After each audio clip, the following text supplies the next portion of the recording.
with a deep understanding of healthcare challenges, culminating in the creation of TrueNat, a portable, battery-operated molecular diagnostic platform. I was absolutely convinced that you required a point-of-care solution for molecular testing. I was absolutely sure that that is where the future is, and that's what will really make real impact in the disease diagnostics area.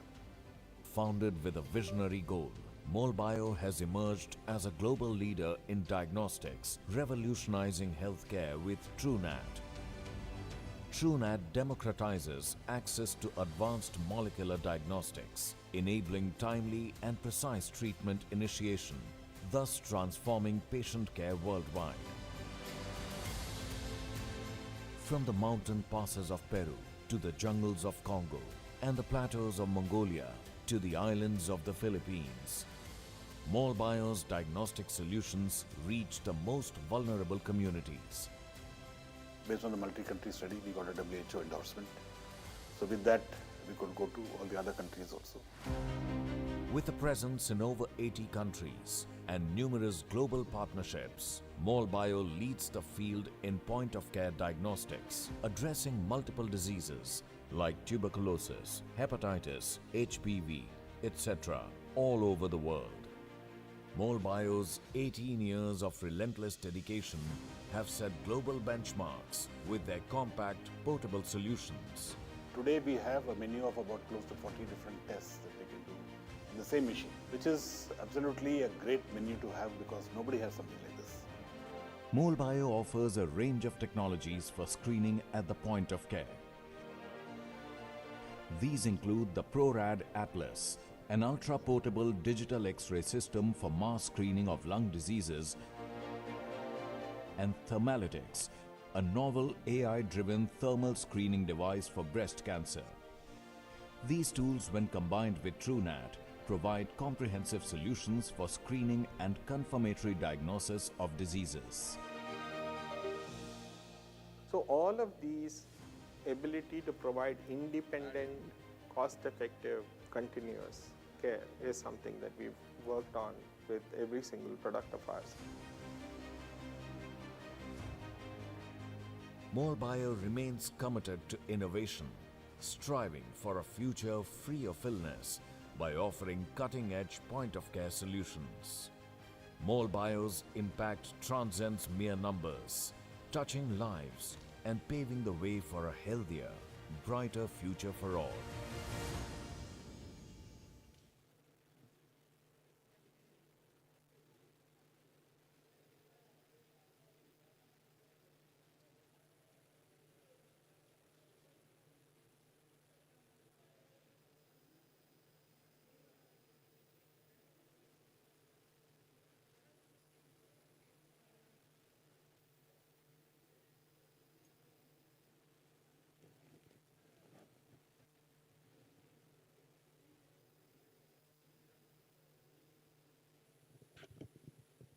Yes, you are welcome. Feel free to get any seat. You are welcome. Make sure you have registered. Make sure you have a name tag. Feel free to take a bottle of water. Yes.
in 2020, Ministry of Health introduced the ECBSS. Before, we were having manual data collection, so we were using registers to get our information. However, this was making it very hard to get granular and patient-level data. So when the system was introduced, we were tasked to support facilities to ensure that the data for TB is in the system, ECBSS system from 2020 to 2023. As a region, we are having 225 DTUs, and of the 225 DTUs, 178 are supported by LPHSE. We had struggles in the beginning with only 23% of our facilities reporting on the real time. However, we've been able to support the districts and the facilities to ensure that they have cleared their backlog, but also continue on real-time entries. We have done backlog entries, that is at site level, and we have also provided monthly data bundles to the facility staff to ensure that they have internet bundles to do daily entries. And then we have also engaged the districts on this agenda during our weekly meetings. Please take a seat where you feel quarterly review meetings for TB. very comfortable. And so they have been able to take this up and also support the ECBSS agenda. And so far, we are at 96% real-time reporting. And for our ECBSS coverage, we are having 100% of these 178 DTUs on ECBSS. We want to extend our sincere thanks to the American people for the generous support they have provided through USAID to Uganda and to also LPHSE project. And then we want to also thank MOH for the technical support they have been providing to the team here on ground. And we want to thank the district local governments for taking up the ECBSS system and ensuring that this is functional at facility level. And we also want to extend our heartfelt greetings to and thanks to the facility staff who have been able to take up ECBSS, without which we would have been struggling today.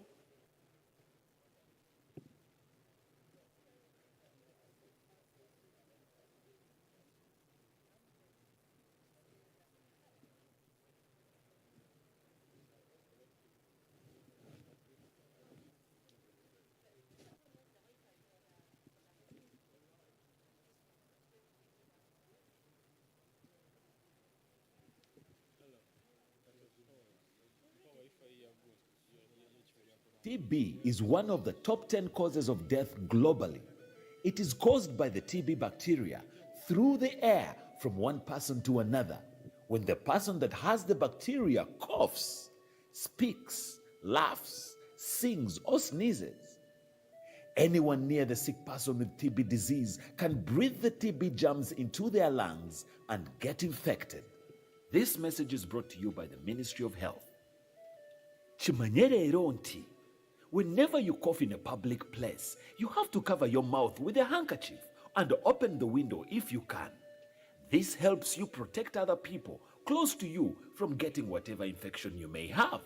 For example, cough, flu, and tuberculosis. This message is brought to you by the Ministry of Health.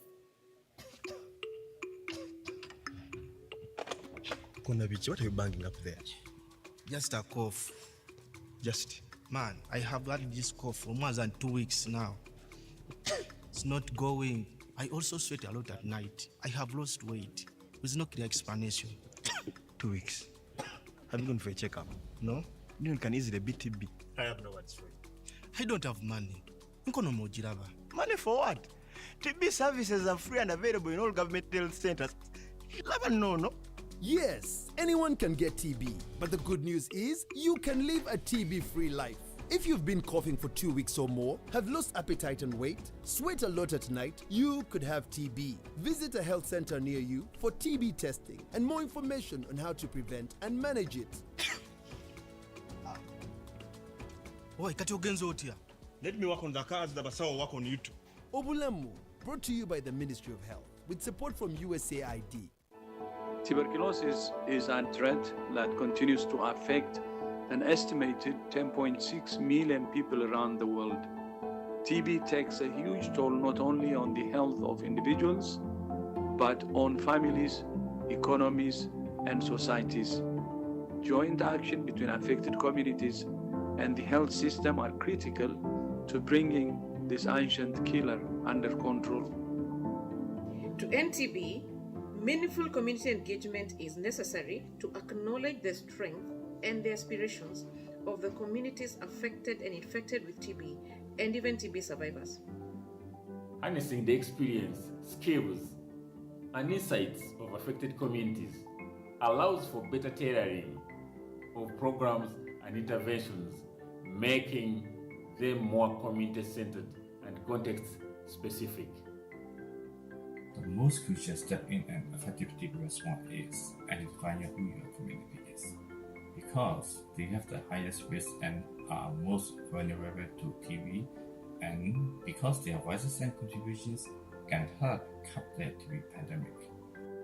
Meaningful engagement means that community members are valuable partners in the TB response. Decision-making must include an informed member of the community who bring lived experience and reality to the table. Meaningful engagement requires intentional, deliberate actions. It must be costed and be included from planning throughout the national TB program cycle, including monitoring and evaluation. Creating or maintaining strong platforms and networks and coordination will be key. The guidance is co-created with representatives of civil society, communities affected by TB, national TB programs, and other partners. It is a major tool that ministries of health, their national TB programs, NGOs, and other community groups can consult to harness the power of local communities to prevent, treat, and end tuberculosis wherever they are. Yes, we can end TB together.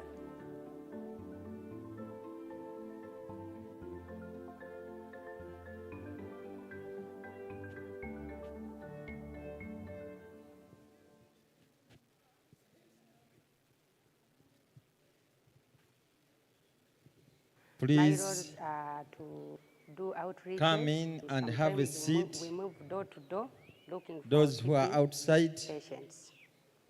please come in and start having you have seats. To screen clients, patients. You come early in the morning at the facility. You start with them. You screen. I ask them, do you cough? Someone says yes. Then I ask, how many days? In the night, do you have sweaty? Do you cough? Do you have fever? Then when I ask someone, he says me that I cough. Then I ask, are you able to cough and give me sputum? He tells me yes. Then after that, I give her or him a container. When he produces a sputum, I take it to the lab. I go to the community. I do the mobilization to the community. I tell them about TB. Then I talk to them that today we have an outreach. The other side, we are going to do free. If someone has cough, you can come. We are going to test you for free.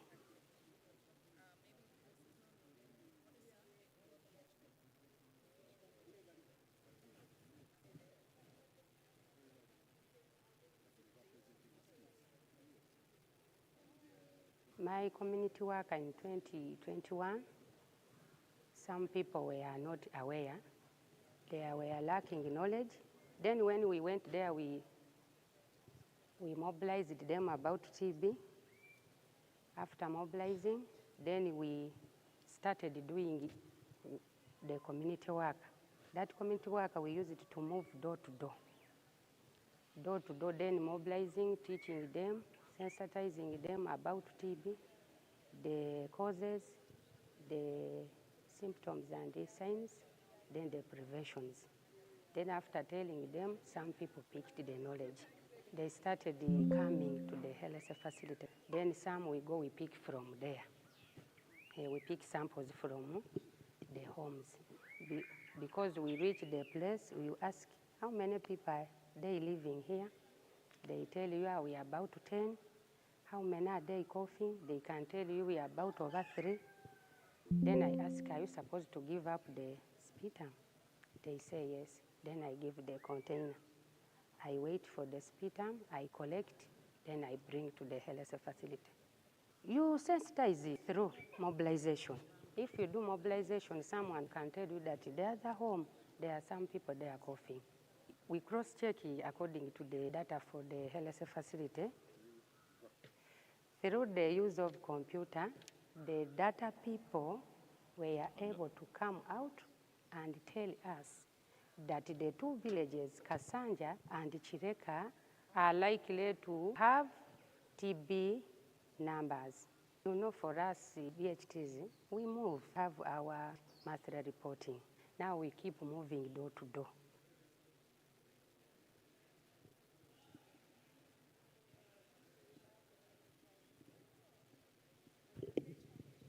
Please come in, have a seat. After moving to that village door to door, you can find some homes. When some people are very sick, then you ask, is there anyone coughing? That is the way we use it, how to target.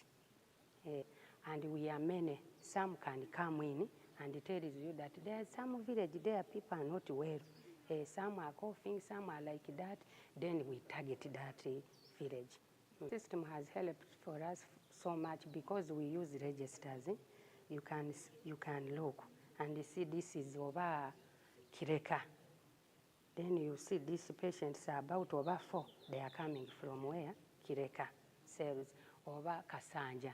Then we go there for an outreach. Until they tell us, the end of the month, they can tell us that this Kasanja has about over 4. That is the way they help us.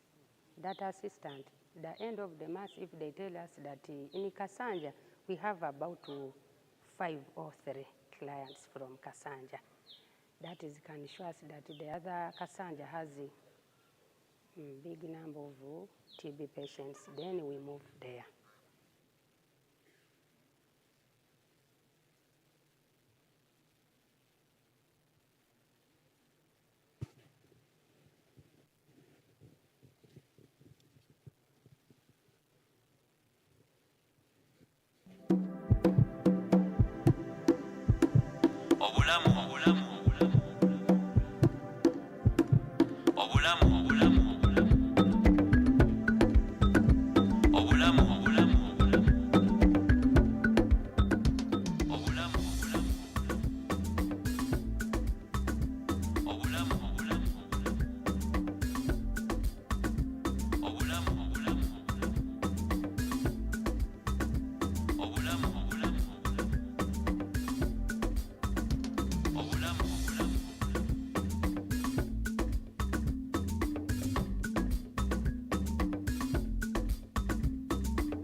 Had this cough for more than 2 weeks.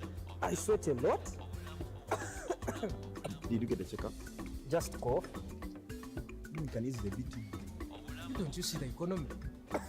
Yes, anyone can get TB, but the good news is you can live a TB-free life.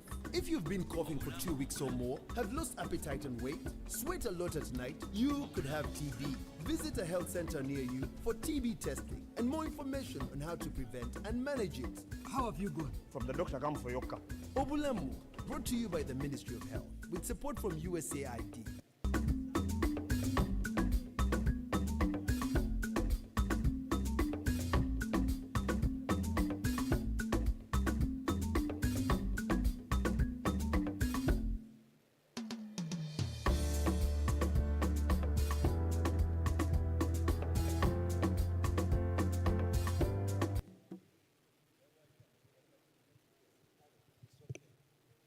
Work was tiresome because you need to update all those registers. We have the presumptive registers We have the TB register, we have the TB laboratory register, we have the contact tracing register, we have the INH, that's the TPT register, and also we have the dispensing logs for when we dispense drugs for anti-TBs. At that time, still I'm one, because you're the one to oversee. If they give you the TB focal person, you're the one to oversee all of those activities. Yet you also have other work, like you announce you're supposed to be on the ward. Sometimes you come when one, another person, a clinician maybe has told you, I got a case, you're not around. They didn't document that case in the what? In the register. You have to go back, maybe for you come to report, you have to go back to the TB lab register to get that patient. You follow up to see that was this patient initiated. You'll tell you, yes, I was initiated, but I'm not in the register. So again, you follow up to put in the register, then again you do the recounting, which was a bit tiresome. I just do the summaries at the end of the month, then I generate the reports.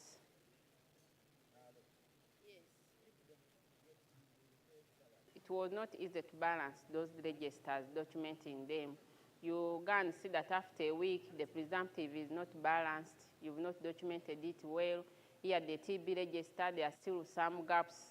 Like you put the name, age, but other columns are not filled because the registers are many.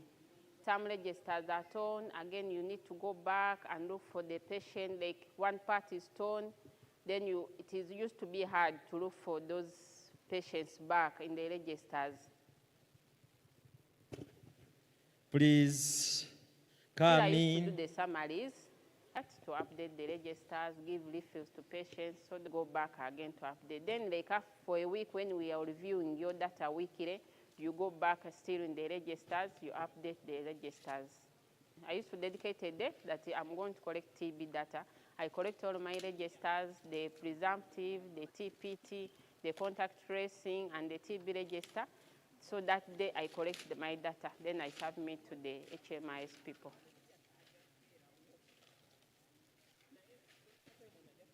I started using the CBSS in 2022.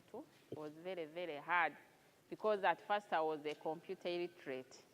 I went for the training not knowing how to put on even a computer. The training was conducted by Ministry of Health.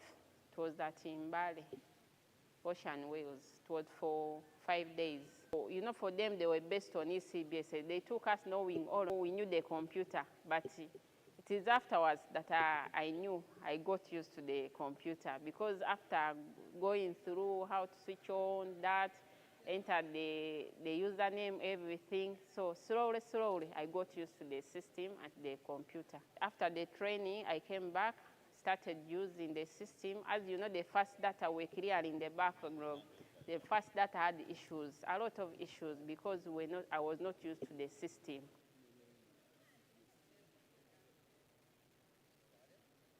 USAID has supported us in many things.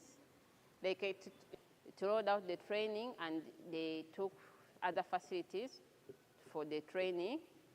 Then it gives us data. Imagine, every month we receive data. All of focal persons in the district, they receive data from USAID, which is really good and has really motivated us to enter this data, because without data, this is a system which needs data. Lobbied for the desktop, and now we have it in our facilities for entering this data.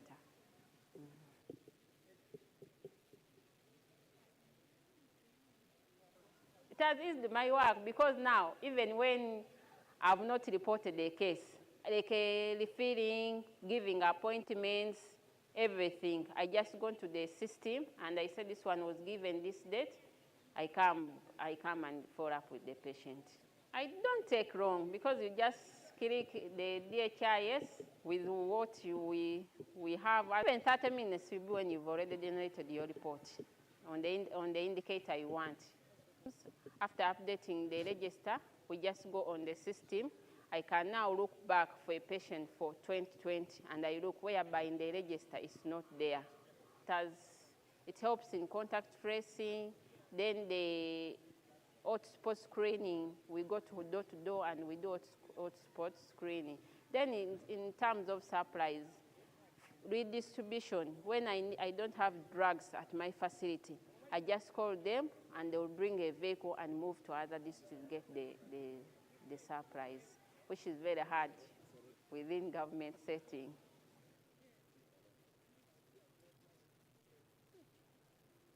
Yes, we recommend the system, the ECBSS system, to be used by every staff because it is good, it gives appointments to patients, everything is there. The BMI, which we cannot calculate, the system calculates by itself.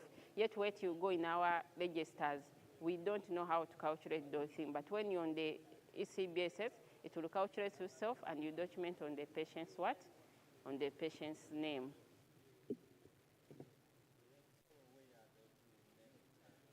CBSS has been good experience. I always tell people that it is ECBSS which has made me who I am, because I got used to the computer and I learned computer without going to school. I entered the system. It has been good for me. I'm now able even to train my colleagues how to enter ECBSS data.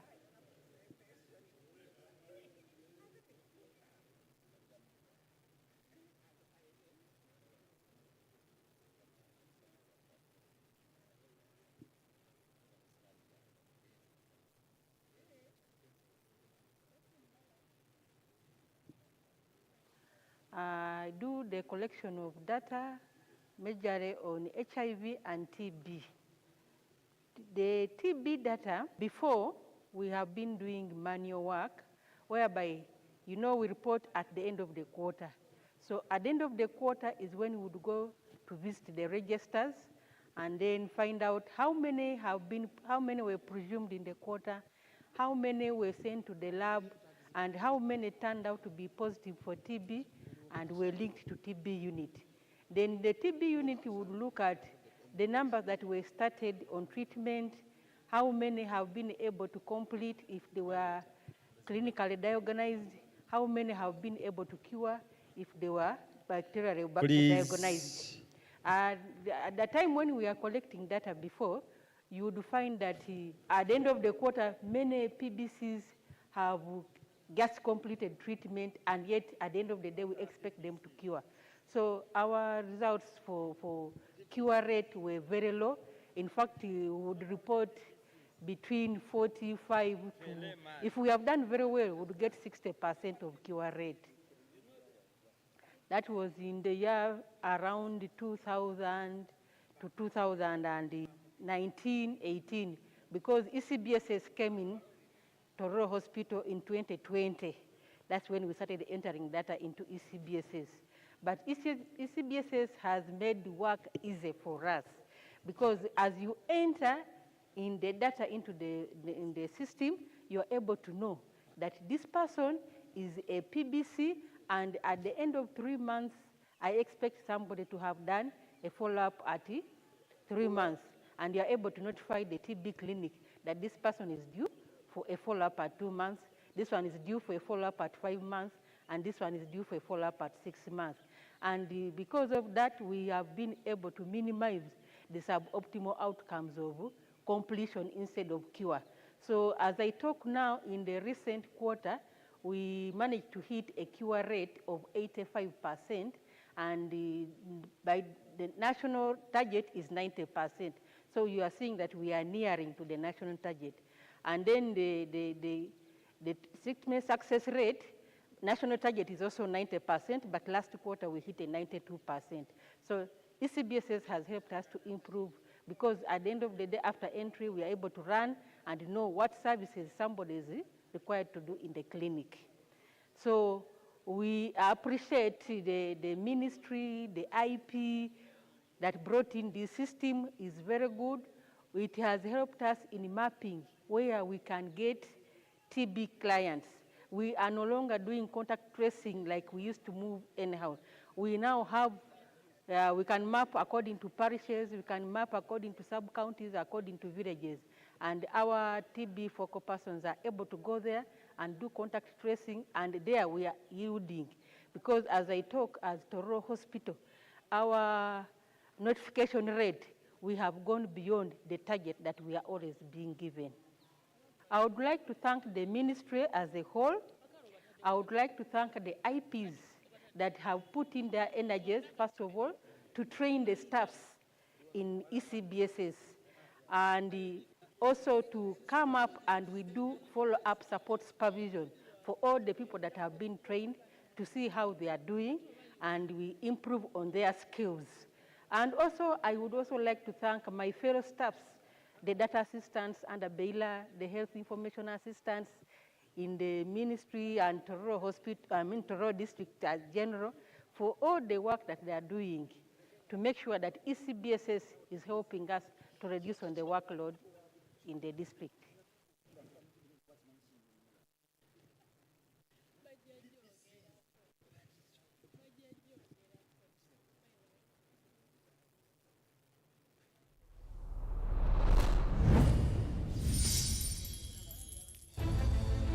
In an age inundated with aspirations to alter the course of the world, only a scant few truly succeed, imprinting an enduring influence on forthcoming generations. Molbio is one such name Please whose impact come has been in and nothing have a short of seat. revolutionary.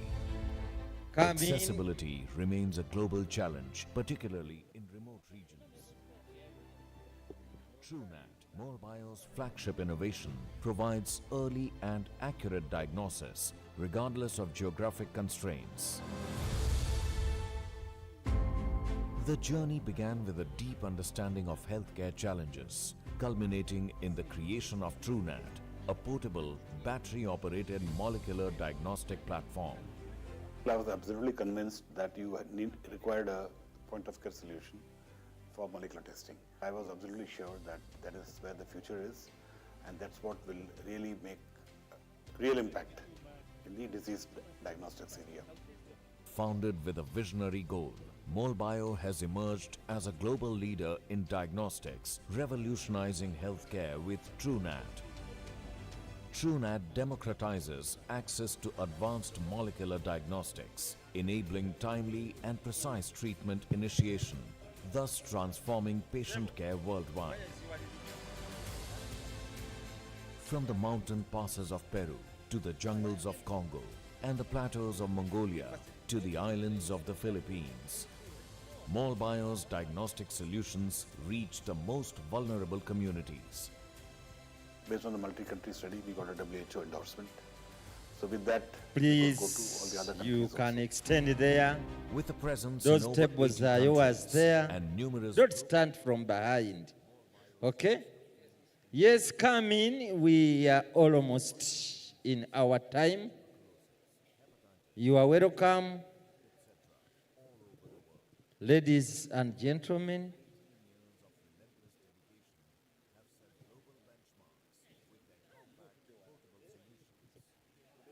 A menu of about close to 40 different tests that we can do in the same machine, which is absolutely a great menu to have because nobody has something like this. Molbio offers a range of technologies for screening at the point of care.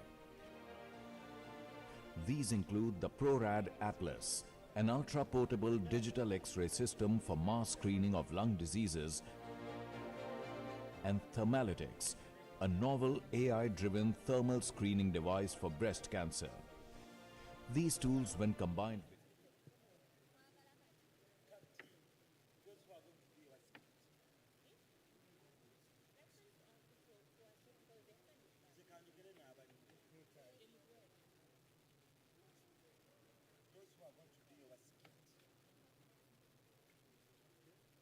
one of the impacts of these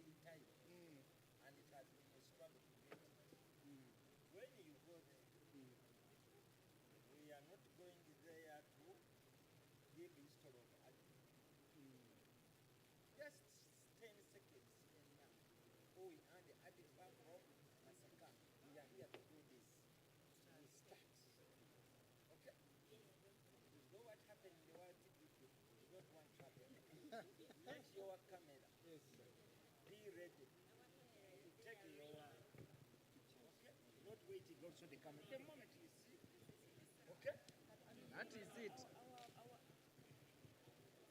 Okay. Kale. Please come in.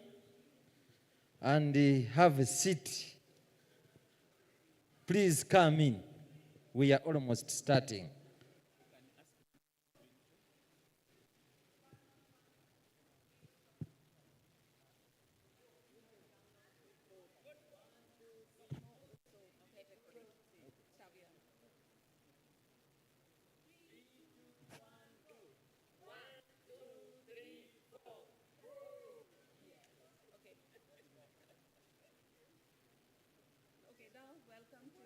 One of the impacts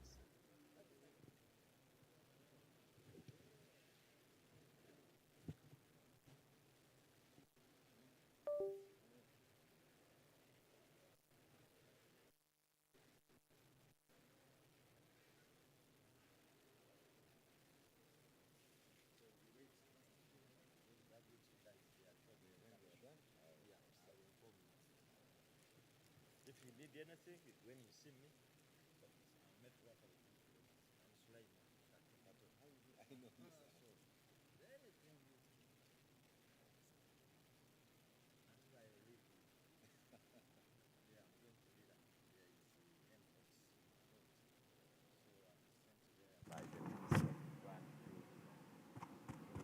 Hello.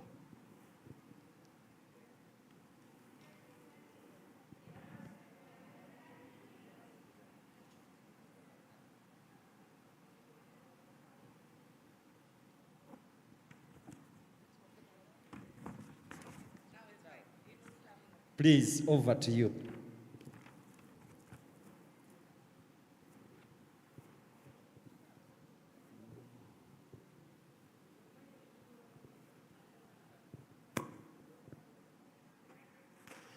A very good morning, ladies and gentlemen. A very good morning. I know it's a bit overcast and hazy outside, but I believe it should be warmer and fresh for us in this room. Good morning once again. Now, folks who have decided that maybe as a protocol for the program of kicking out leprosy and tuberculosis from Uganda, that we must do that kind of social distancing, I want us to disagree and allow that you come and occupy the chairs closer to the front. I wish to call upon all of you that have decided to sit scatteredly at the back to try and come forward so that we fill the chairs at the front. Let's not give those who come after us the indignity of walking that walk of shame to show that they are late. So let's come forward. All right? Once again, good morning. Until someone says good morning back to me, I will really feel bad. Good morning, ladies and gentlemen.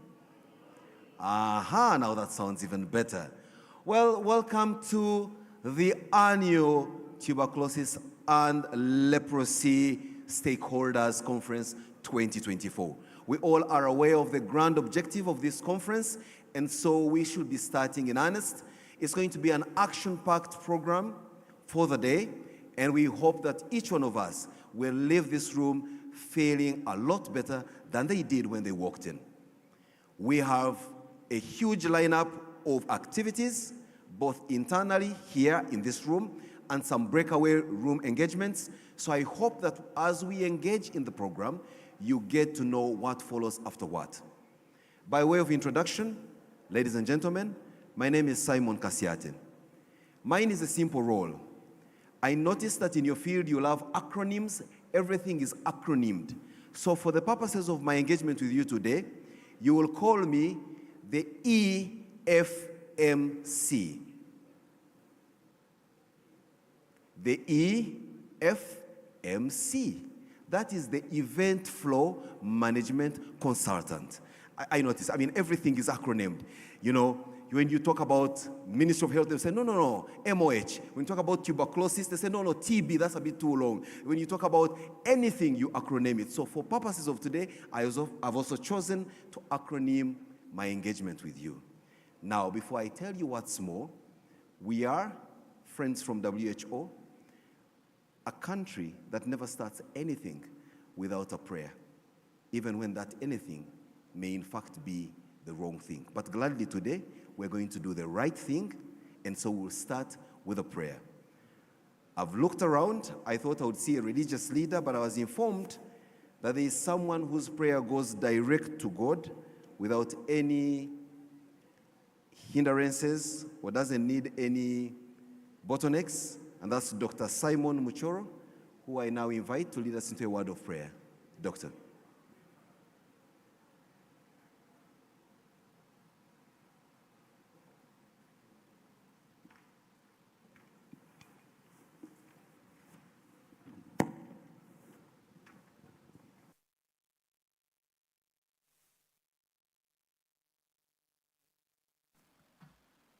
Good morning. Let us pray. Let us humble ourselves and we pray.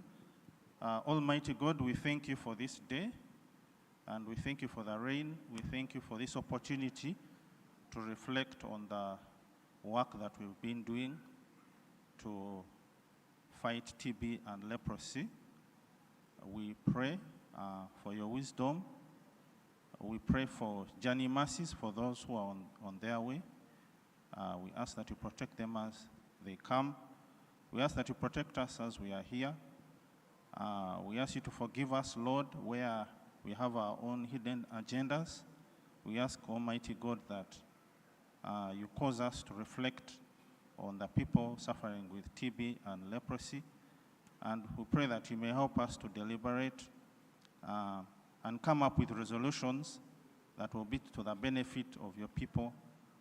This we pray in the mighty name of Jesus. Amen. Thank you, Dr. Muchoro. Usually we don't clap hands after a prayer because we believe that's already excellence as it should be. So folks, we're going to start right away by allowing one of us set the stage for exactly what it is that we are here to do, the objectives of this conversation, and the expected outputs. And who better could have been other than Dr. Stavia Tudiahabwe, who is the commissioner. An acronym now comes in. I'm told it's Commissioner CDP and C of MOH. But for those who don't understand your acronyms, just like myself, I'll just break it down for you. Dr. Stavia is the Commissioner for Communicable Disease Prevention and Control at the Ministry of Health, Republic of Uganda, or ROU, Republic of Uganda. Most obliged, please take forward.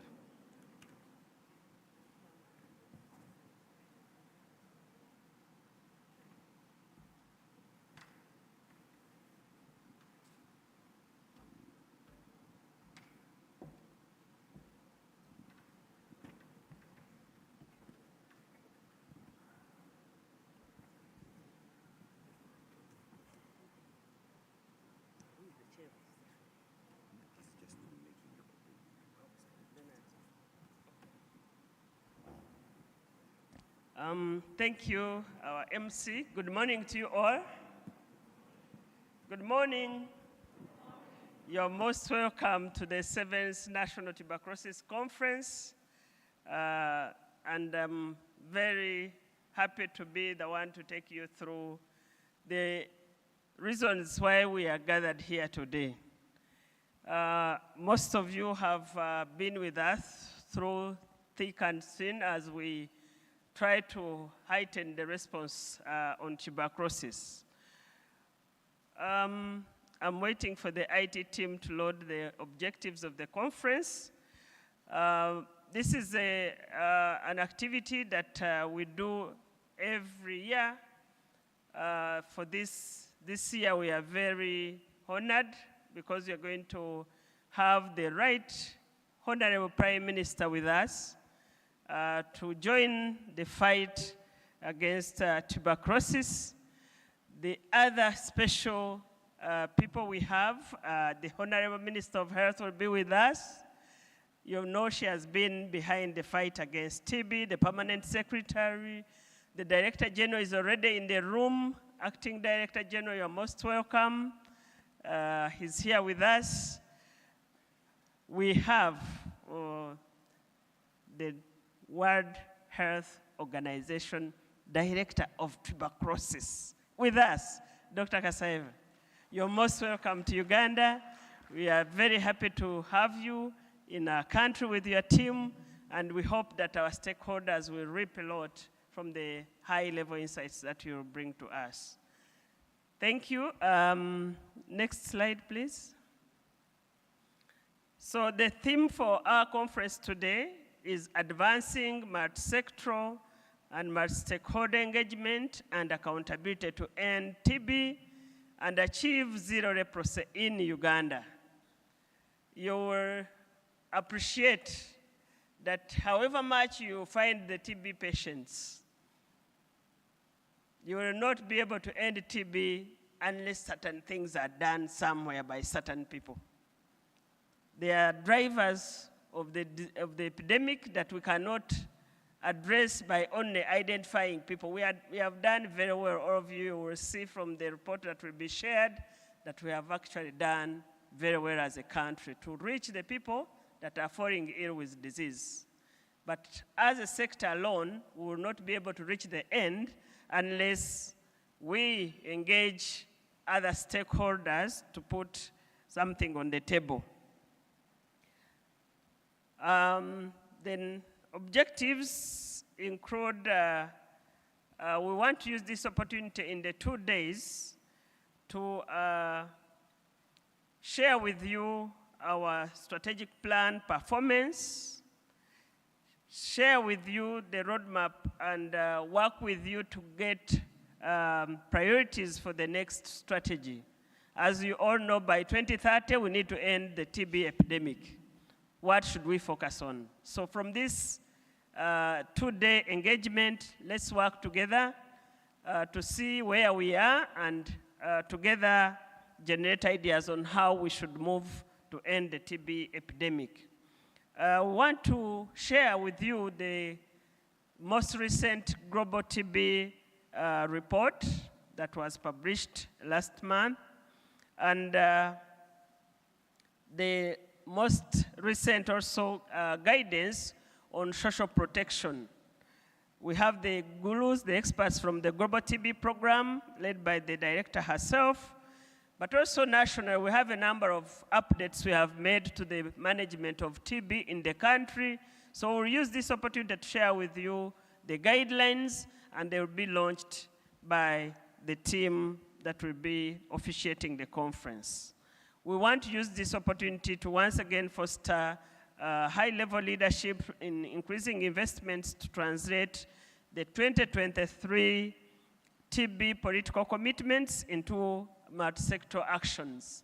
You know, we have had the second high-level meeting on tuberculosis, and commitments were made. Last year we looked at the high-level commitments. Today we want to deep dive on how best we can translate this and what do we need in terms of investment to have them implemented in the country.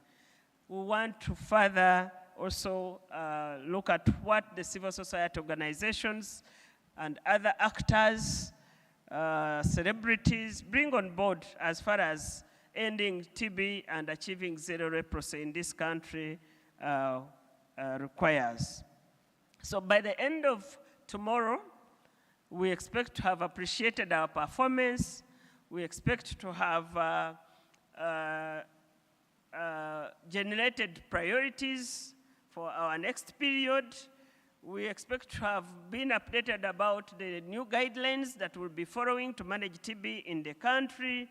And also, we expect to have appreciated the role of the different stakeholders, CSOs, other ministries and agencies in the fight to end tuberculosis and achieve zero leprosy in our country. I want to thank you. We'll be sharing the program, but day one has these guidelines that I'm talking about, has the high-level commitment that we'll be getting with the office, with the Prime Minister herself, showing us direction on what we need to do and urging us on how best we can achieve the end. We shall have a key highlight on TB in the prison settings.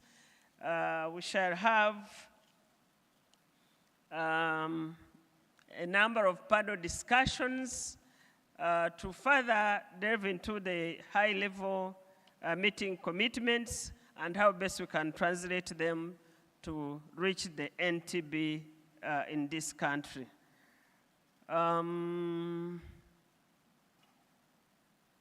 Yes, so I want to thank you for prioritizing the conference. When they share the agenda, you'll see the second day, what the priorities will be for the second day. You are almost welcome. Thank you. I think we can be a little more generous with our hand claps. And Dr. Stavia says she only walks back to her seat on a soundtrack of hand claps. Thank you, Dr. Stavia. And thank you, everyone, for being kind enough to her. Now, Dr. Stavia, thanks a lot for setting the stage. At least now we have an idea of what the objectives ought to be. Question is, when the day ends, shall we have achieved them? Shall we have kicked out TB from Uganda by 2030? Or is it just a slogan? But without further ado, in our presence, we have the Acting Director General of Health Services, or should we say AG, DG, HS, Dr. Charles Olaru. Mine is a humble pleasure to invite you to at least say good morning to our participants, and then we take it on from there. Dr. Olaru.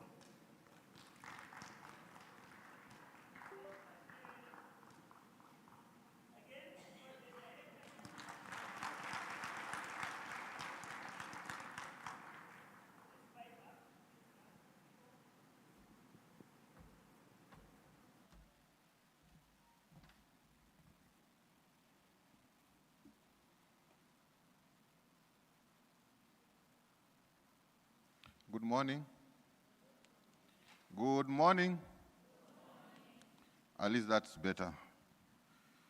I would do, first I want to recognize the different dignitaries which are here. The Global Fund representatives and dignitaries, the Global Fund, the Global TB Director, and your team, the Commissioner and the Commissioners in the House, the Directors of the Regional Referral Hospital, our development partners, implementing partners, civil society organizations, ladies and gentlemen, I want to welcome you to this 7th TB and Leprosy Stakeholders Engagement. And we have purposely invited all of you here because you have a role. We definitely have unfinished agenda. But at the same time, we also want to reflect on what are the achievements which we've had. We've had a very good run on the CAST TB Plus. And as a country, we've definitely been applauded for that. And as a ministry, we're in the process of developing a national integration agenda, which definitely we've got a lot of lessons which we've learned from the TB Plus, the CAST, TB CAST. And now we're looking at how we can be able to integrate all the other services. I think now already we have malaria, we have others, WASH components which I want, because as all of you know, that the driver of TB is mainly more of the other things. The aspect of nutrition is one of the key aspects, aspect of tobacco, smoking, alcohol, and all the other aspects which definitely issues of housing all have effect on TB. I will be making my remarks later, but I thought that it's prudent that we welcome you to this conference, and where we're looking at that any TB existing in the community is a very big burden for us, and we need to be able to identify it and get treatment. The message is that we've got a very big potential of the people who already have had TB and recovered. I think we need to be able to utilize them as really champions of what? Of TB. The other aspect also which I want to highlight, which definitely will be presented later, that we are still seeing more TB in patients who are not HIV positive, which means that you don't necessarily need to have HIV to have TB. You can actually have TB even when you don't have what? HIV. We need to be able to be cognizant of TB in schools because all these congregate settings. So even if we are looking for MPOX, we still need to be able to drive the agenda for TB. So the theme, as you have heard, is really advancing multisectoral and multi-stakeholder engagement and accountability to end TB and achieve zero leprosy. We still have leprosy in this country, and we have definitely 70% of it. Sometimes I'm asking my teams that if we worked in this one district where 70% of them are coming from, can we be able to close the gap? So we really need to be able to look at that. How do we close the gap on the aspect of leprosy so that is not left behind? For the partners, we want to appreciate for the role which you do and be able to support the Ministry of Health in ending TB. And we think that we need to be able to acknowledge the role which you do and be able to see how we can be able to do that. The ministry remains committed to see that we have achieved our targets to be able to end TB and in Uganda and have zero cases of leprosy. So let's engage, let's participate actively, and so that our stay here is meaningful and we can be able to get back and be able to share. We could not invite everybody, so we're looking at that. You who are here is just a representative of the rest of people who are what? So we want that the message which you get from here should be shared across when you get back to your communities. We are aware that by sometime in May 2025, we should be having about over 35 districts having community health workers, and we think that we need to leverage the VHTs and the community and form as part of our referral systems. Thank you, and welcome again to the 7th TB and Leprosy Stakeholders Conference. Thank you very much, Dr. Charles Solaro, the Acting Director General of Health Services. Again, our call is to be a bit more generous with our hand claps. Thanks for welcoming us. We feel now at home. Now, folks, just when I was getting a bit scared by the acronyms you use, and then a little more scared by the whole idea of tuberculosis and leprosy, I am now shatteredly scared by the statistics that have been thrown around with regard to the status of TB in Uganda. Dr. Stavia did refer to a global TB status report, and I tried to take a very quick look at it. And for Uganda's case, for those of you who don't already know, I'm told it's 95,000 or close by of people with TB. That means every day we have about 260 people contracting the disease, which according to statistics means about 10 people contract TB by the hour. Now, I've been here since 7 a.m. If I survive between 7 and 8 a.m. to be among the 10, will I survive between 9 and 10 a.m.? And if I'm to go until 5, what's the chance or the probability? So I'm going to sit with some of you to do the permutations, and we see how grotesque the whole idea of tuberculosis is as it stands. Hence, the reason as to why we must have this engagement so that we are straight to the target of kicking out TB from this country by 2030. And for those who survive, well and good. For those who don't make it, as they say, you don't live long enough to tell the story. I'm pleased to inform you that we have some amongst us that have battled it and beaten it. But that's no mean fight. And so without further ado, allow me invite a group, again, whose name is acronymed, and they call themselves ADFA. They are an association of folks that have a disability, have, through HIV scourge, have beaten tuberculosis, and they are alive to share with us their testimony by way of a skit. Let's welcome them with a hand clap.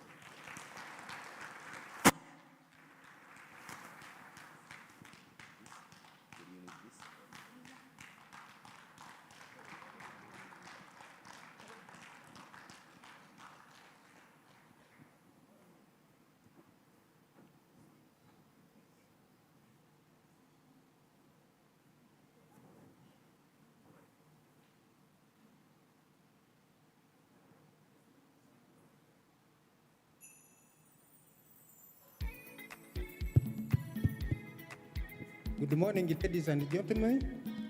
This is Alpha Uganda drama group presenting a song of ending TB, including persons with disabilities from Masaka.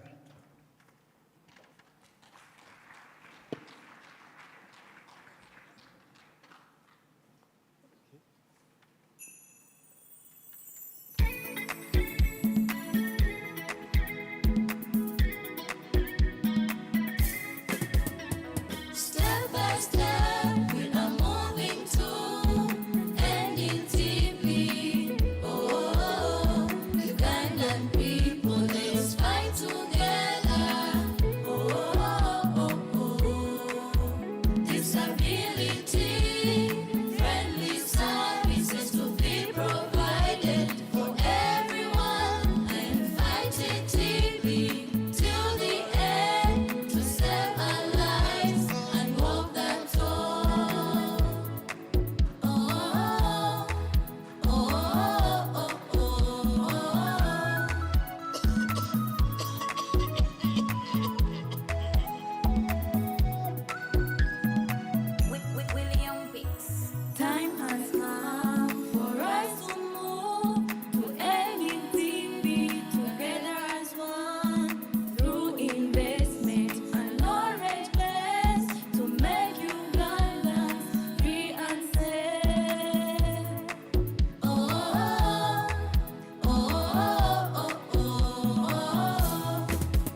Thank you. If you want, you must include persons with disability.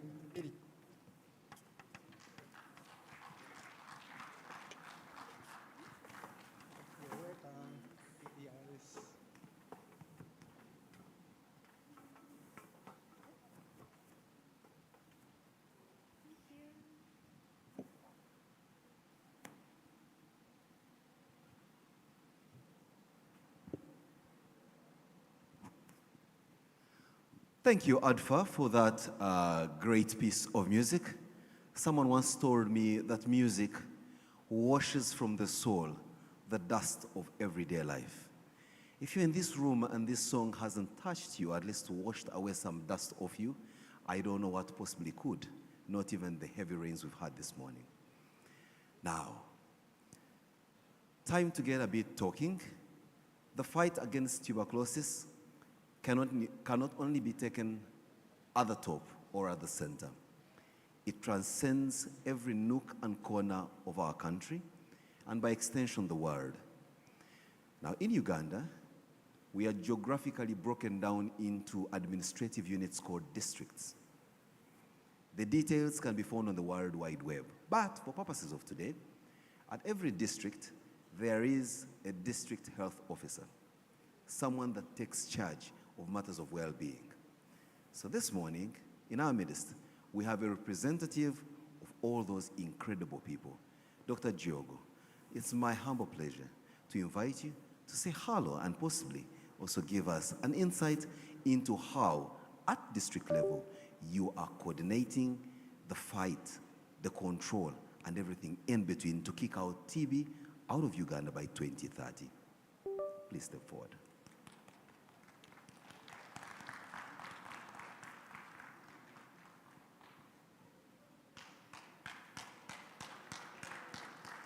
And for our friends just visiting us from Geneva, Dr. Jogo's district is called Jinja, and that's where the source of the Nile is, the Nile being the longest river in the world, at least as per my measurements. Thank you, Dr. Jogo. Thank you, our Director of Programs. You gave a long acronym. Sorry if I've not mentioned the way you wanted it to be. Our invited guests, the Director General Health Services, commissioners, and all of us in our respective capacities.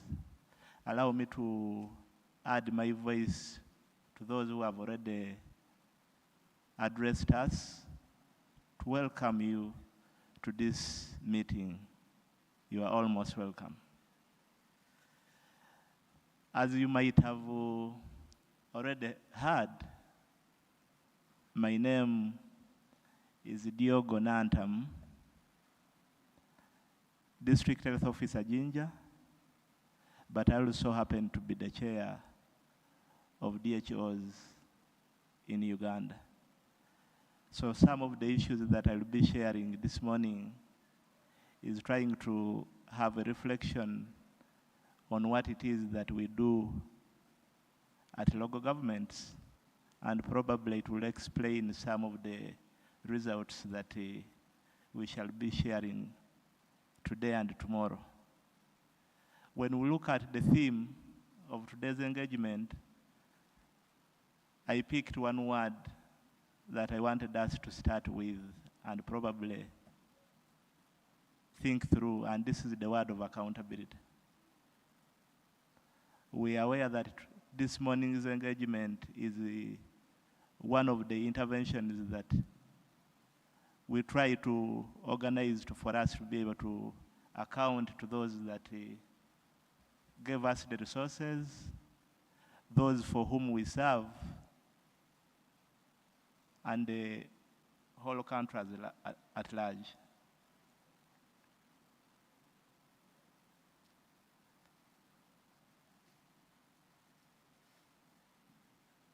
The Honorable Chair of the Health Committee of Parliament, you're welcome.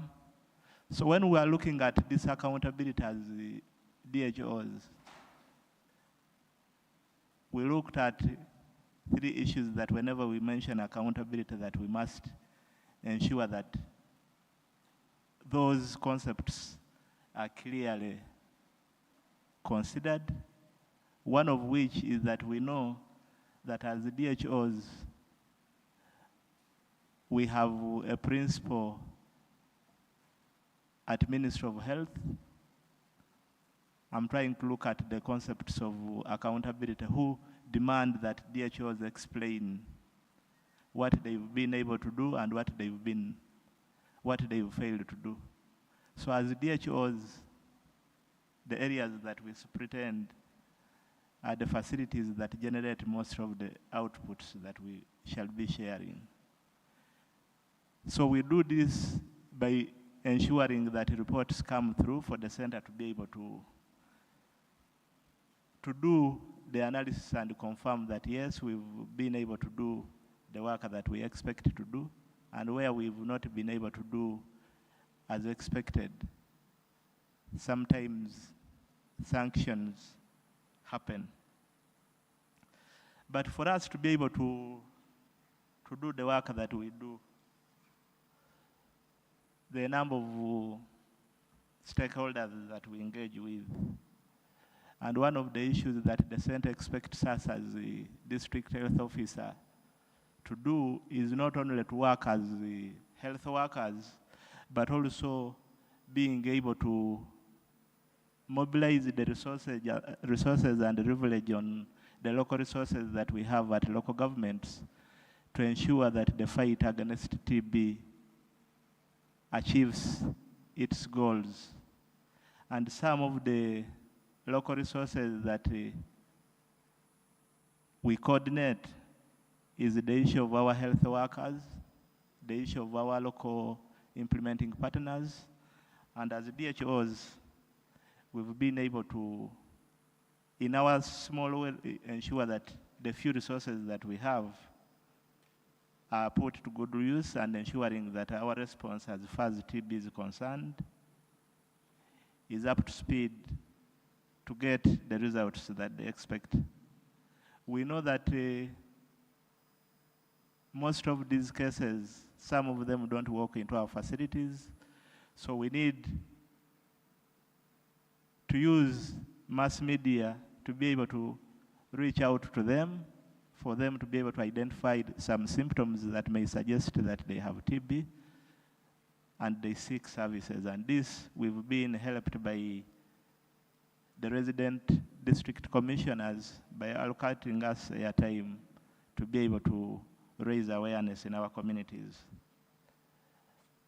We have our VHTs and the environmental health staff that have been reaching out to the communities to identify those that may need TB services.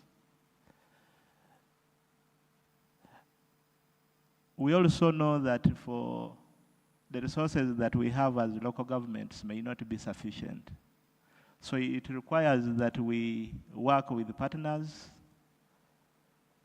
to support us as local governments to do the work of identifying, treating, and preventing TB. And this we've done through our chief administrative officers to ensure that the key partners that we have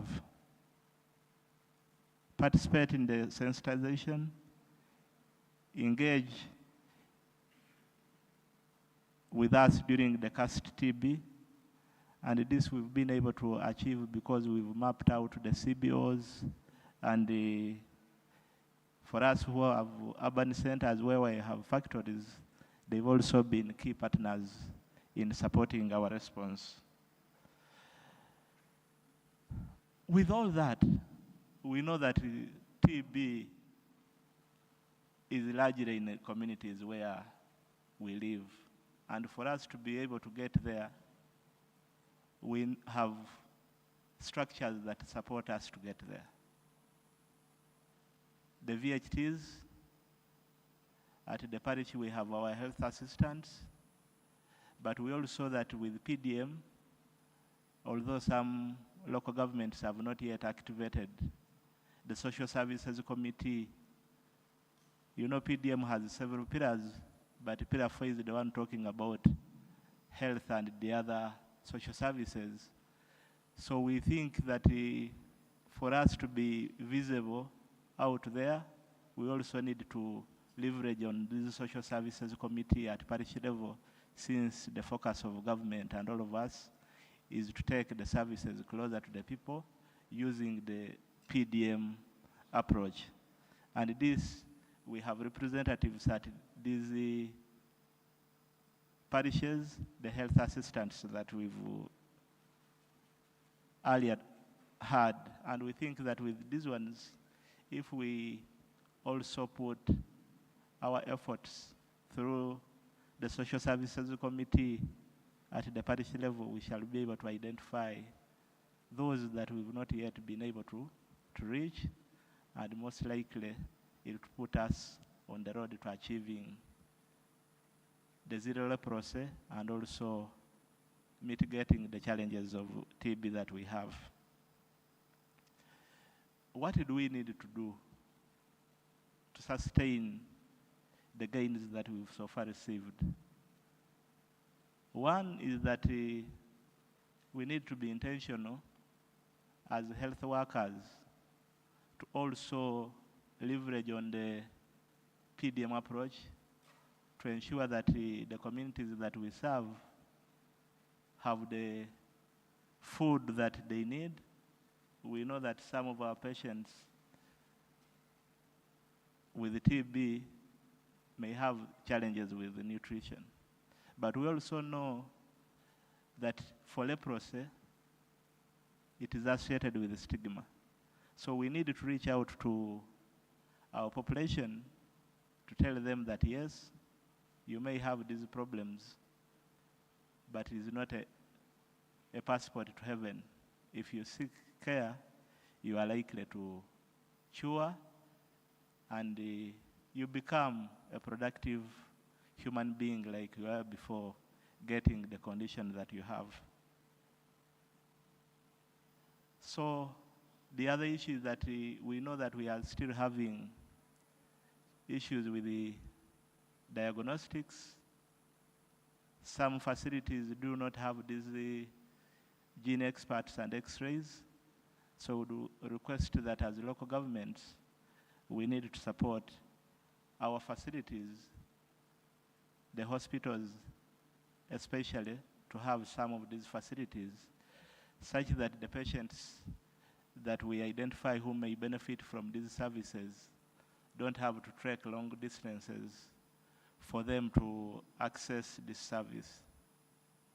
We've also observed that probably during the CAST TB activities, if we had added a component of assessing the quality of the housing that our populations live in, probably we could advise on how we could modify our houses to be able to reduce the chances of transmitting TB in our localities.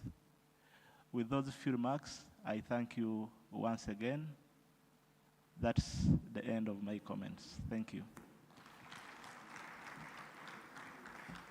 Dr. Jogo, thank you very much for giving us this perspective from the district level. Ladies and gentlemen, now we're possibly moving a notch higher to look at what happens at the region. However, you notice that when Dr. Jogo began his presentation, we were joined by another concurrent presentation from Yusuf, who is presenting to us in sign language. If you recall an incident not so long ago in South Africa, there was a bit of a glitch with regard to sign language interpretation that was being beamed globally. Just to remind you, that was a huge ceremony, the send-off of an African icon. And there we had someone with sign language interpretation who, according to the audience that interprets sign language from the comfort of where they were watching, they were not up to the mark. And so, as part of my due diligence as the event flow management consultant, I have to ensure that the sign language being presented to you is bona fide and is up to the mark. Yusuf passes the mark because he was marked by the program officer for special needs at the Ministry of Health, our one Claire. So Claire approves that what you're getting is actual bona fide sign language and not a placebo, if I may use medical language.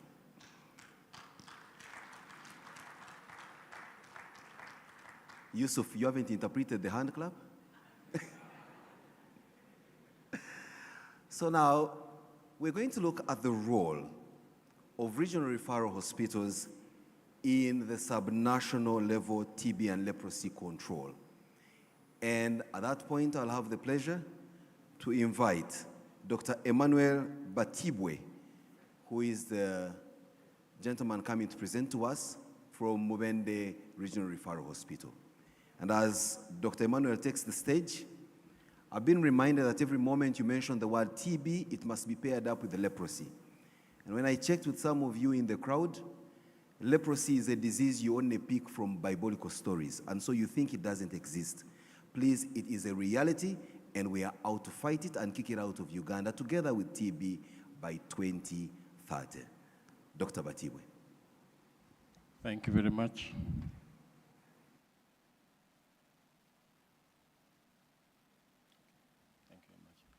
Thank you very much, the Master of Ceremonies, Director of Programs, the Right Honorable Prime Minister in absentia, the Honorable Minister of Health, also in absentia, the WHO Director of Global TB, Dr. Teresa Kasieva, the Honorable Members of Parliament, and in particular the Chair Committee for Health of Parliament, Dr. Joseph Ruyonga, the Director General, Health Services, Dr. Charles Solaro, commissioners here present in your various capacities, and in a special way, our host, Commissioner today for Communicable Diseases, Dr. Stavia, colleague directors of referral hospitals, the DHO Chair, and your colleagues present here, and all of you in your special capacities in this engagement to end TB and attain zero leprosy in the country. Good morning. I'd like to say good morning once again. I must say this room is very cold, that most of you, I think, are cuddling within yourselves. You have no time even to voice out yourselves very clearly. I'm here today to talk about the role of regional referral hospitals in the subnational level and leprosy control.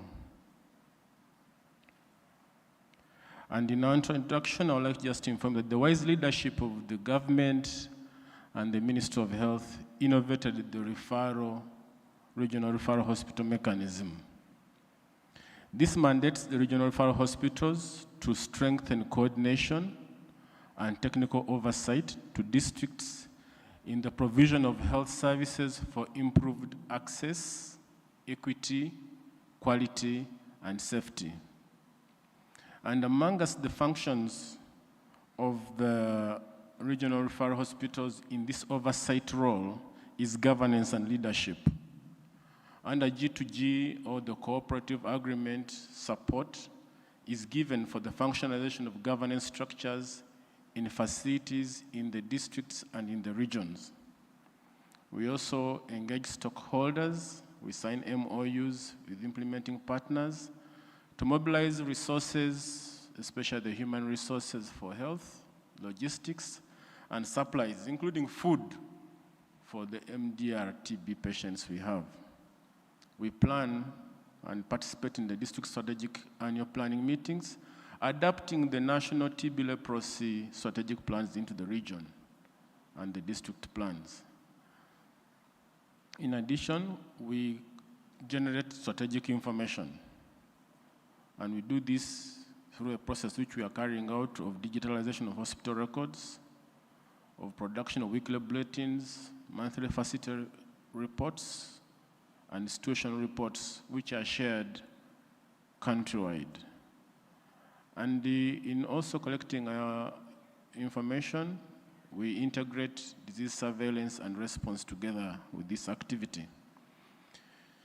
The data collection and utilization for planning, we use it for also budgeting, for the screening, testing, presumptive treatment, contact tracing, and follow-up of patients. And we coordinate evidence-based review meetings at regions, which address including TB indicators, the notification rates, the treatment success rates, cure rates, as have been talked to earlier on. And we also do these in the regional joint review meetings, which are held annually, to review the progress against these indicators. At the same time, we generate strategic information for public health research to inform policy and practice. We are also cognizant of the importance of continuous quality improvement. We coordinate regional quality improvement collaboratives. We look at continuity of treatment, we look at the use of gene expert testing, and also ensure quality assurance for the diagnostics we are using, the X-rays, the labs, and also we also look at the routine data cleaning as part of our continuous quality improvement. So when you have this information coming out, it can be relied upon.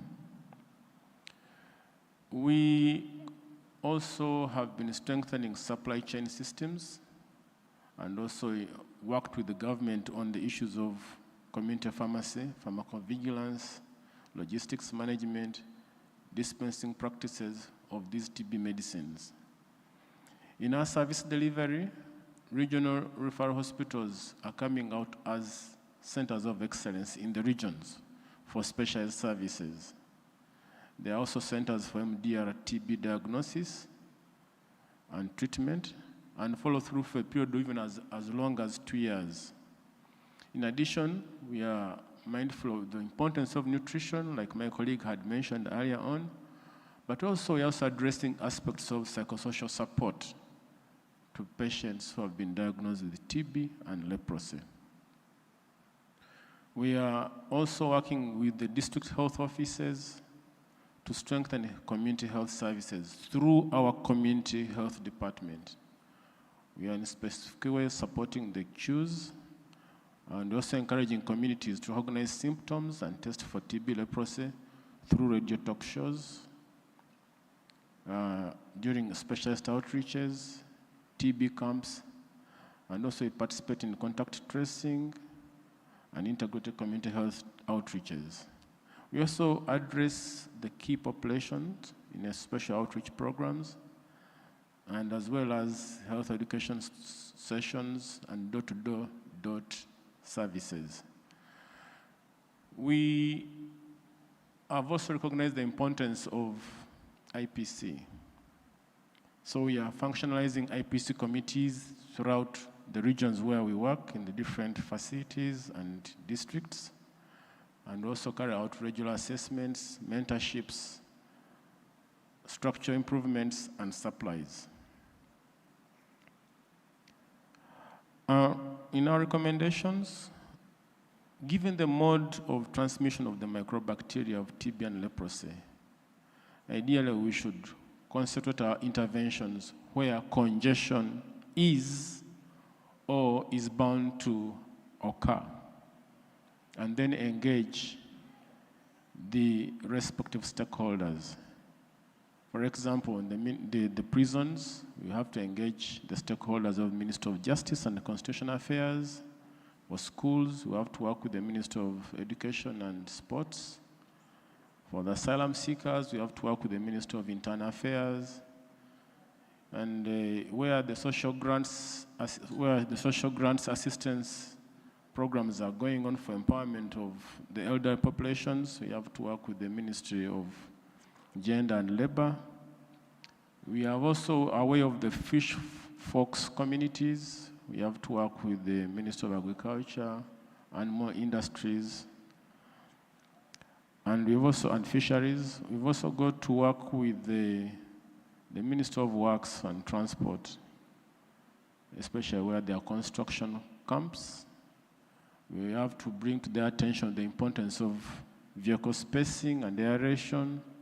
We've got to talk to them and hone in the importance of infrastructure designs for better lighting and ventilation.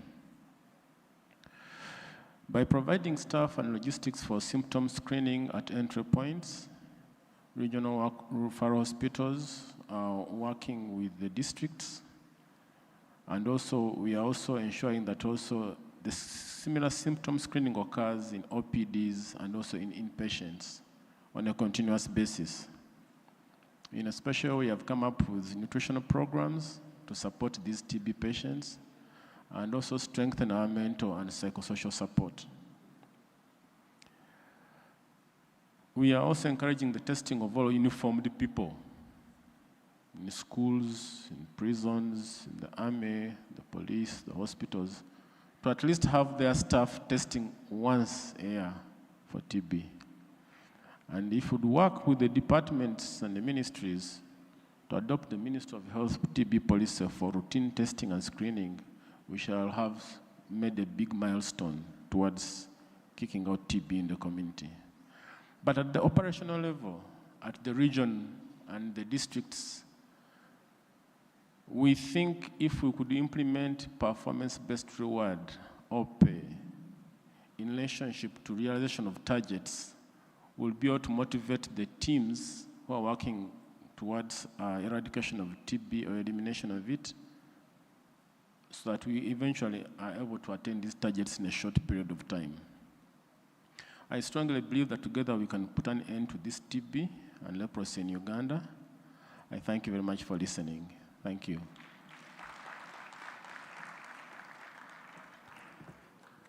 Thank you very much, Doctor, for that insightful presentation. And yes, ladies and gentlemen, as Doctor was making his presentation, we were pleased to receive the Honorable Minister of State for Health, Honorable Margaret Muhanga, who's with us, and want to welcome you in a special way with a hand clap. Honorable Muhanga came in following a list of other dignitaries, and knowing her, I wouldn't want to populate our wonderful welcome to her with welcoming other dignitaries, because we'll have enough time to do so.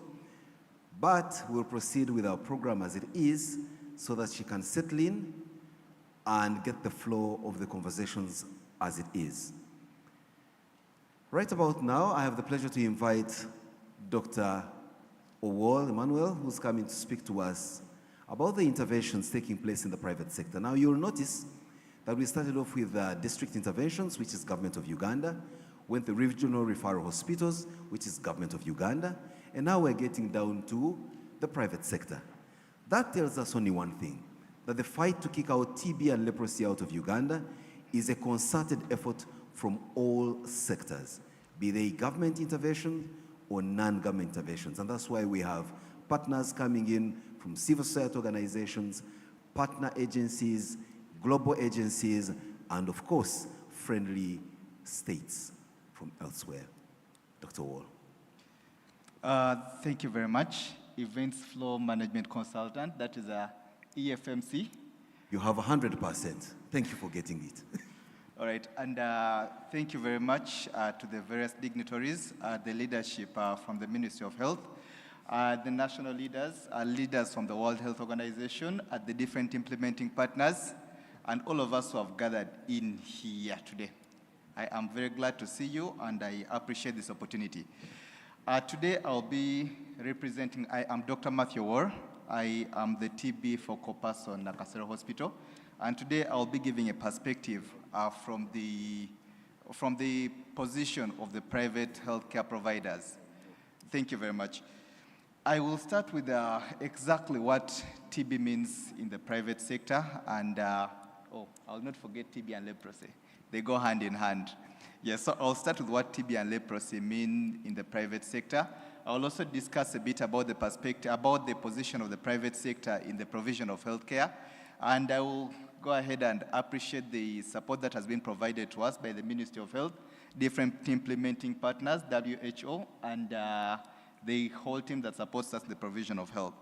Yes, so the private sector complements the public sector in provision of health. We see about 60% of the patients that normally seek health in our country, and this is because there are so many private health units that stand between the public and the different public health systems. So we do see quite a number of patients, and it goes without saying that many of these patients we also screen for TB and leprosy, and subsequently the care is provided to them. TB does not go alone. TB normally goes with other co-infections, the likes of HIV. But also when you look at the management of TB, you cannot look at it from the perspective of treatment of TB alone as TB. We normally have other services that are provided to support the patients that are normally diagnosed with TB. And this normally includes nutritional support, we give them rehabilitative support, and we also manage the other co-infections that they do present with. So that means that TB and leprosy is actually a bigger problem than we seem to think from the perspective of TB and leprosy. It seems like it is just the tip in the iceberg. And normally when these patients come to the private healthcare, they do not come all the time because they want to. Sometimes we diagnose them with TB without unintentionally diagnose them with TB, but because they do present with these symptoms and they do not know that they have actually presented with them. However, we appreciate that the private sector also provides quite something that the members of the public are looking for, and this normally comes in terms of privacy. We still know that TB is still associated with a bit of stigma in our communities, and many times when people, even those that know these symptoms, they do walk into the private health units, are seeking a bit of the privacy that we do provide. So that means that we still see quite a bulk of these patients. The Ministry of Health, the government, the different implementing partners have been very supportive in our fight against TB, and for that we do appreciate them. They have been conducting routine trainings. They have been giving us sentinel support. They have also provided diagnostic tools. We are able to access gene expert machines. They have also included other nucleic acid amplification tests like TrueNATs in the diagnostics. And for this, we are very, very, very, very happy. We have also formed a partnership with the Ministry of Health and the different public hospitals, the regional referrals, to be able to manage the drug-resistant TB cases, and it has actually been quite smooth. The transition is smooth, the communication is smooth, and this has generally promoted the health that we provide to these particular patients, and for that we are still grateful. We do believe that there are still some gaps in our system that we can definitely work along with the different implementing partners to generally improve the service provision that we give to our patients who present and are diagnosed with TB and leprosy. And I will start with saying that, again, private health units are not fully equipped to handle some of the things that present with TB and leprosy. The likes of rehabilitation, including the nutritional rehabilitation, the chest rehabilitation, the physical and the social rehabilitation that these people normally require. We are not well equipped with them, and we would still appreciate support from different implementing partners to be able to push these services out to the community, to be able to provide it to them as much as we would actually love to provide it to them. So that means that these conversations, such as the ones that we're having right now, should ideally stay constant and continue, and we should keep on finding ways that we can be able to extend these services to people that actually need them the most. We are still, of course, faced with the cost of care. That means that we are still faced with the cost of access of some of the medication that normally go hand in hand. Again, TB and leprosy have never been alone. That means that when you are managing them, there is a whole lot of co-management that is done. So we are still faced with the cost of care. With the different requirements that we have, the reagents, the testing equipment, the manpower, the reporting, and we still believe that a conversation with the different implementing partners would still go a long way. It helps us reach a common ground where we can provide optimum care to these people. The private health sector is quite large. Again, it sees about 60% of the 60% of the nationals, and that means that the private sector is numerous. We have lots of health units that still provide care to these people. However, they all cannot come and state their different needs in one setting. So we have come up with an umbrella body at the Uganda Healthcare Federation that generally comes in and provides advocacy for these different private sector service providers. And we believe that an engagement, a continuous engagement with this umbrella body, the UHF, will definitely go a long way in giving us all a sitting down position from which we can discuss and see how we can improve care for our patients. Again, we do appreciate the help and support that has been provided by the different implementing partners. And we believe that if we keep on sitting down and conversing, we still have quite a bit to go. And we are very committed to this fight. We also do have the resources that we believe that the Ministry of Health can leverage upon to improve the screening, the follow-up, and the monitoring of TB and leprosy. And we are very welcome to sharing these resources and also benchmarking on what is currently available in the private sector to generally help us improve the screening, the health care that is provided to these people, and go on our way to kicking out TB and leprosy from, well, the country.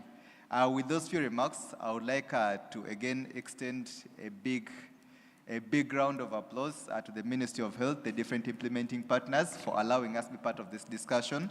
And as we start, we are hoping that these 2 days will be very productive for all of us. Thank you very much.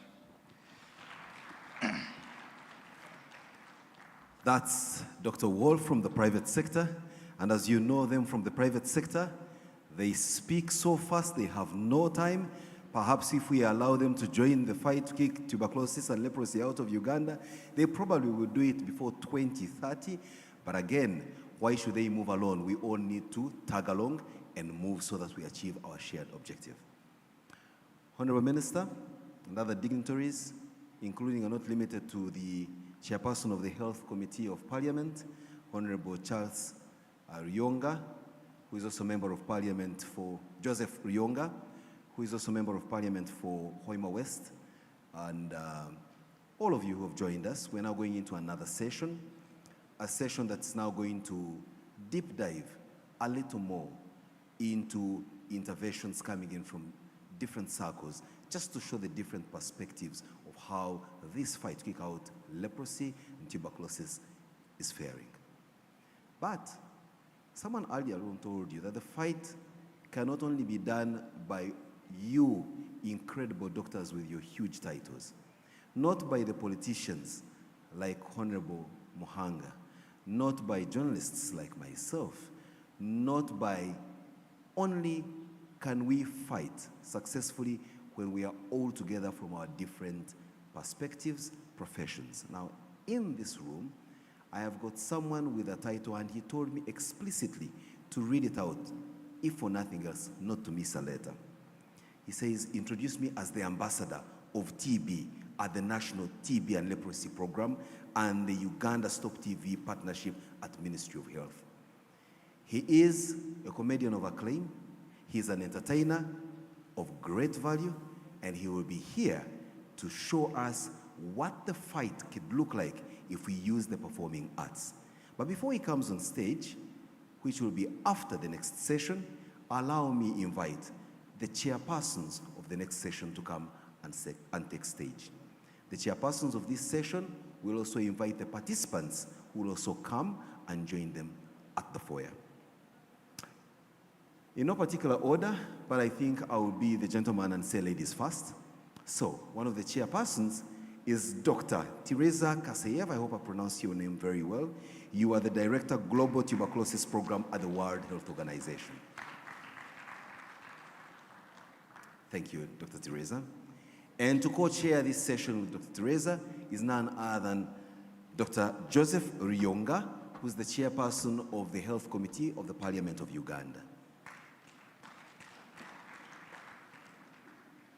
Matters of health are taken very seriously. I think one of the biggest ministries in Uganda is that of health, but also the active Committee of Parliament is one of health.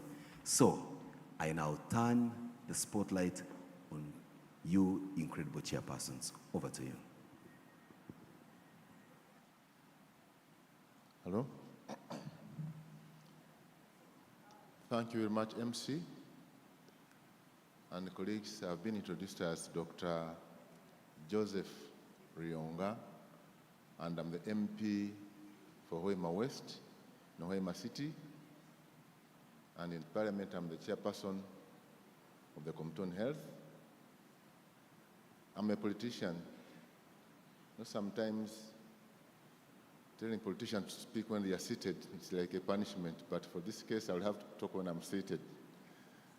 And we're going to share the session with my colleague, Dr. Teresa, who has already been introduced. And of course, we have 3 presenters. And I will call one, the first one, and then she'll call the second one. The first one is called, the name of the first one is Dr. Rose Kengozi, who works with the National TB Leprosy Program. And she's going to present on the review of the 2023 conference communique, and it's only 10 minutes, because the time we have is limited. So she can come and take her seat. Teresa, you can invite the second one. Yes, with great pleasure. Honorable colleagues, distinguished guests, partners, healthcare workers, community workers, civil society. It's a great honor and pleasure to be here today with you. Just maybe a little bit wake you. I would like to say a few words. Sorry if I will not pronounce correct. Moi suze motia basebo mevanyabo. It's a real pleasure to be here and represent World Health Organization, its Global Tuberculosis Program, and share warm greetings on behalf of our leadership. It's a great pleasure to co-chair this session with my colleague and to have wonderful speakers. I wish to the conference, to the leadership of the country and to the leadership in health, big success, because you are doing amazing and very important work, important not only for the country, for Uganda, but also for the global perspectives, that we can show to the world that it's possible successfully combat and the global biggest epidemics like TB, leprosy, HIV, and others. So we believe in Uganda, and we believe in our collaboration, and wish all the best to this forum. So, and I would like now, with pleasure, invite also our other speaker, Dr. Henry Luce, my colleague who is leading a TB program here in Uganda, to join also our panel. Kindly ask both speakers to come and to join us. Dr. Rose? Dr. Rose Kingori and Dr. Henry Luce. And also Dr. James. Dr. James, Commissioner of Medical Services, Uganda Prison Service. You can come and take your seats here.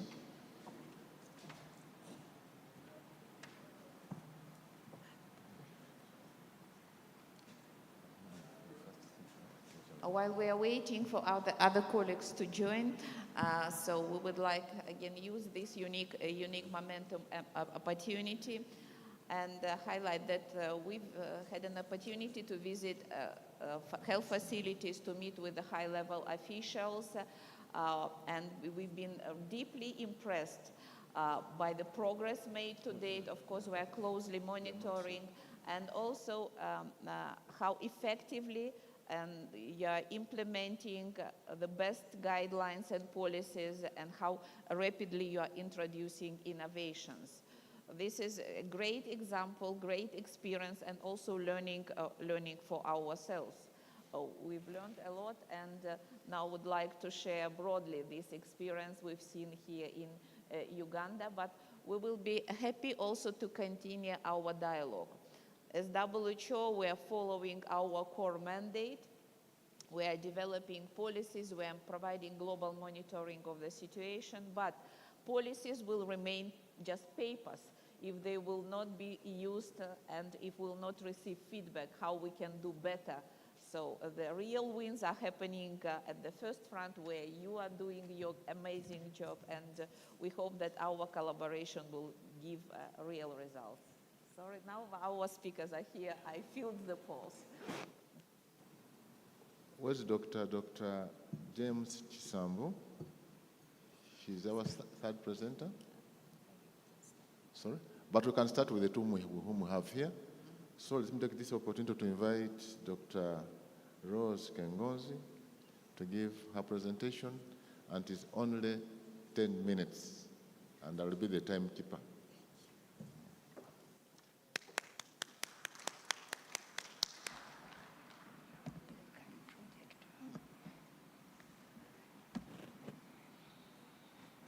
Good morning, ladies and gentlemen.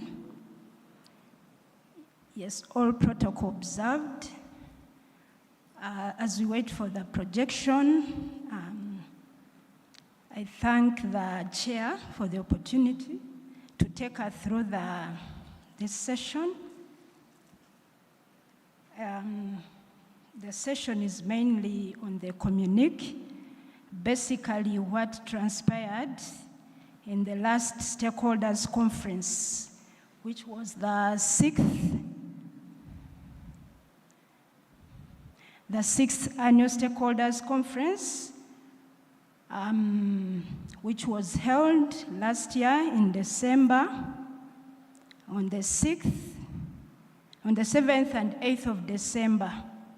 Yeah, and the theme of the previous stakeholders conference was advancing science, finance, and innovation for accelerated TB and leprosy response to urgently end TB epidemic and advance zero leprosy status in Uganda.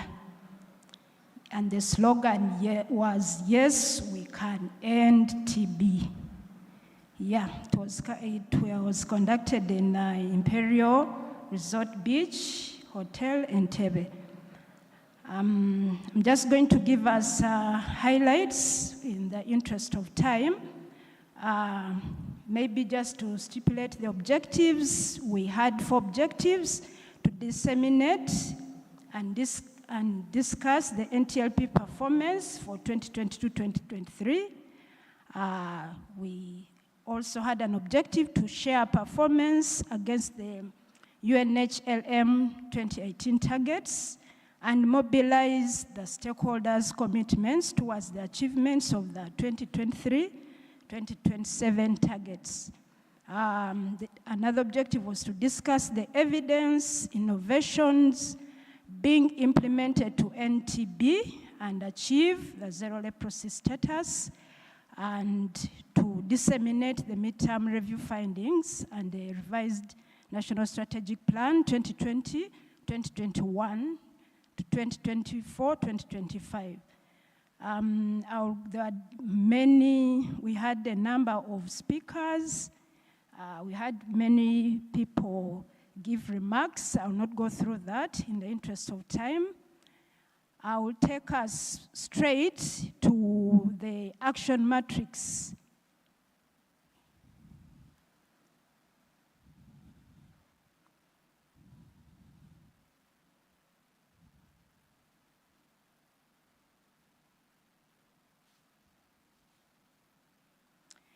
Yeah, so the first thematic area was 2023-2027 UHLM-TB targets, and the action was we needed to implement interventions and activities to achieve the targets.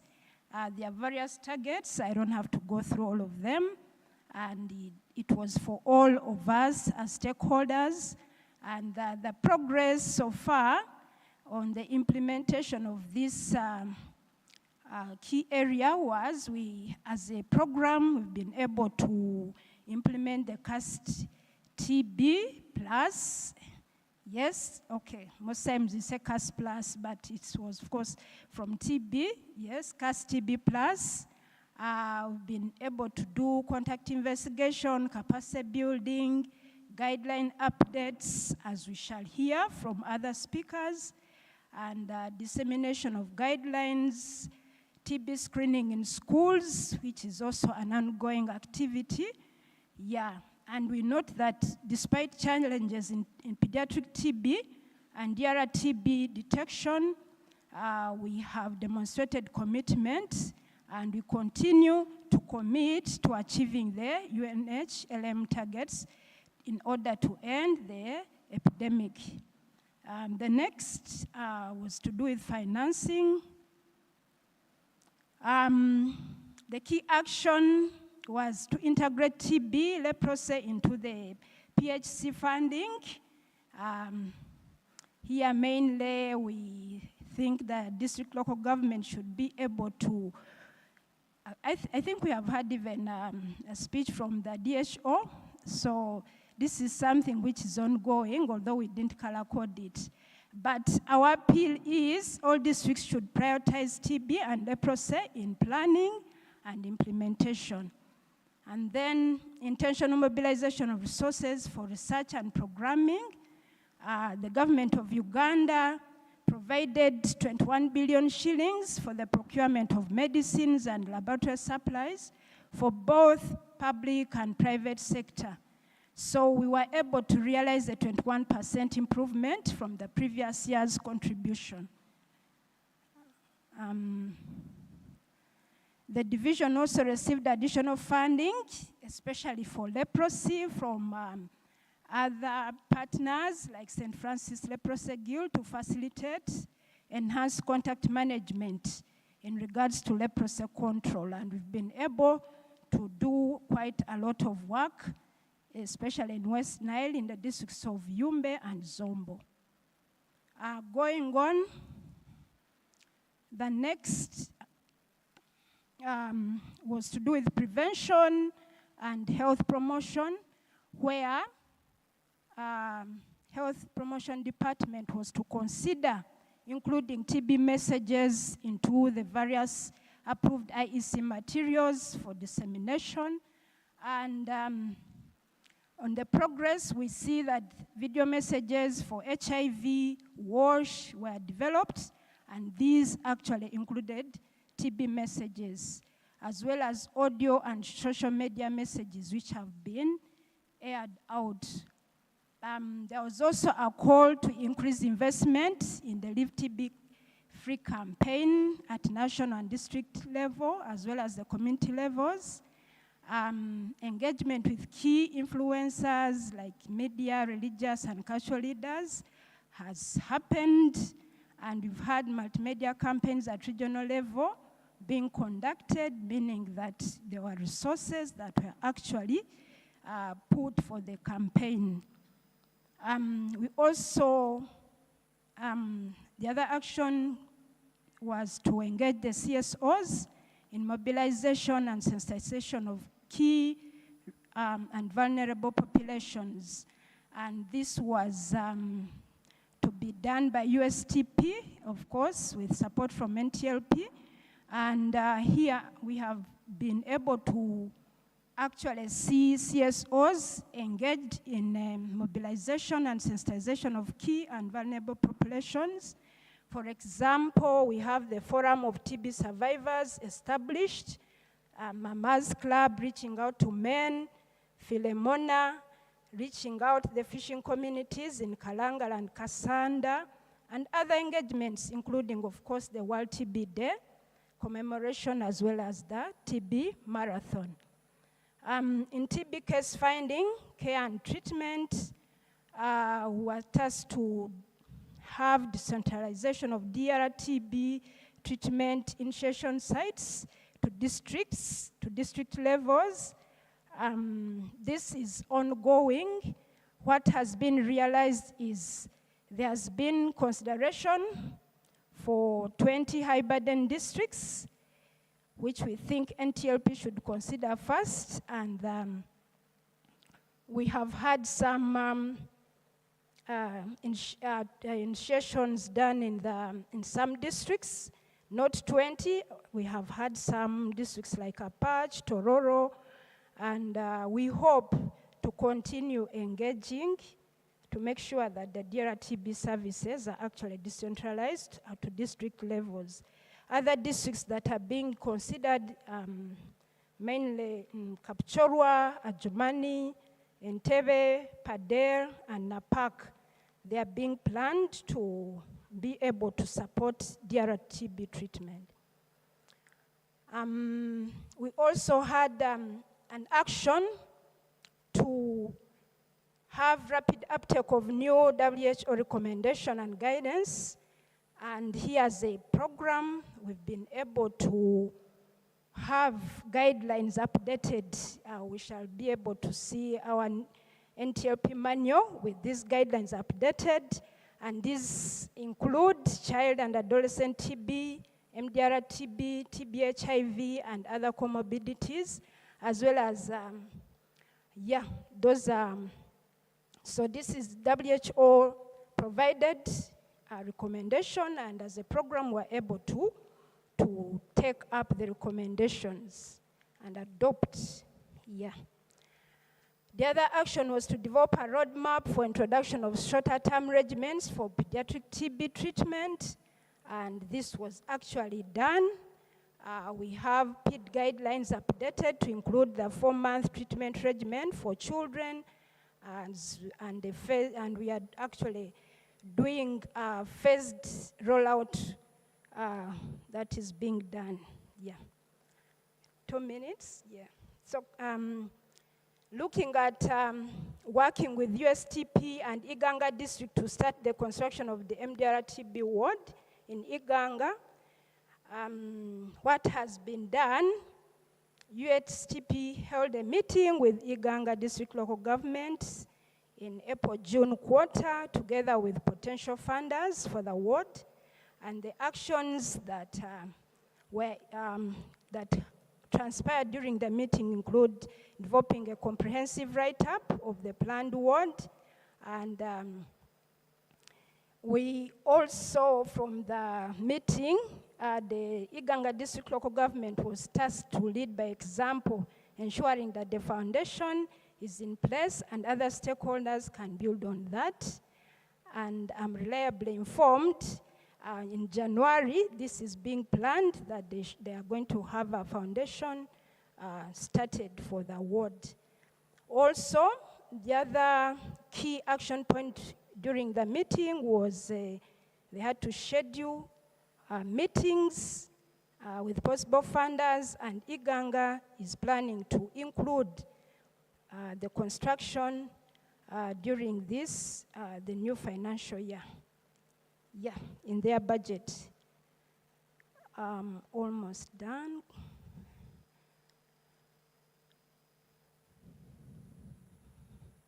You can kind of scroll down, Other action areas we had proposed that all PNFBs should be supported to do screening and other TB services in order to improve care and treatment. And this is mainly by our implementing partners, and this is ongoing. We have all faith-based PNFPs being supported, especially in capacity building and support supervision, as well as mentorship. All hospitals were supposed to conduct mortality audits for TB patients who die, and the update is we have had mortality audits being conducted in about 26 hospitals, 2 health center 4s, 2 health center 3s, and these are from 10 districts. I may not have to outline all of them. So we have had at least mortality audits done in some hospitals. So we encourage all hospitals should all be able to do mortality audits. Looking at system strengthening and coordination, we had planned to have a phased implementation of CAS TB at district levels to improve efficiency. And actually, we can all testify that during the last CAS Plus campaign, this happened. All regions were able to conduct phased CAS implementations. Also to do with meaningful engagement of community, including TB and leprosy survivors, also HIV networks. Multi-stakeholder advocacy meetings have been held in 14 regions with representation from various religious, cultural leaders, manufacturers, and other stakeholders in this regard.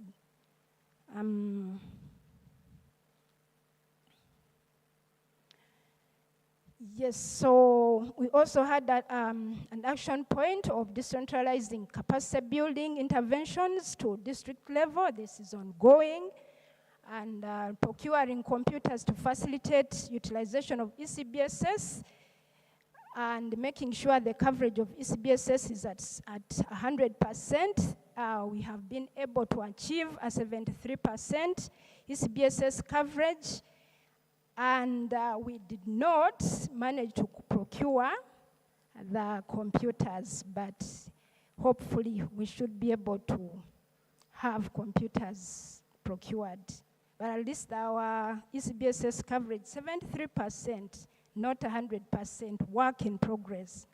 As I finalize, we had an action point to do with social protection, where Ministry of Health was to work together with Ministry of Gender, Labor and Social Development to identify and link TB patients to TB-specific social protection opportunities. Also, the proposed opportunities under the Ministry of Gender and Labor and Social Development were not TB sensitive. We wanted them to be both sensitive and specific. In regards to this, we have ongoing engagement with Ministry of Gender, Labor and Social Development. We have strategies to support vulnerable people with TB, such as enabler programs for MDR TB, with support from Global Fund. Also, to note, we have partners, specifically BMZ and GLRA, who have been able to support DSTB patients in West Nile region. Yeah.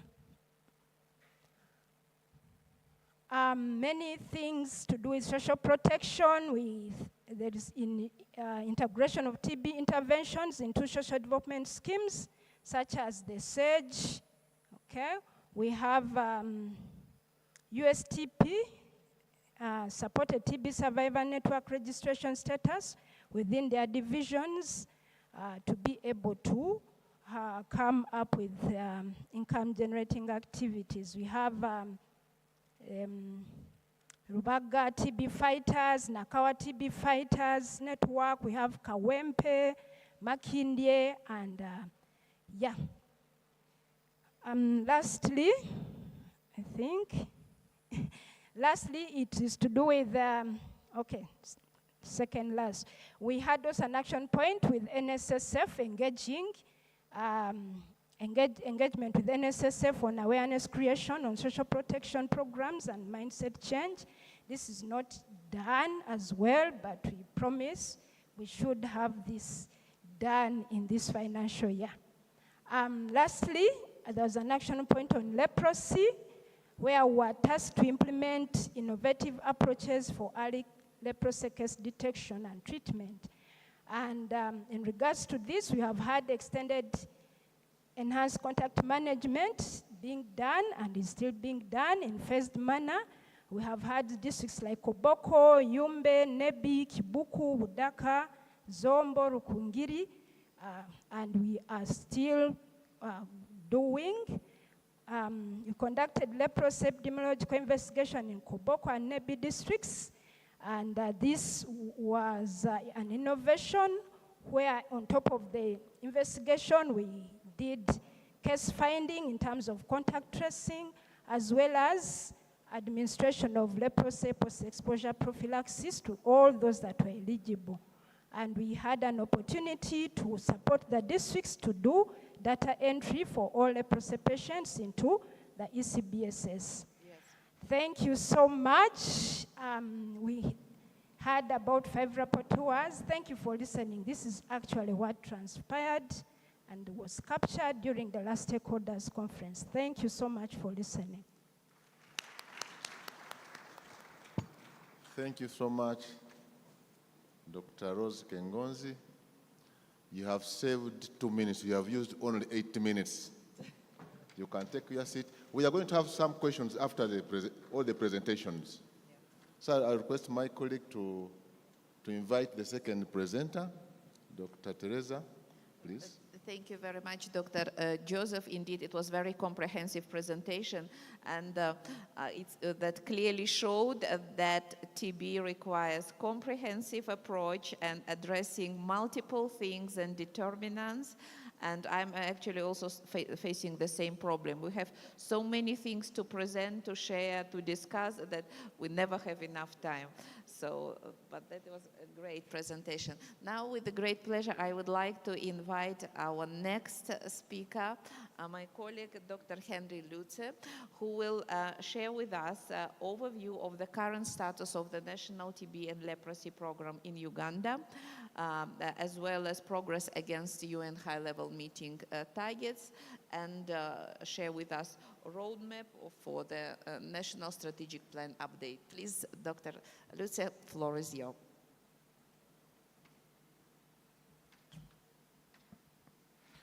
Thank you very much, Chair, Dr. Teresa, for the introduction, and the Honorable MP, Dr. Yonga, as your Chair. Honorable Minister of State for Primary Health and the Director General of Health Services, I'm happy to be here to present on this 7th annual Tuberculosis Conference. My name is Dr. Henry Lutze, the Acting Assistant Commissioner for National TB and Leprosy Program. And can I have the next presentation? The next slide.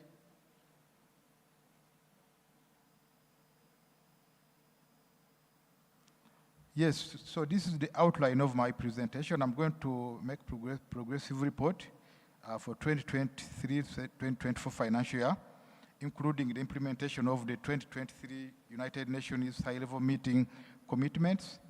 Then in the same presentation, there will be a status on the update of the current TB strategic plan, and also the roadmap for the next strategic plan for tuberculosis. Next.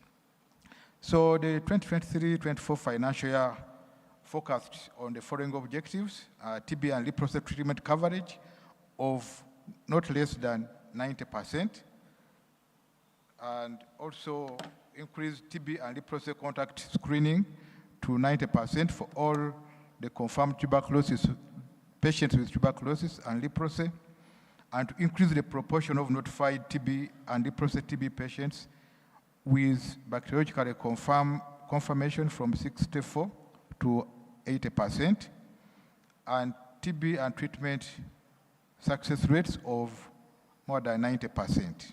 Next.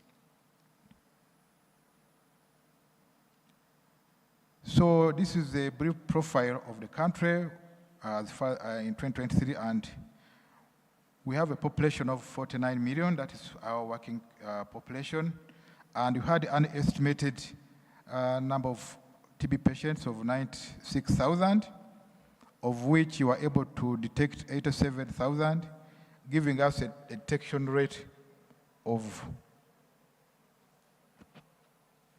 sorry, previous slide, please, don't move fast.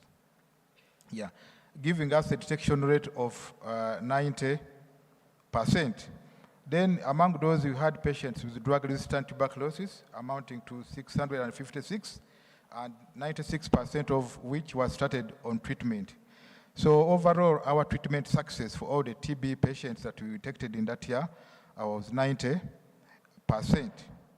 Among the TB patients we had 37% of them being co-infected with HIV, and 97% of the patients that had HIV co-infection were also on anti-HIV treatment on ALT. We had also some patients who actually died, amounting to 9,900, and 4,000 of them, 200 were HIV negative, 5,700 were HIV positive. So HIV is contributing greatly on the mortality of the patients with tuberculosis. So we also had interventions as far as prevention is concerned. what we see here is a progressive enrollment of patients with HIV into the treatment, TB prevention treatment. But over the years, as we went into 2023, we got more of household contacts for TB that were initiating on TB preventive treatment. Because the previous years, as you can see on the left side of the screen, those yellow bars were the people living with HIV. And those years, remember, we had intensive campaigns where we were reaching all the patients with HIV, putting them on TB treatment, preventive treatment. But over the years, since we covered most of those patients, we focused so much on household contacts, and that's why you see in the last year of 2023, you see a lot of green and very little of people living with HIV, because now there are not many that had not received the TB prevention treatment. On the right-hand side, we see a graph showing the funding profile of the program. The y-axis is actually the US $1 million, and we are seeing the years as we went by from 2019 to 2023. What we can actually see here is we have progressive increment in domestic funding from 2019 to 2020 to 2023. So we want to thank the support we are getting to be able to realize this increment in TB funding from domestic resources, but also we are still getting a lot of funding from the national funding agencies. Next. So this is just a picture to highlight some of the interventions that have contributed to the increase in patients that we are detecting. You can see on the left-hand side we have the TB film van, where we do the chest X-ray, we do the sputum testing, and we go to communities to screen patients, and that is one of the camps where we were having the screening. And then on the right-hand side, it's one of the talk shows that has contributed to the awareness program that we are as one of the interventionists. So focusing on the strategic objectives of our strategic plan, the first objective is actually to create awareness and appropriate health-seeking behavior. So you can see the measures that we have taken up. The main slogan is Live TB Free, whose promotion was cascaded in TB to Jugobe as one of the local language campaign targeting hotspots in Karamoja mainly, Busoga, Kigezi, Bugisu, Buked, and Bunyoro regions. So on the left-hand side, you can see some of the interventions that were implemented. We had IEC materials ranging from T-shirts, from flyers, and bags. But also we had talk shows on TV and radios, and DJ mentions that were being put on radios all the time. So from our assessment that was conducted to see the impact of these interventions, we are seeing that there is an increase in knowledge of TB signs and symptoms among the community from 43 when the program started up to 73 in 2023. So this is a significant increment in the knowledge, and we hope that once there is a knowledge creation in the communities, then we should be on the right track as far as addressing the TB epidemic is concerned. Next. Now, this is the second objective of our strategic plan, which is TB prevention. And among the interventions we do is contact tracing. And you can see that among the patients that we are getting, we are contact tracing quite a number of them. The contacts in the household, 89% of them were traced and assessed. Next, before, please. And from those assessments, we were able to detect 20% of them with symptoms or signs likely to be tuberculosis. And on further evaluation of those ones, we were able to get 10% of them actually having tuberculosis. So this follow-up of patients in household contact is very important and is yielding positive results for the program. So you can see on the right-hand side where we have 75% of our children below 5 years put on TB preventive treatment as part of the contact investigations and management. And we have 80% for those above 5 years.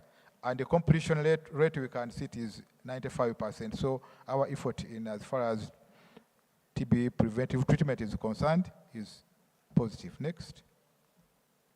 Again, these are some of the other highlights. You can see the Honorable Minister of Health, John Lusa Cheng, handing over one of the mobile van for TB screening in the rural region, and other colleagues in there. And here on the right-hand side, you can see Honorable Kawoya receiving the X-ray machine for screening of TB patients. Next. So increasing TB treatment coverage, this is identifying the patients from the communities. So the coverage is calculated based on the number of patients that we estimate in a certain period, like in the year, and actually how many of those we get, and we put that as a proportion or the percentage. And you can see that you were able in that year to reach 86,929 patients were identified, and that is 91% of our target, which we said should not be less than 90%. So we are improving, but we still have to do much more. And you can see most of the patients that were detected were men.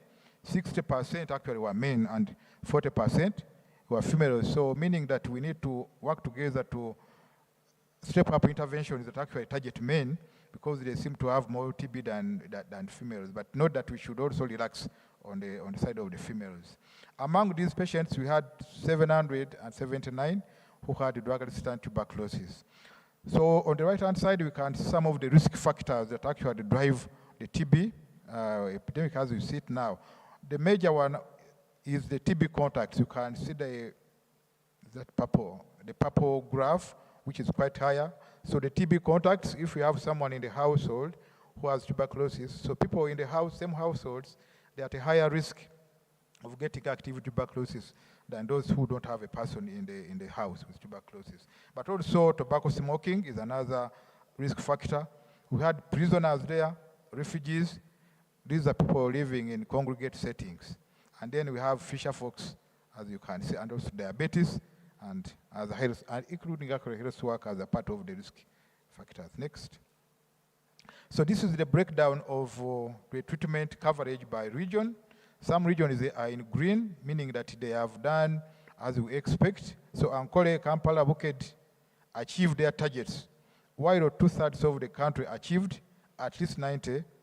But we can see also some other districts that are in regions that are still in red, meaning that they are not achieving as expected, so we need to step up. That is Karamoja, Toro, Teso, and West Nile regions. Next, please. And this is just a show of, by our map, where we are getting the most number of TB patients. The red coloring shows where we get more than the national average, which is 198 patients per 100,000. Where you see green, those are the regions that are detecting less than the national, which is less than 198 per 100,000. So we can see quite a lot of more than 98 in the Karamoja region, in Acholi region, and in the east, also some parts of the southwest. But we see a lot of green in the east and some parts of the central. But to note that Jinja City, Moroto, Soroti City, and Kalangala are notified 3 times the national average. So we are getting more TB patients in those regions, Jinja City, Moroto, Soroti City, and Kalangala. Whereas Soroti, Buked, and Ngora districts are notifying quite less. So we need to find out how we can step up detection of TB patients in some regions. So this is something on child and adolescent tuberculosis, because some of the patients we detect actually children less than 15 years. So 12% of the children 0 to 14 years we are notified with tuberculosis. But this is still below the national target of having 15% of all the patients notified being children below 15 years. And 76% of the estimated children with TB, we actually started on treatment. Next. This is something on the drug-resistant tuberculosis. The treatment coverage for drug-resistant tuberculosis rose from 51% last year to 66% where we are now. So we think that we are making some progress in identifying patients who are drug resistant. And of those that were notified, 62 were males and 6 were children. There has been a steady increment in drug-resistant TB patient finding over the last 4 years, from 38% in 2021 to 66% in 2023-2024 financial year. Next. So this is a map which shows us on the treatment success, and where we see green, that's where we are achieving more than the 90%. Yellow is between 80 and 90%, and red is below the 70%, below the 80%. And from 2023 to 2024, if you compare the graphs, we have actually improved, except in some regions which still have yellow. But this year, we achieved over 90%, which is 91% treatment success, and we think that we should be able to achieve better outcomes as we progress with the support we are getting. Next. This is including on TB treatment success, again, which is continued. This for children below 15 years. We can see that 91% of the children below 15 years also were able to succeed in their treatment. 90% of patients with TB and HIV were also treated successfully. But the cure rate also improved from 76 to 80%. Here now, when we say cure rate, is that among those that who actually have the confirmed tuberculosis as identified by the laboratory, those that actually were completed treatment were cured were 76. And it's an improvement, rather 80, which is an improvement from 76 of last year. Next. This is on leprosy. There was a decline in leprosy patients notified from 489 in last year to 307 this financial year. And the child notifications are still high, showing ongoing transmission. So our strategic plan is to have child transmission for leprosy reduced to less than 3%. But in our report here, we are showing that we still have transmission as high as, or notification as high as 15% in children, meaning that we are not stemming that transmission of leprosy in the communities. And then grade 2 disability reduced from 19% to 10% during this year, but we know even 10% disability is still high. We want to reduce that to 0 disability. Next. These are just pictorials of some of the things we have been doing. We can see the capacity building workshop for contact tracing, and also cross-border technical working group, who have helped us very much in detecting TB, even across borders. Detecting and also being able to follow patients who cross borders. We know that this is one of the challenges that we are facing. Some patients come across borders with TB, and somehow we may not catch them. But if we put interventions at borders that can address those people who are crossing this side or to the other side of our borders, then we can institute collaborative measures to make sure that we screen and we follow up these patients across borders, and this is taking root. Our strategic objective number 6 is the effective and efficient systems. As we are doing all these interventions, we are also strengthening the systems. We can take note of the laboratory systems that are being strengthened. We have regular external quality assurance surveys. We have the diagnostic network survey that was conducted. We have the laboratory spatial analysis. Also, we have the program management.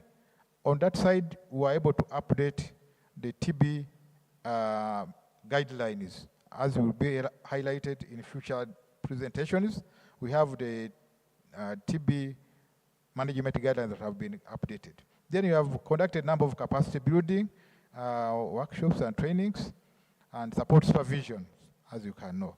Coordination, we are working well within the ministry, first within the program, but also within the Ministry of various structures that work with the program, the technical working group, the senior management, the top management group, but also with the partners. As you know, we have partner meetings that we engage in, and our performance review meetings that we do quarterly at regional and national level, and we quarterly have the National Coordination Committee meeting, where the Director General of Services is our chair for that coordination meeting. Next.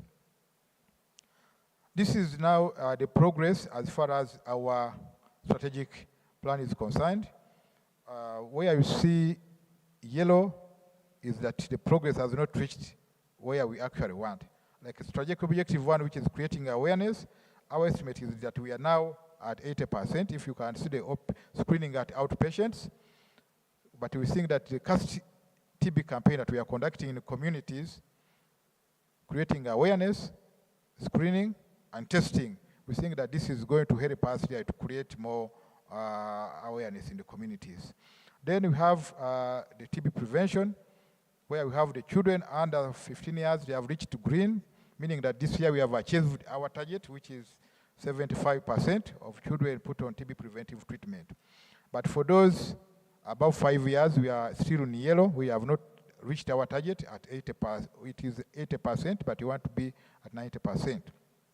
But the completion of those that we have put on treatment is 95%. So we also applaud that we have been able to get the patients, other than those people who deserve the preventive treatment, put them on a treatment, and also more than 95% of them completing this intervention. Then the TB treatment coverage, we have already seen it's more than 93%. And we also have access to the WHO recommended molecular diagnostic test, which stands at 77%, and also access to the drug sensitive testing, which stands at 78%. They are all in green. We have reached our targets, but I know that still there's room to do better. So now the effective systems, we can see that we have been able to put in place the electronic case-based surveillance system. And we can say that right now we have covered 75% of the facilities. This is now the patient level data that is captured for all patients who go to the facilities for TB treatment, but also including contacts. Our treatment budget has increased. It's now at 67%. And we are noting the increment in the government of Uganda support. Thank you. Next. So this is the progress as far as the UN high-level meeting targets was concerned. As you know, that this is the second UN HLM commitment of making sure that we integrate health, finance, education, and community engagement to enhance TB response and ensure equitable access to essential services. So we need also to commit increased investment in TB prevention and care, strengthen health systems, and engage community in awareness and screening. But as you can see on the very extreme left column, those are the indicators. We have the notification. We have, sorry, can't be seen there properly. 4 minutes. Oh, okay, I'm summarizing, yes. So we have the target column for 2023, and we actually have the performance for 2023, and the achievements there, which you can see highlighted in yellow and green. So for notification over TB, we are at 90%, and for TB children started on treatment, we are all detected, we are at 75%, and for drug-resistant tuberculosis, we are at 76%.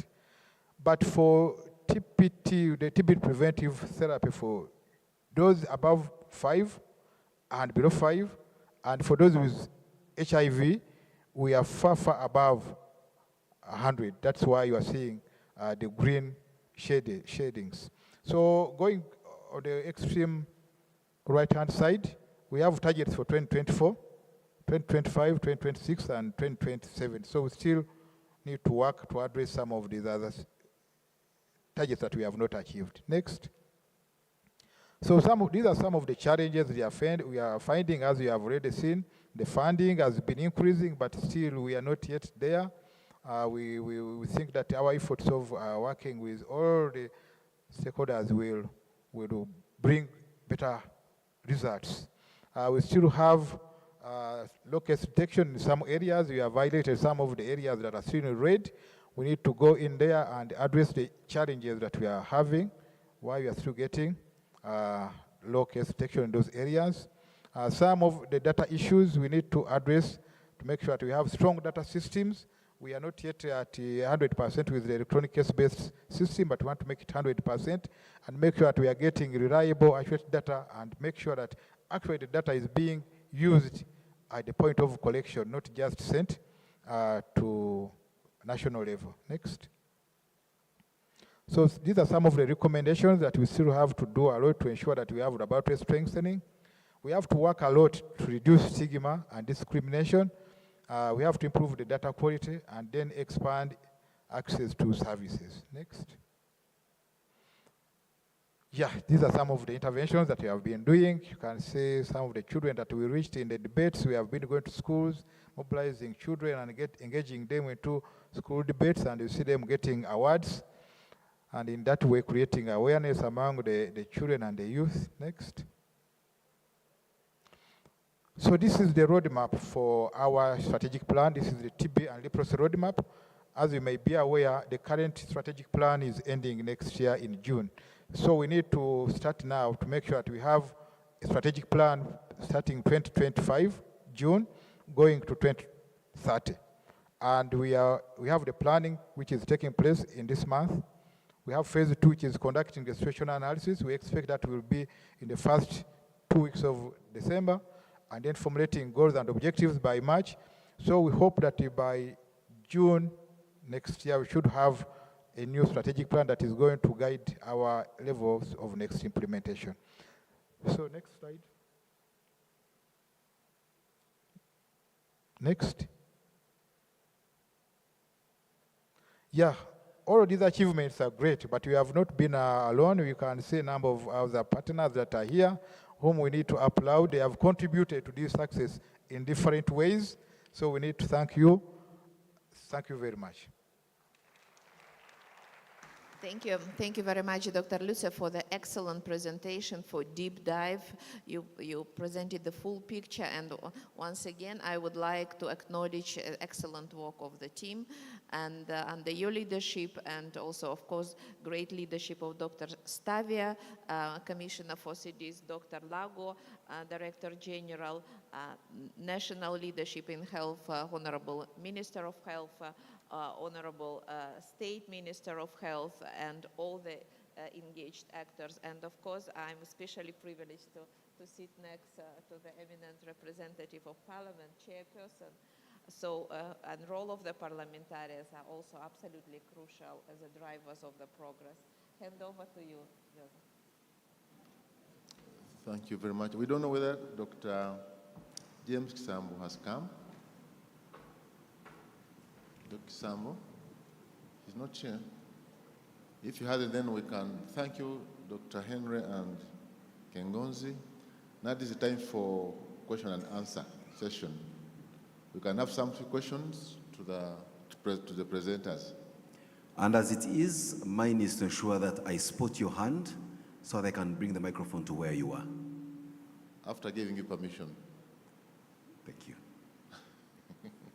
And even you can ask co-chairs of this session if you wish. We are ready to be challenged also by your questions. I'm waiting to hear the acronyms in the questions and how they will go. Dr. Rionga, there is a question over here. Sorry? There is a question over here. You can go ahead, no problem. Thank you very much. AGAC Commissioner, yes.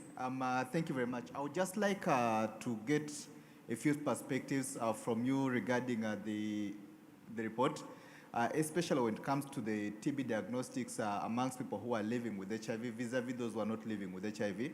I see that the trend has actually been quite impressive. It is now 37% of the people who are diagnosed with TB are living with HIV, while the rest, the other bulk are those who are not living with HIV. However, when I also look at the current, the bulk of the diagnosis comes from those who have been contacts. And when I look at the rest of the diagnostics, I see that the non-communicable diseases, in this particular case, we do have the diabetes actually gives us a very, very small part of those. So for clarification one, those who are living with the contacts, also those who are living with the diabetics, regarding the contacts, are we looking at the different catchment areas? Are these catchment areas places that are overcrowded? From the private sector, some of the numbers that we've seen are people who are coming in from the likes of Chikuba areas. These are normally the young traders. We do see the younger gentlemen who normally frequent the gym areas, the sauna areas. I do not know if you have seen a similar picture when it came to your data collection, and does that again play a role in the changing trend of the infection from those who are initially living with HIV vis-a-vis those who are living without HIV? Thank you very much. Thank you, Dr. Wall. So with your indulgence, Dr. Ryonga. Just continue. We take the questions in omnibus, then you'll answer. We can get about 5 questions if you're there. Fine. The reason we're talking about acronyms is to indicate that your question should be short, concise, and precise. I'm waiting to see a hand.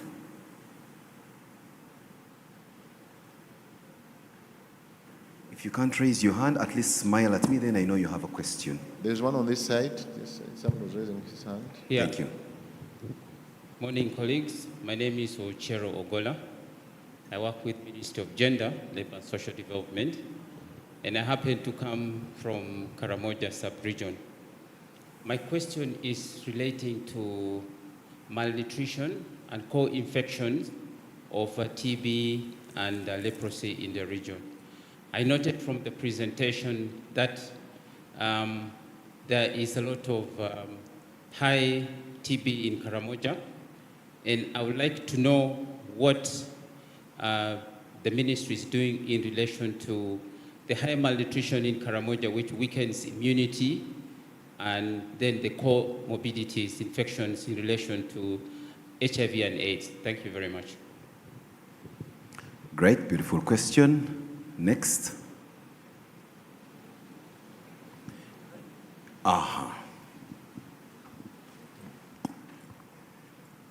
Thank you, and thank you to all the presenters.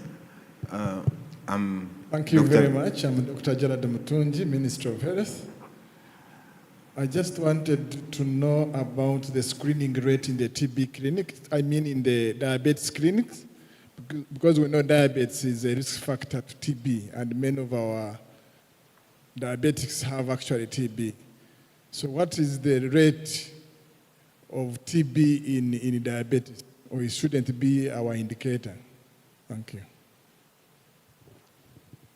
Thank you, Mr. Chairman. My name is Peter Lochero. I'm the country representative of Doctors South Africa, Quam. My question is regarding IPT. I saw there was a consistent reduction in IPT for people who are HIV positive, if I got it well. Can we understand why this is so? Thank you. There will be another question this side, and let's, with your indulgence, allow that when you're asking a question, for purposes of easy visibility, you may wish to stand. It also projects your voice even better. Thank you. Dr. Becca Bakashaw, I work with AIDS Information Center. And thank you, Dr. Luze, for that presentation and really highlighting the work that has been done. I particularly take interest in the gains from the Cast Plus campaign and the fact that we've done it over a number of years. I'm wondering whether there's a plan to mainstream this initiative, especially with the strategy of using the community health extension workers coming on board to ensure that every day for 12 months, 52 weeks in a year, there is an initiative to go household by household looking for TB, and knowing that most of it is coming from the contacts. Thank you. And I have a lady with a question over here, Doctor. Yes, I'm Elizabeth Ndagano from Adifa, Uganda. And my question goes directly to Dr. Luze. You've been giving the different indicators about the data about the national TB leprosy status in Uganda. And I'm wondering why you've not given us the data for persons with disabilities. Does that mean that people with disabilities don't get affected with TB? Okay, we have the Acting Director General of Health Services, who is also going to ask their question, and then we can wrap it up and answer those questions in one omnibus. Thank you. Thank you for...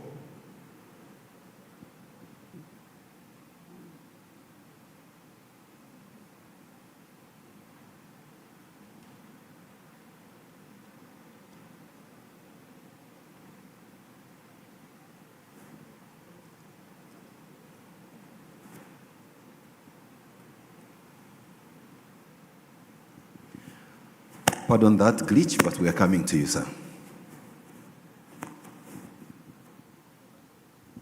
Thank you, Dr. Luce, for the presentation. I was just trying to look at the map, and I was thinking that the districts which are not performing well, is it that we are not investing enough in them? And probably if we are investing, what is that what they are doing, what the districts which are performing well are doing, and those which are not performing well are not doing? So because we need to be able to have, if we are to talk to end TB by 2030, then we should be having homogeneity of the map should be cutting what? Across. And then when you highlighted there was a map, looked like there was only one spot of the red. I was wondering which district was that. Thank you. All right, so Dr. Luze, a question coming in from the Acting Director General of Health Services. I don't know whether that to you is not an interview to confirm you on your role, considering this is your boss, but you may wish to give it some very serious thought. But Dr. Rionga, may I request that... there is one burning question behind you. Okay. Over there. This will be the last one in this quarter. Thank you. Protocol observed. Good morning, everyone. My name is Derek Msoka. I'm the M&D Specialist for Health Systems in Ministry of Health. My question goes directly to Dr. Teresa.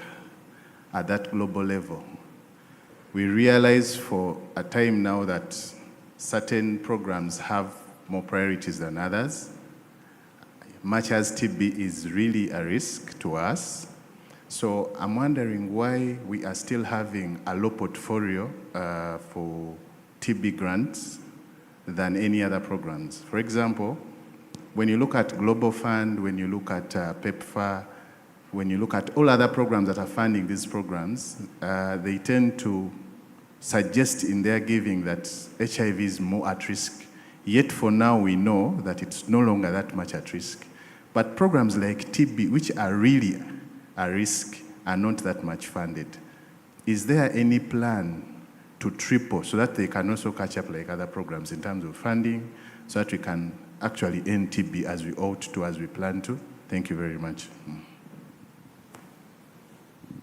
Over to you, Dr. Rionga and Dr. Teresa. Thank you very much for your questions. They asked questions to Dr. Luze,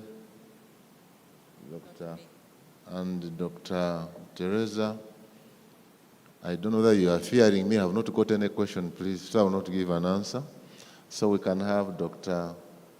Luze to respond to the questions. Thank you.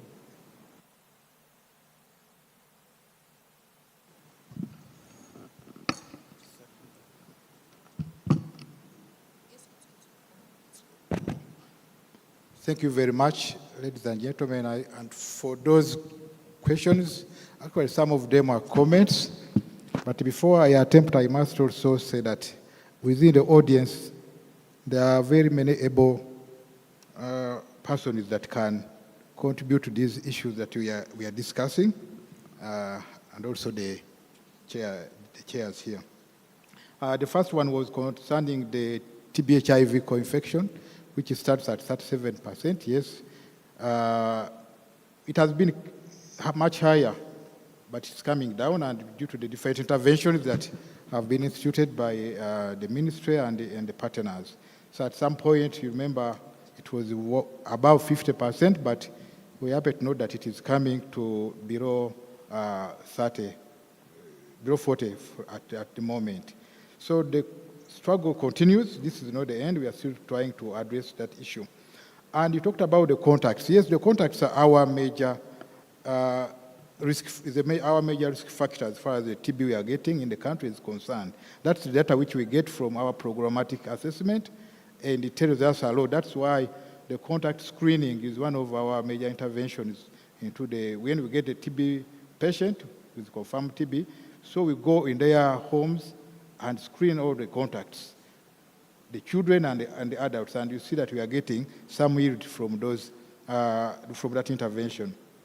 Then you talked about Chikubo, which is mainly the congested environments, which we are focusing on very much. Not only Chikubo, but a number of markets in the country. Those are one of our hotspot areas that we target, and we go with our community intervention, including the vans and mobilization, and we do the screening. So we try to reach those through that mechanism as part of the other overall health interventions that they are receiving.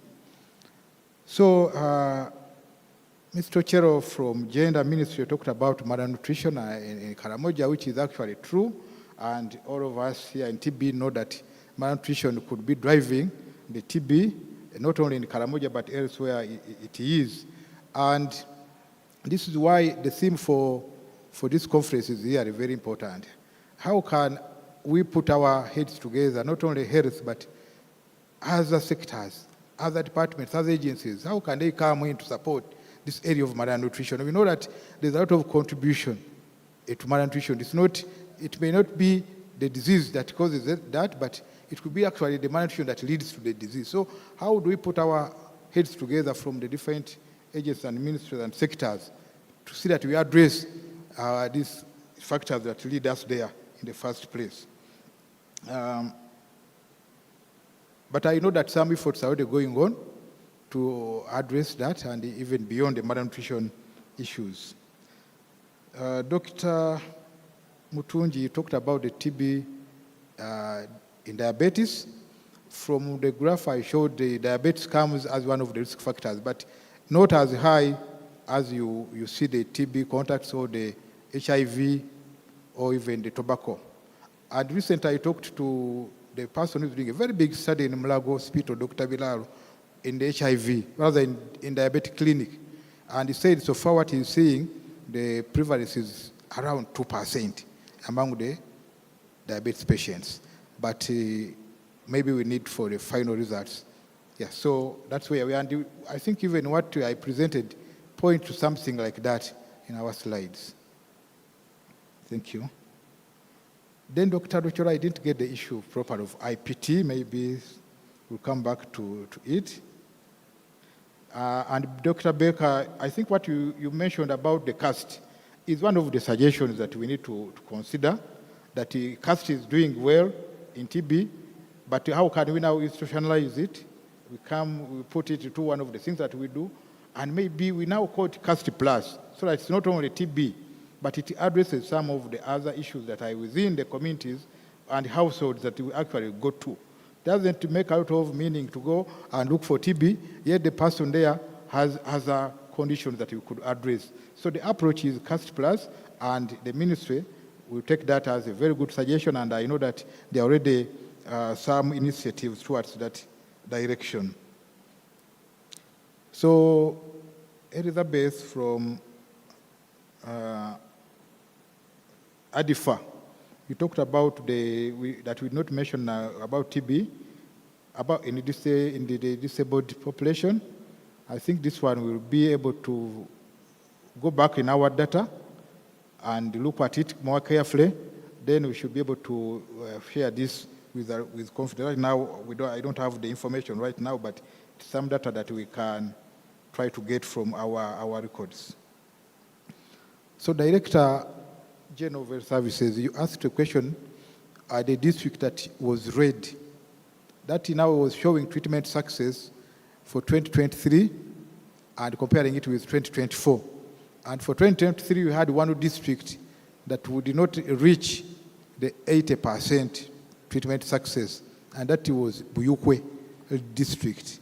So we put interventions in place to address that, and you could see that in this year, 2024, there's no red, at least they are improving. There are still yellows that have not reached the green, but at least Buyukwe is no longer red in this financial data that we have shared. And also for the other districts that are still not reaching their TB case detection and treatment success, we are putting quite a number of interventions. And one of the interventions we are thinking is the community interventions, strengthening them with our digital express screening into the community. So we need to penetrate those communities, go to the households, and reach those populations that we don't commonly reach. So those are some of the interventions, but I will be able to even come to the office and we plan together on these interventions. Thank you.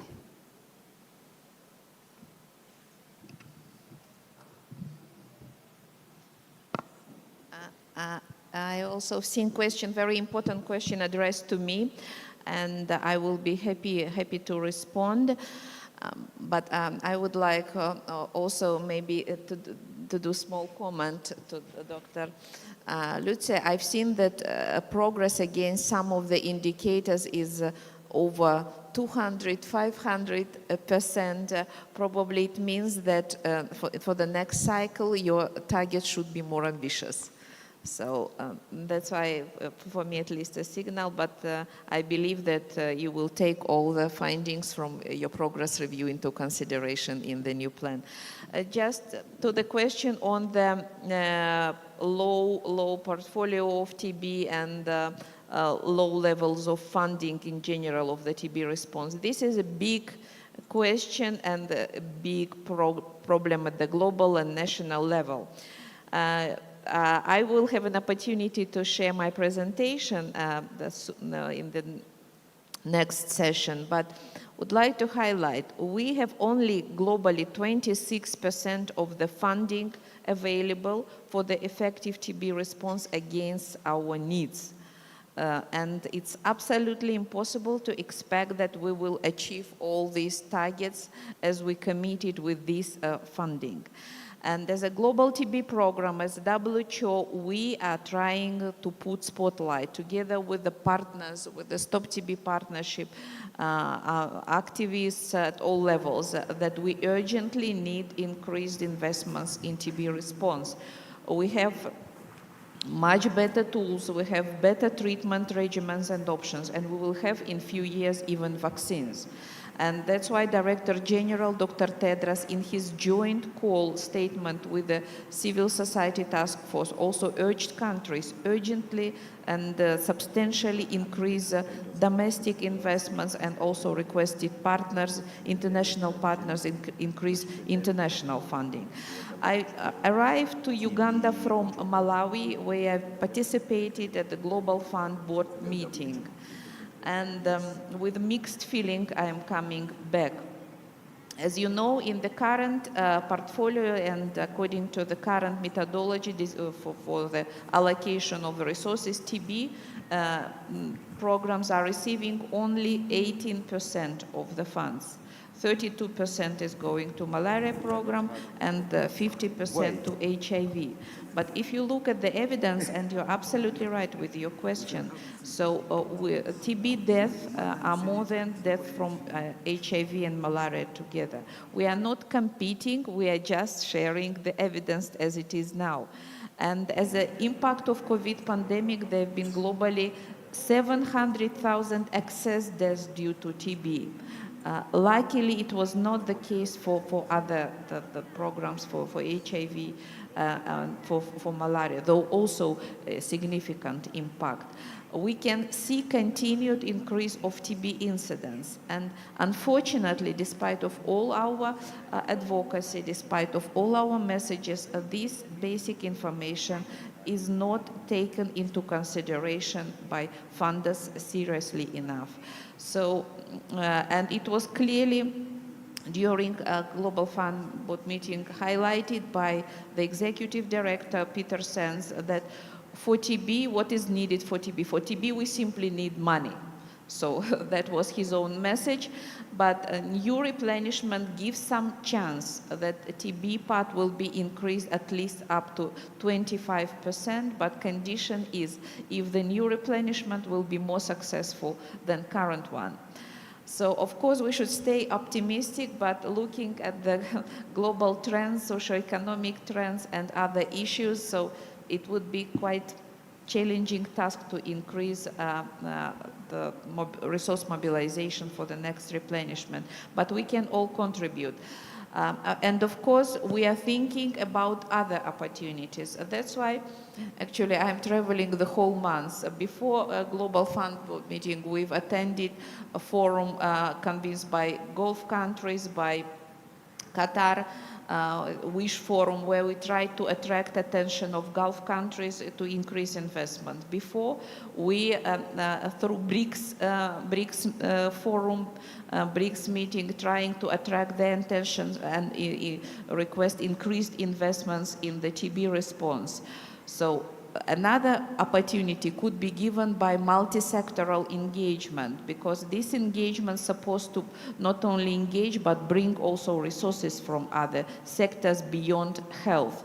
And here we are expecting better opportunities. Of course, we are looking at the current cost and the prices for the TB diagnostic tools and for the TB treatment options. They are improving, but not fast enough, and still are not affordable enough. So that's why further negotiations with the manufacturers will be needed, and here countries can play a role. For example, South Africa is always very successfully and pushy and demanding to drop the prices for diagnostics. There are also options, and of course we are looking for the new point-of-care test, cheaper and affordable, and we see some good pipeline and dynamics. We're expecting new vaccines, and next year we will be convening a global forum on financing for the TB vaccines, provide equitable access. So all these things we are doing, but increased domestic resources and positive dynamic here is very much needed as well. So sorry for being long, but it was a really key question.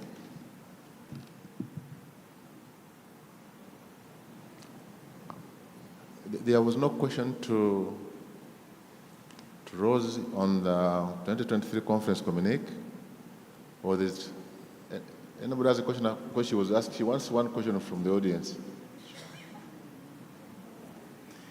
Considering there is no question from the audience, maybe she can ask the audience. So everything was okay. So it's okay.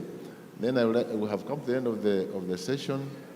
I would like to thank my co-presenter, my co-chair, Dr. Teresa, and the two presenters, Henry and Rose, and the audience, and for your good contributions. Thank you.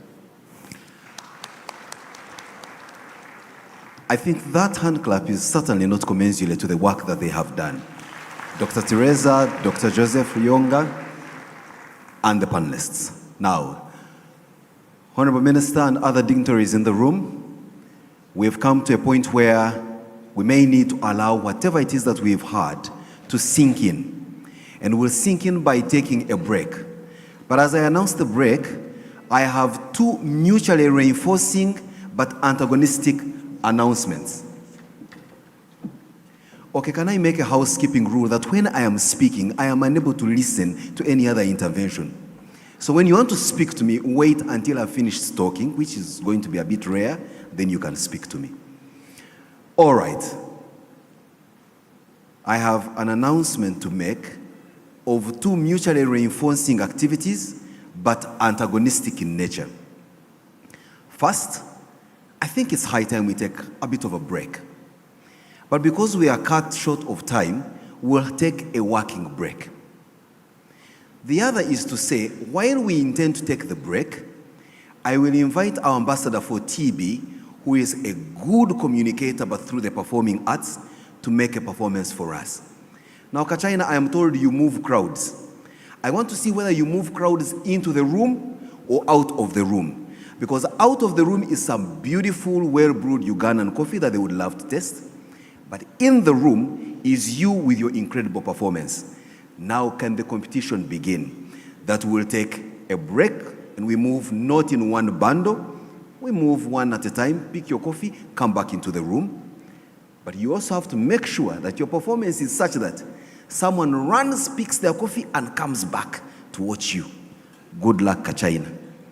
But in case he doesn't succeed, we should be back to resume the next session in exactly 30 minutes. I thank you. Thank you so much, our MC and the moderator.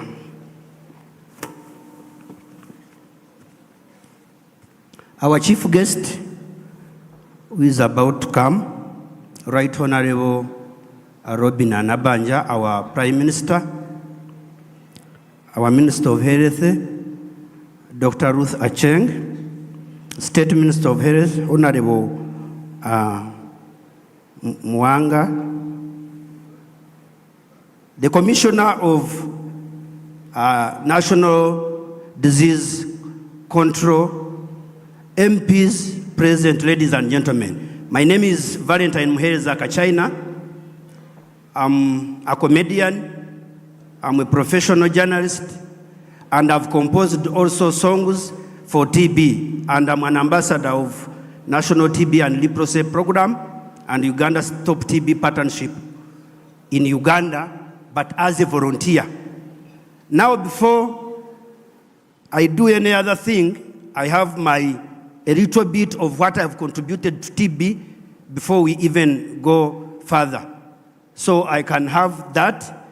And I also, last night I composed a song about TB so that we can have that. So kindly, if my presentation is here, we can have it before we have a song. Yes. Otherwise, I have a degree in journalism and mass communication, and I'm also doing a master's degree in diplomacy and global studies, but mostly doing advocacy work for ending TB. And last year I also represented Uganda, invited by UNAIDS in the Global Alliance to End HIV in Children.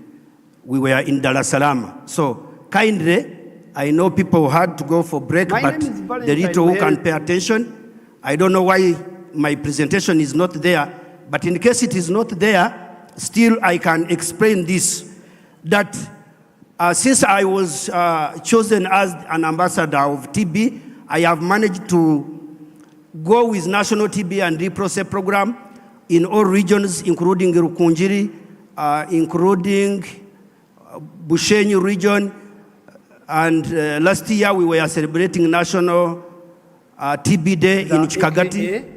Kachina, Yes? I'm a media person, I'm a professional journalist with bachelor's degree in journalism and mass communication, but also doing master's degree in diplomacy and global studies at Victoria University. I'm also a volunteer ambassador in Uganda's Top TB Partnership and National TB and Leprosy Program under the Ministry of Health. This position, volunteering position, was given to me on 13th Feb 2023. When I was given that responsibility to end TB in Uganda, I immediately started. Of course, that happened after many trainings. One of them was at a Sela Country Hotel. So when I was given that role, immediately I started. One of my first activity was to be hosted on NTV. Later, I got many interviews from different people because I was working with Vision Group. I also requested, and they gave me a free airtime to be hosted in a show called Asisimuka, me with Sister Charity. We took almost 1 hour, and I was teaching and explaining how people can end TB. I did not stop there. I got many interviews, local interviews in Imbalala, and I tried very hard and also to read hard to know more about how to end TB, how to prevent TB, how to screen TB, and the rest. I did not stop there. I've attended since then more than 100 functions where I have gotten enough time to talk about TB and leprosy. I've been going with National TB and Leprosy Program and Uganda's Top TB Partnership in different stakeholders meetings, regional meetings. One of them was in Bushenyi at Western Meridian Hotel. Another one was in Rukunji. Another one was in Mitiana, the recent one. But also last year's National TB and Leprosy Program was in Chikagati Sinjiro, where I participated, and I was also one of the MCs with the Mr. Ainebiona Emmanuel from Ministry of Health. Then recently we have been in Mitiana. And I mean, I've done a lot and many other projects concerning how we can end TB in Uganda. I've also been using my social medias of Kachaina Comedy on YouTube, Kachaina Comedian on TikTok, Kachaina Valentine on Instagram, and Kachaina One on Twitter, plus other WhatsApp groups to end TB, to volunteer, to advocate. I've tried much to learn almost every theme that has been used to end TB. We have been with themes like, yes, we can end TB, live TB free, and the rest. So that is my contribution. I've also worked with ICWEA, International Community of Women Living with HIV, where they fight 3 diseases: HIV, TB, and malaria. So from there, I also got a lot of trainings that enabled me to be good at, communicating about TB. I've also done a very big contribution of translations, because many people may not understand these terminologies, these terms used in Ministry of Health. So I've done a lot to translate, to put in local languages, at times to put in Uganda, at times, of course, to the one which is in Unyankole to put in English, but mostly to translate from English to our local languages. And in Western region, we capture more than 32 districts. But of course, the message has been going even abroad, even in Uganda, even in other countries. Ladies and gentlemen, that is my contribution. Challenges. One of the challenges that I've managed to get is fuel. Because yes, at times I get the congregation, the free congregation, they have hired me in the party. I mean, I don't need fuel, but at times you find you want to go and record something, maybe you are not hired there, but because you think you can get that audience, you are forced to go there and you use fuel. Then there is also production. You have to use lapero, you have to use good cameras, you have to use good sound, you have to use professional people to capture you, to bring out something that, someone will get the information. I've tried much to dramatize the message so that it does not bore and shorten the message. The challenge is data and all that stuff I've told you. Then at times also, maybe it failed to get someone to train you more, because I'm not a doctor, so I need to make sure that whatever I air out is at least 90% concrete. Another challenge has been not having, of course, sorry to say, but an appointment. At times you are challenged, someone sees you and say, so you are working for Minister of Health without even a company car, a ministry car. Someone says, okay, you bring you an appointment and what? But all that stuff have been getting challenged. So I feel if I had more mandate, I could contribute much more. Though we are here and we are together, I promise also to contribute, to add more of my voice with the combination, with the alliance of many other different stakeholders, so that we end TB in Uganda. My name is Valentine Muheza, aka Kachain. I thank you. Thank you so much. That all has been achieved while volunteering. But also I thank National TB and Leprosy Program and Uganda's Top TB Partnership for giving me such opportunity. I've also managed to be an ambassador, because getting all this training, I got it when, I got it while I was an ambassador of RAU. RAU is Richer Hand Uganda. I was also an ambassador of Reach Hand of Reproductive Health Uganda. I've also worked with Sonko Gender Justice in South Africa, where I won how to teach Prevention Plus. Then I've also worked with Mental Health Uganda. I've also worked with ICWEA, International Community of Women Living with HIV, and because it was sponsored by UNAIDS, when UNAIDS saw my videos, it is when they called me to go and present Uganda in the UN, in the Dar es Salaam. I've also now, because the finance I get is what I get from other jobs I do, because now I am an ambassador of Victoria University, an ambassador of Roseform, an ambassador of Kubis Aviation, an ambassador of, I've been an ambassador of Simba Telecom. I am an ambassador. Now, NBS has taken me over to be an ambassador of NBS in Western region, Sanyuka TV and Afro Mobile app, and many, many others. So yesterday when I got this information, I was able to go in studio with the help of my friend, Mr. Maxima, to compose a song about TB. Ladies and gentlemen, you can receive it. TB. Don't put aside that when I'm not serious, I can make you laugh. But now we are on serious matters. When I get, because I will show you how important, if we could also use artists and media people, the training I've managed to get, if I am empowered with the ministry, other services, manpower, we could train more of media because people don't know what to post. And even they don't also get access from ministry because it is hard. And the ministry also said it fears to give many people information because for them, media changes information. If the song is there, please, we can have it. And as they prepare it, I've organized a show called Origendo Rwa Kachina, Kachina's Journey, where it is going to take place on 21st December in University in Mbalala. We have more than 10,000 people, and I've been able to organize this with the help of other stakeholders like NBS, which has sponsored me 100 million adverts, and also other support from like Global Buses that gave me all buses that will be collecting people from different districts.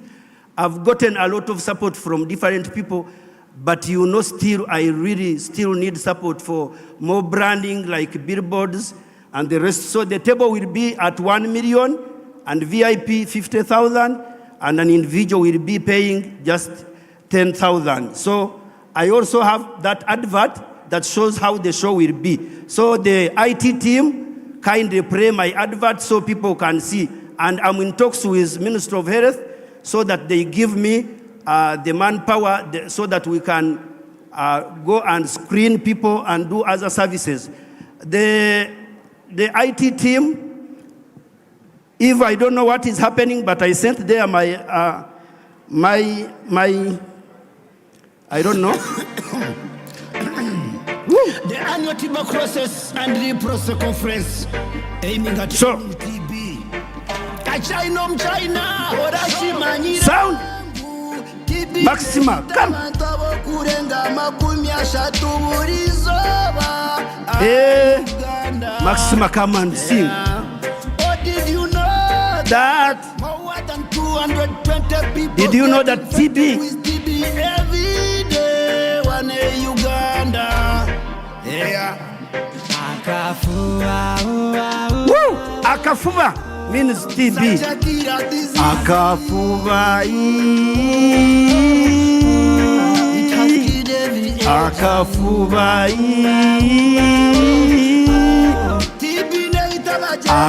Akakonkoa. Where is the second microphone? Let us rise up against it. Tuberculosis is spreading. So, Iwotajino inekwerinda. Amagarano gasevinga. Cherezo manye, it is free. In case washango jine buradi. Noraguza for free of charge. You make sure you take full dose. Erichurewo. TB. contagious disease, TB. If your immunity is weak, TB. If you smoke HIV, TB. TB. Contagious disease, TB. If your immunity is weak, TB. If you smoke any kind, TB. So, TB. Muhereza Valentine is my name. Muhereza Valentine. You can call me Kachina. I decided to sacrifice everything. I sacrificed everything to fight to end TB. To volunteer to end TB. Appreciation to National TB and Leprosy Program. Uganda Stop TB Partnership. National Disease Control and Leprosy Program. Dr. Stavia. Dr. Stavia. Minister of Health. Dr. Rusa Chenge. Permanent Secretary, Minister of Health. Dr. Diana Twine. Sure. State ministers, directors, commissioner n'abandi mwena buri mukozi wena buri muntu wena nokore chamani kweba wayendera TB bebembezi b'amadini government Parliament, you are requested to support us to end TB. President. Yes, DJ Pulo. Thank you so much, ladies and gentlemen. As I conclude my presentation, because we are waiting for people also to come from breakfast, but I don't know what happened to my advert, but it is very okay if it is not there. So my request, as I conclude, is that kindly support me in my original work at China, because it has been a tough way. Someone who finished Senior 4 in 2005, but I joined the Senior 5 in 2017, and I got 11 and joined Bishop Stuart University, did my bachelor's degree in journalism and mass communication, and I'm now doing master's degree in diplomacy and global studies. I thank Vision Group, Mr. Don Wanyama, and the former CEO, Mr. Robert Kabushenga, for employing me and giving me an opportunity to study while working. But I also thank my new boss, Mr. Kin Kalisa, who has decided to come and pick me up so that I start also giving more services. And of course, I can't fail to thank my manager for making sure that she controls everything so that I don't go astray and I don't know where she has gone. You can stand up for recognition, Madam. Yes, Madam Esther, thank you so much. And other challenges we are facing, we have a challenge of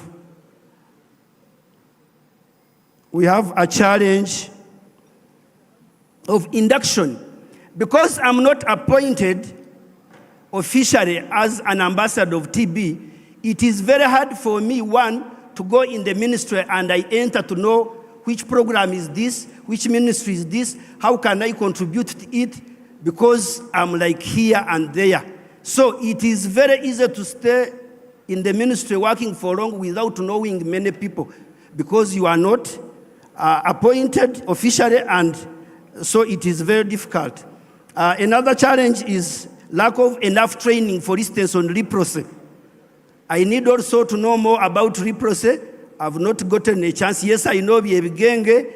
I know a little bit of it, but if supported or if given a chance, I can go more for training. Then another challenge is, since I don't have any sponsor, getting these machines, good quality cameras, the teamwork, it is very challenging. That imagine you go, we were in Mitiana. I'm not blaming Uganda Stop TB Partnership or National TB and Leprosy Program, but I'm showing a general challenge. I have to drive from Barara with a team to go to Mitiana, and we get 400,000. You know how it is challenging. How much fuel can I use really? But I've done that since last year, 13th of February, 2024. If you go, you want to see all my performances, You just go to any media channel, you write Kachina TB, you will get the information. Kachina HIV, you will see me. There is also, so we have machines, we have a company registered, but we are lacking finance. Then we also request that you include the media. Let us include media, let us include, because we have a challenge whereby the message we usually get for TB or different diseases is always at times longer. For instance, they have been capturing since morning, but it is hard for a youth to go to the Ministry of Health channel to look for what they are teaching. So we need to dramatize and shorten the message due to the new media era we are, where people don't have time. So I request if we include media, we include artists. I can talk with Uganda National Federation Association. The president is Mr. Ed Kenzo. And we see how artists can also help us in fighting TB. Then another challenge, yes, I request for more sponsorship. Remember, I'm not a doctor, but I've managed to contribute that and more. So if I'm supported somehow, I get more trainings, and I also visit other places and I see how they control TB, it can be of great importance. Thank you, Kachina, for that great presentation. Time? Appreciate. Time? When I come in, it means that that's your polite way of saying. Okay. So, oh, sure.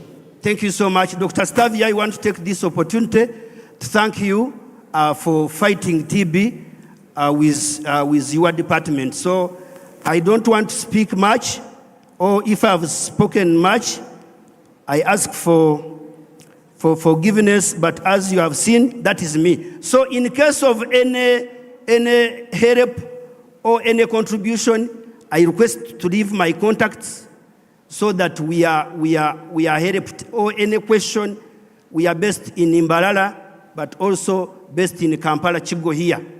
So my contact is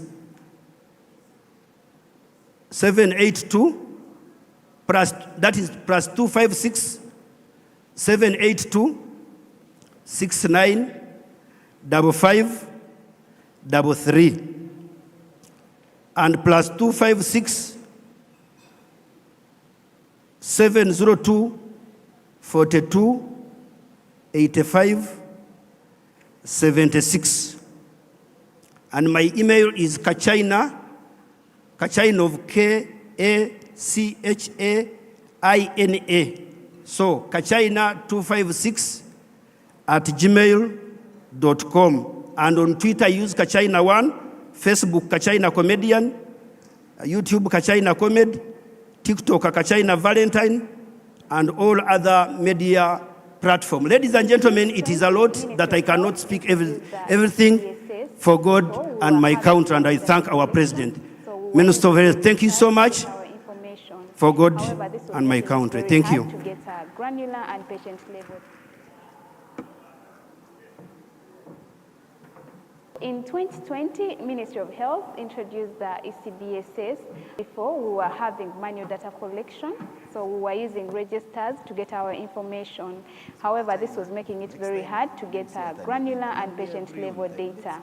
So when the system was introduced, we were tasked to support facilities to ensure that the data for TB is in the system, ECBSS system from 2020 to 2023. As a region, we are having 225 DTUs, and of the 225 DTUs, 178 are supported by LPHSE. We had struggles in the beginning with only 23% of our facilities reporting on the real time. However, we've been able to support the districts and the facilities to ensure that they have cleared their backlog, but also continue on real time entries. We have done backlog entries, that is at site level, and we have also provided monthly data bundles to the facility staff to ensure that they have internet bundles to do daily entries. And then we have also engaged the districts on this agenda during our weekly meetings, and then the regional quarterly review meetings for TB. And so they have been able to take this up and also support the ECBSS agenda. And so far, we are at 96% real-time reporting. And for our ECBSS coverage, we are having 100% of these 178 DTUs on ECBSS. We want to extend our sincere thanks to the American people for the generous support they have provided through USAID to Uganda and to also LPHSC project.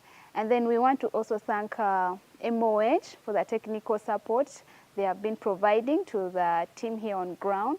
And we want to thank the district local governments for taking up the ECBSS system and ensuring that this is functional at facility level. And we also want to extend our heartfelt greetings to and thanks to the facility staff who have been able to take up ECBSS, without which we would have been struggling today.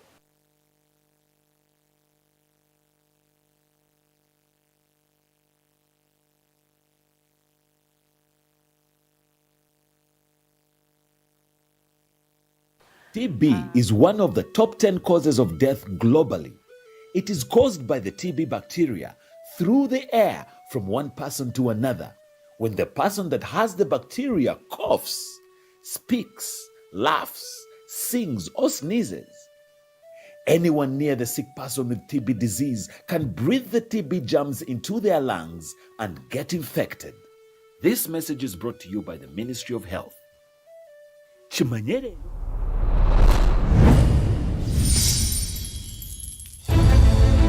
In an age inundated with aspirations to alter the course of the world, only a scant few truly succeed, imprinting an enduring influence on forthcoming generations. MolBio is one such name whose impact has been nothing short of revolutionary. Accessibility remains a global challenge, particularly in remote regions. TrueNat, MolBio's flagship innovation, provides early and accurate diagnosis regardless of geographic constraints. The journey began with a deep understanding of healthcare challenges, culminating in the creation of TrueNat, a portable, battery-operated molecular diagnostic platform. I was absolutely convinced that you required a point-of-care solution for molecular testing. I was absolutely sure that that is where the future is, and that's what will really make real impact in the disease diagnostics area. Founded with a visionary goal, MolBio has emerged as a global leader in diagnostics, revolutionizing healthcare with TrueNat. TrueNat democratizes access to advanced molecular diagnostics, enabling timely and precise treatment initiation, thus transforming patient care worldwide. From the mountain passes of Peru to the jungles of Congo and the plateaus of Mongolia to the islands of the Philippines, MolBio's diagnostic solutions reach the most vulnerable communities. Based on the multi-country study, we got a WHO endorsement. So with that, we could go to all the other countries also. With a presence in over 80 countries and numerous global partnerships, MolBio leads the field in point-of-care diagnostics, addressing multiple diseases like tuberculosis, hepatitis, HPV, etc. all over the world. MolBio's 18 years of relentless dedication have set global benchmarks with their compact, portable solutions. Today we have a menu of about close to 40 different tests that we can do in the same machine, which is absolutely a great menu to have because nobody has something like this. MolBio offers a range of technologies for screening at the point of care. These include the ProRad Atlas, an ultra-portable digital X-ray system for mass screening of lung diseases, and Thermalytics, a novel AI-driven thermal screening device for breast cancer.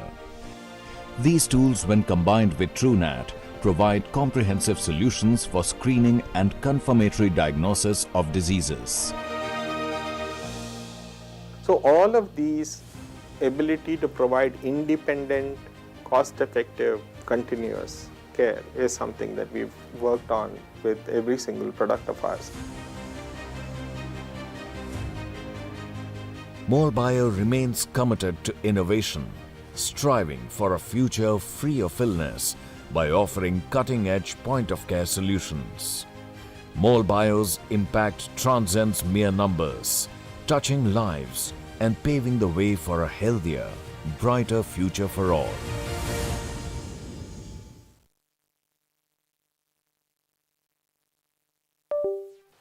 I do the collection of data majorly on HIV and TB. The TB data, before we have been doing manual work, whereby, we report at the end of the quarter. So at the end of the quarter is when we would go to visit the registers and then find out how many were presumed in the quarter, how many were sent to the lab, and how many turned out to be positive for TB and were linked to TB unit. Then the TB unit would look at the numbers that were started on treatment, how many have been able to complete if they were clinically diagnosed, how many have been able to cure if they were bacterially diagnosed. At the time when we are collecting data before, you would find that at the end of the quarter, many PBCs have just completed treatment, and yet at the end of the day, we expect them to cure. So our results for cure rate were very low. In fact, we would report between 45 to, if we have done very well, we would get 60% of cure rate.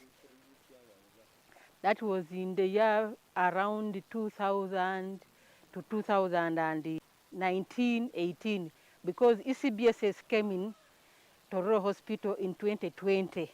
That's when we started entering data into ECBSS. But ECBSS has made work easy for us, because as you enter in the data into in the system, you're able to know that this person is a PBC, and at the end of 3 months, I expect somebody to have done a follow-up at 3 months, and you're able to notify the TB clinic.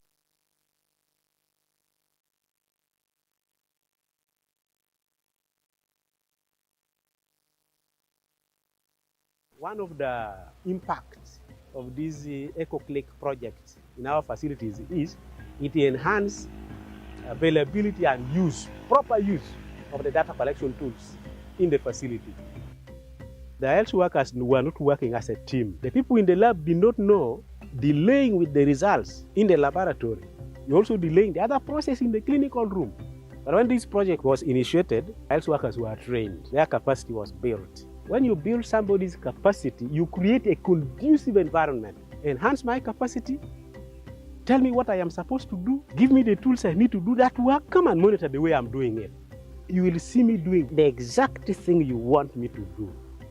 The data we have indicate that 10% of the attendance in any care entry point to be presumptive TB cases. So when we look at our data at the beginning of the project, we found we were not doing well in looking for TB among the people who come to the health centers.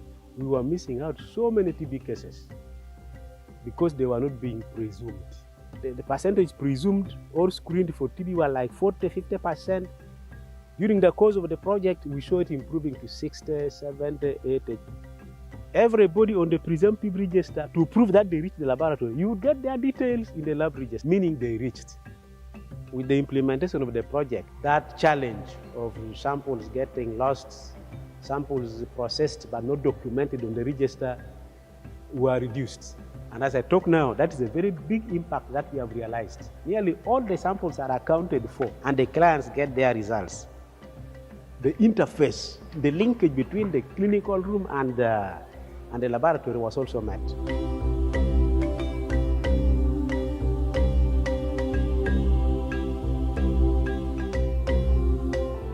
Tuberculosis is a threat that continues to affect an estimated 10.6 million people around the world. TB takes a huge toll not only on the health of individuals, but on families, economies, and societies. Joint action between affected communities and the health system are critical.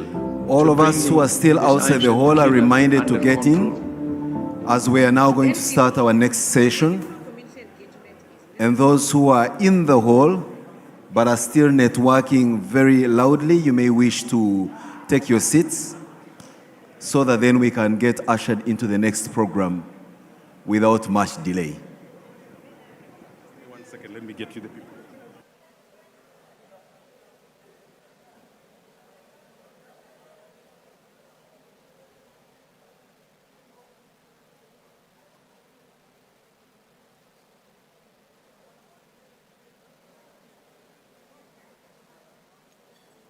Tuberculosis is a threat that continues to affect an estimated 10.6 million people around the world. TB takes a huge toll not only on the health of individuals, but on families, economies, and societies. Joint action between affected communities and the health system are critical to bringing this ancient killer under control. To end TB, meaningful community engagement is necessary to acknowledge the strength and the aspirations of the communities affected and infected with TB, and even TB survivors. Harnessing the experience, skills, and insights of affected communities allows for better tailoring of programs and interventions, making them more community-centered and context-specific. The most crucial step in an effective TB response is identifying who your community is, because they have the highest risk and are most vulnerable to TB, and because their voices and contributions can help curb the TB pandemic. Meaningful engagement means that community members are... Once again, I request that we take our seats and settle. Decision-making must include... I believe that our guest of honor, the Right Honorable Prime Minister, is within the precincts of the hall, and it would be nice for her to walk into the hall and find us as orderly as we have been previously. So as they say, Maso Kurutimbe, let's keep our eyes to the entrance so that when the Right Honorable Prime Minister comes in, we receive them with the honor and dignity that they deserve.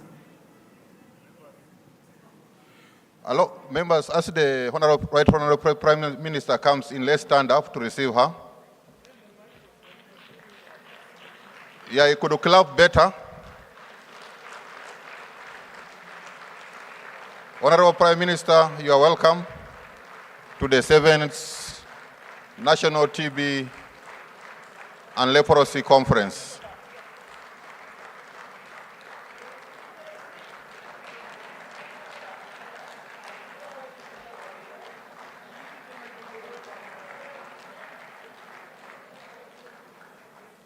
Don't stop clapping until the Right Honorable Prime Minister has taken her seat.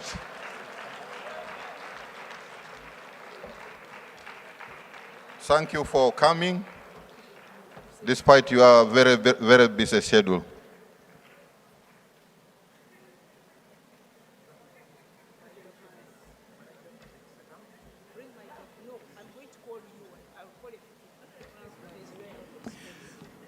And as protocol demands, let's remain upstanding so that the national anthem, followed by the East African anthem, are sung to officially mark the presence of the official start of today's event, the anthems.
Thank you very much, and most welcome, Right Honorable Prime Minister. You may wish to take your seats, but in the spirit of balancing the gender on the podium, may I request that the following two gentlemen come to the fore, take your seats, and balance the vote. Dr. Medard Vitecherezo, you are the chairperson for CCM, as well as the World Health Organization country representative, Dr. Charles Njuguna. So please come and take your seats.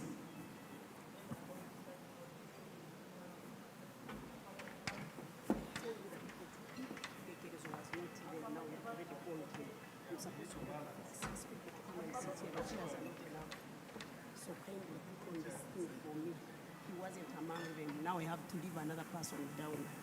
So kindly put on for me.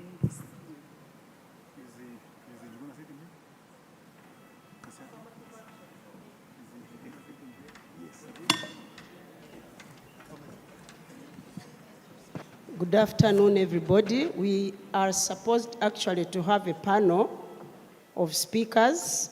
The Right Honorable Prime Minister, I want to tell you the people who are in this room. There is the Minister of Health, the Honorable Jane Ruth Acheng Ochero, Dr.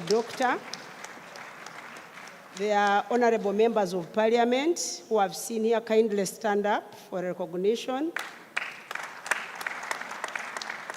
The World Health Organization representatives and the UN agencies, representatives of UN agencies, the Global TB Director, the Mission Director, USAID and your team, all development partners who are here kindly, Ministry of Health Directors of Health Services.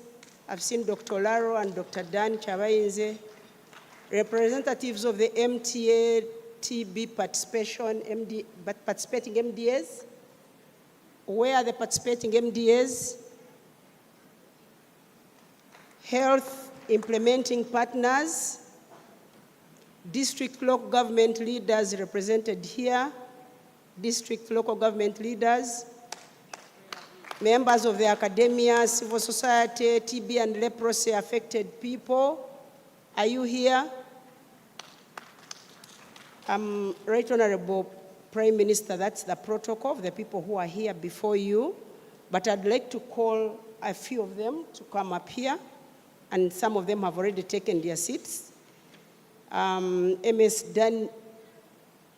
Daniel Nyirandutie, if you are here, USAID Mission Director. Dr. Teresa Kasaeva, Director WHO TB Program, Global TB Program. Dr. Charles Njuguna, sorry. Honorable Joel Siakabira. Dr. Ruth Acheng is already here and the Prime Minister is here. So now I would like to call upon the first speaker. I am sure Peter Lochoro, Country Representative Chuama, are you here?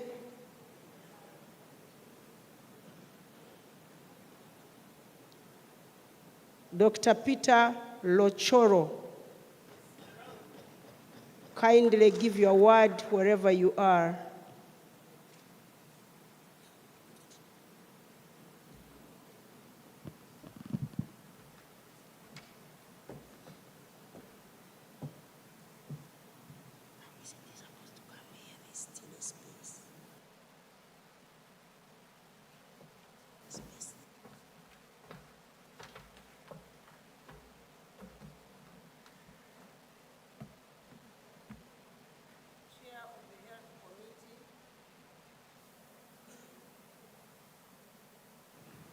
Chair of the Health Committee, Honorable Dr. Ruyonga, please come over here.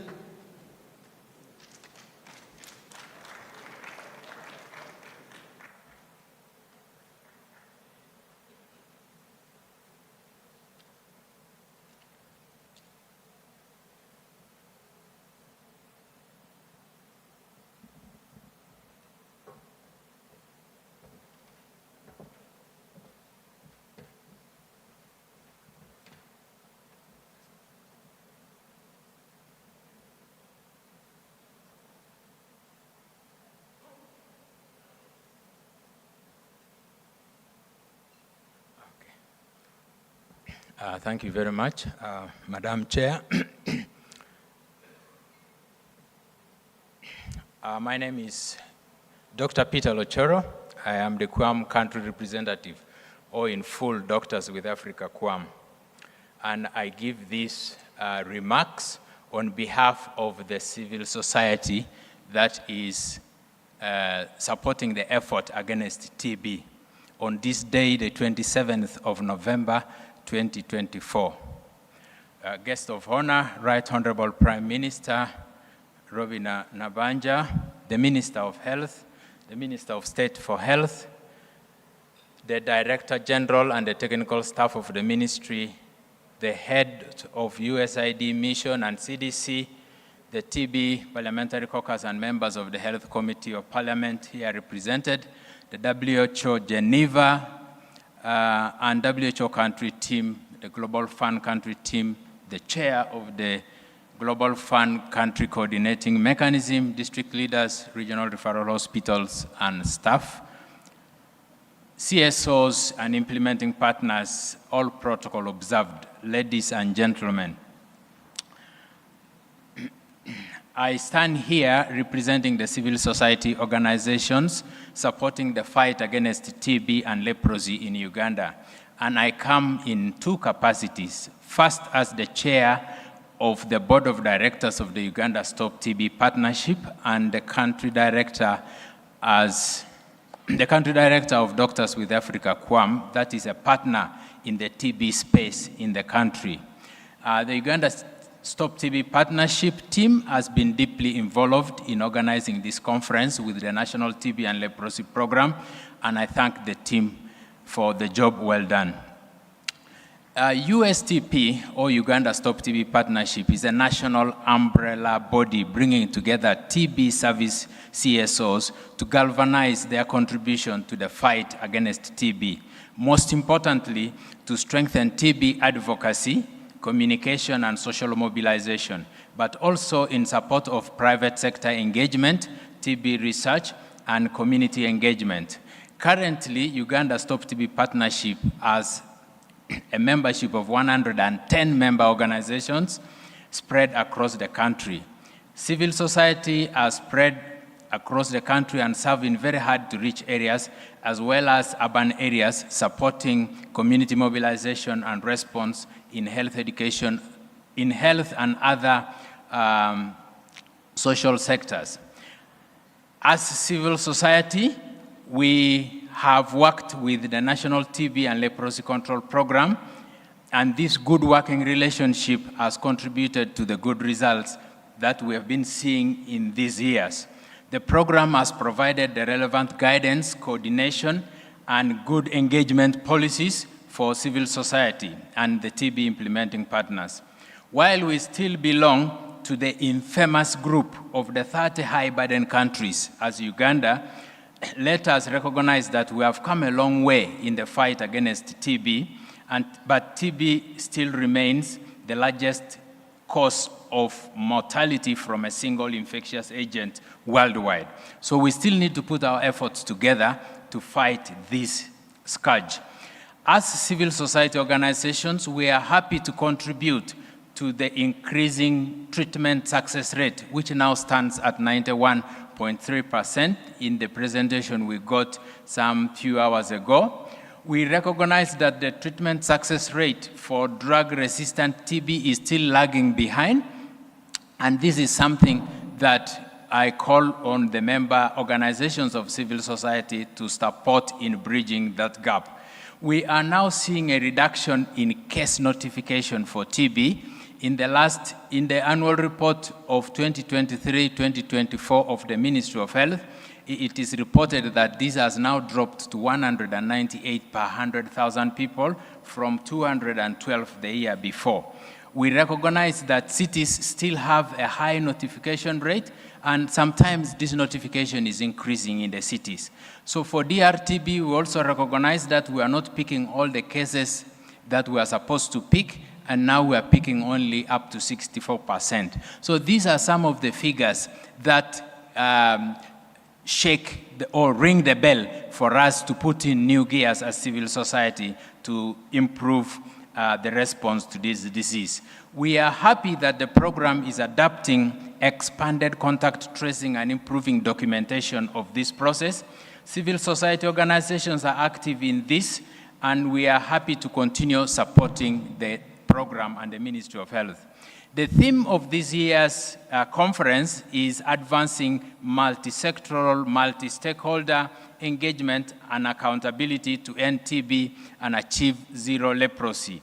This speaks to this collaboration that I'm talking about between government and civil society, and we are ready to support in this process. We believe that better mileage will be achieved through deeper community engagement to improve notification, linkage, and follow-up of people living with TB.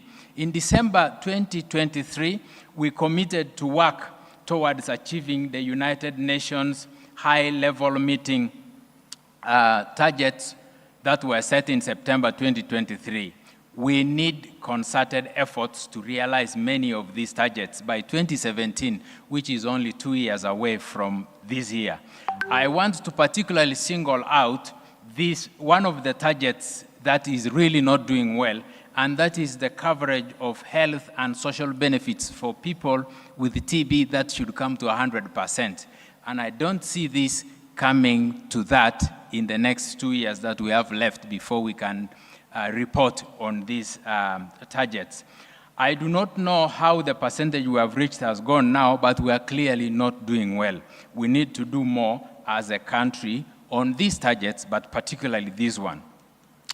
I want to highlight some challenges that we still have to work on as a country, and also in relation to the engagement between civil society and the Ministry of Health and the government at large. We still have insufficient resources to fight TB effectively, and more specifically to reach key populations that are slowing us down in progress to our TB indicators. If we reach these key populations better, I think we could move faster in a number of these indicators. We need to also address better the risk factors for TB, like alcoholism, smoking, housing, gender norms, in addition to detecting and treating people with TB. And I know that the fight to actualize this is really in the community, and civil society is your partner in this. The next acceleration of progress needs to come from community engagement. We need to put more funds to the community response, and here civil societies have a clear advantage.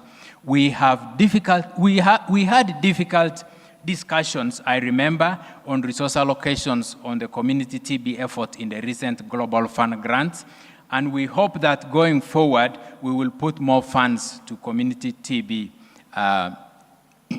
contributed to by civil society. I am making a special call to this meeting, and all the stakeholders here represented, that last year at the meeting we had at the 6th conference, we declared that we would support the building of a TB isolation ward in Uganda, but we have not gone too far because resources are not enough. Now, the call I am making goes to all those represented here, the politicians, the private sector, and government, development partners, and CSOs. Dr. Please Lochoro, give us a hand Dr. to Lochoro, one realize second. this.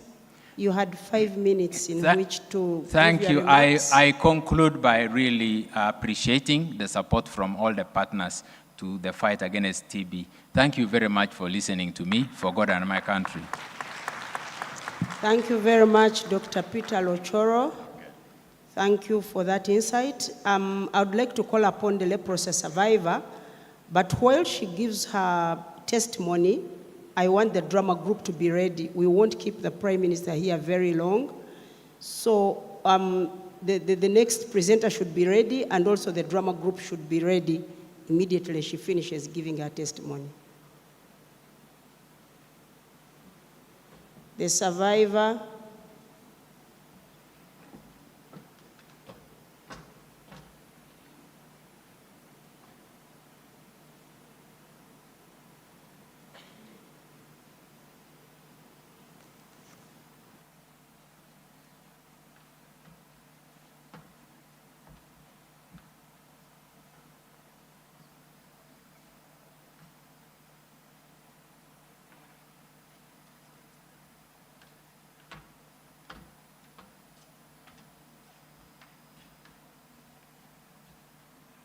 Thank you very much.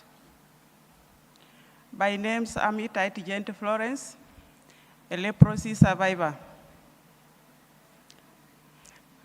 I want to give you some briefs on how it was discovered that I was having leprosy in my life. I got a call from UNEP assigning me to work as a support personnel, and they deployed me to work at Kibuku district. So it was there, the person I was staying with, she saw the patches on my body. And then she asked me what had happened with my skin. So I told her that I don't know what has happened with my skin. I saw those patches, they are developing, and they don't itch, but they keep growing all over the body. So she was like, I want to take you to my doctor. Then I asked her which type of a doctor. She told me a medical doctor. I said it's okay. Then she took me to Kibuku Health Center. We got the doctor. When he saw me, asked me to enter into one room, then removed the blouse, and he asked me to turn my back. And then again later he told me, face me. I faced him, and he told me, you are having leprosy. I was shocked. Then now he asked me that, do you feel anything when you touch like a hot object? I said yes.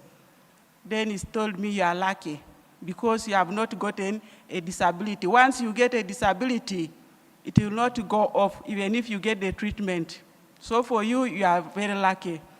I said, doctor, thank you very much. He asked me, are you ready to start getting the treatment? I said yes. Then now, he connected me to somebody concerned with leprosy in that health center, and he's called Dr. Wanyama Yusuf. He started giving me the medicine there and then for 1 month. Then he asked me to come for again the following month. I did so because the prescription was like 1 year because I had more than 5 patches in my body. So I had to complete the treatment. Then after, he followed me, Dr. Wanyama followed me up to my place because he wanted to assess my family members. It was discovered that one of my boys, my second born, had a punch on his back. So you advised him also to start taking the medicine for 6 months. It was done. So leprosy had affected my eyes. As you can see, that's why I'm putting on these glasses, because I could not read small letters. So the doctor advised me to go to the health center, eye specialist health center. I went to Tororo St. Benedict, and I went under several tests, and they described for me these glasses I'm putting on for reading and light. So thank you very much, the administration concerned, for inviting me to attend this conference. Thank you very much. Thank you. Thank you very much. Can we have the drama group? All the 5 people are going to give testimonies. You have only 10 minutes to do this. If you are all going to speak, you must take 1 minute for each of you.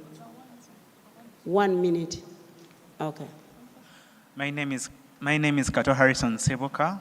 I live in the suburbs of the city called Wayogerere. I am 18 years old, and I'm a senior 4 vacist, and I'm a TV survivor.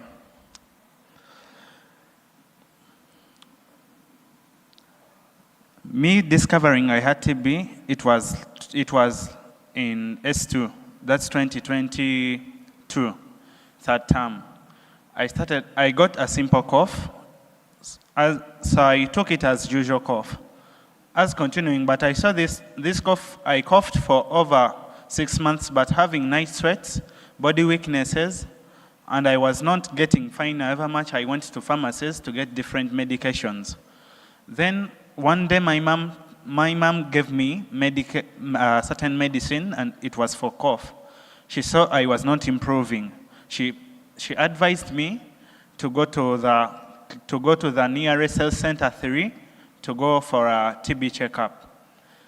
I went to the health center, and I met there's a nurse I met. She talked with me, and she told me, according to the signs and symptoms I had, that I'm TB positive.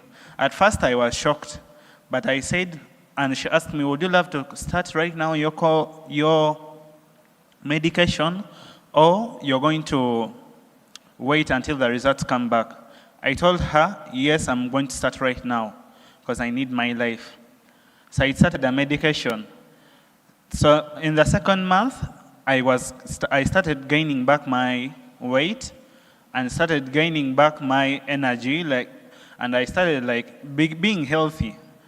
But then I went back because I could go back after every 2 months for a checkup of my sputum. So I went back, she checked me, she said, you're improving, Harrison. Continue with the medication. So as I continued, I started on the way, I was given big red tablets and small white tablets, but the small white tablets were over, and I did not have them, but I had to continue with my medication. As I continued, I developed chest pain and back pain. So then around to the 5th month, I went back for the checkup, and I was given back these white medicines. They helped to relieve a little pain, but I remained with the pain. Then I told the doctor that I'm still having the pain, but why is it still there? She said, just continue taking your medication, the pain will go away. So reaching the 6 months, I went back. Then she checked and she said, yes, you are fine now. You no longer have TB. Then I thanked her for giving me medication, but I told her I'm still having the chest pain and back pain. She said that will go back with time. But then in that long way, because I was still taking the medication, I was a student. One day a student got my bag and threw out I had my medications in the bag, and threw out the big red tablets. This embarrassed me, and this brought up the bullying. Everyone thought I'm HIV positive. Everyone thought I'm taking medications for HIV, and everyone started to stay away from me. I was isolated, both at home and at school. I was not treated the same as I was before. I was always discriminated in other students, like they could say, I'm going to make them sick too. But I remained on with my medication. But what I thank the US organizations and the Ugandan government. I thank them for helping us, giving us the health centers. If it wasn't that health center, I would have not found it. I would have not found out that I had the TB. And I want to thank them for giving us enough medications. But as these 6 months elapsed, there past 2 months, I was with a friend and she fainted. I was on around, I had to carry her to the nearest clinic. On taking her, Kindly tell us the story quickly, like how you recovered. Yes, So then I that got we a have to end. nosebleed, then I repeated getting the signs of TB. I went back. I was checked, I was still negative. But they forwarded, my mom took me to Chirudu for the chest clinic.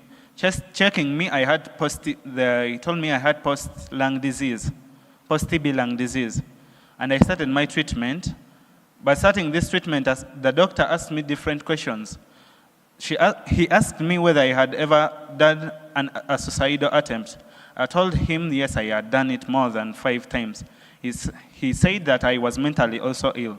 Then he referred me to a mental illness hospital where I'm still taking my medication.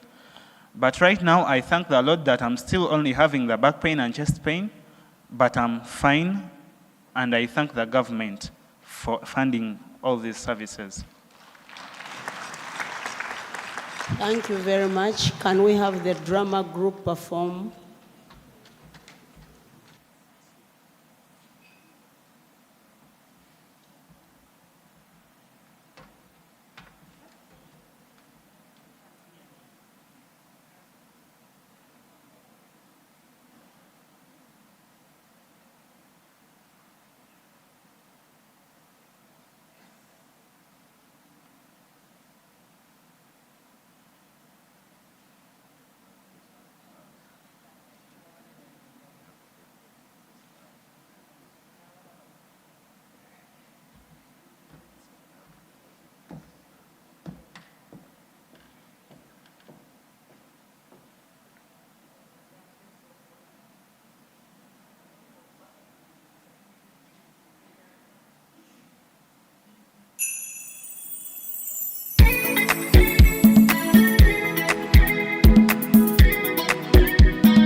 Thank you very much, good team.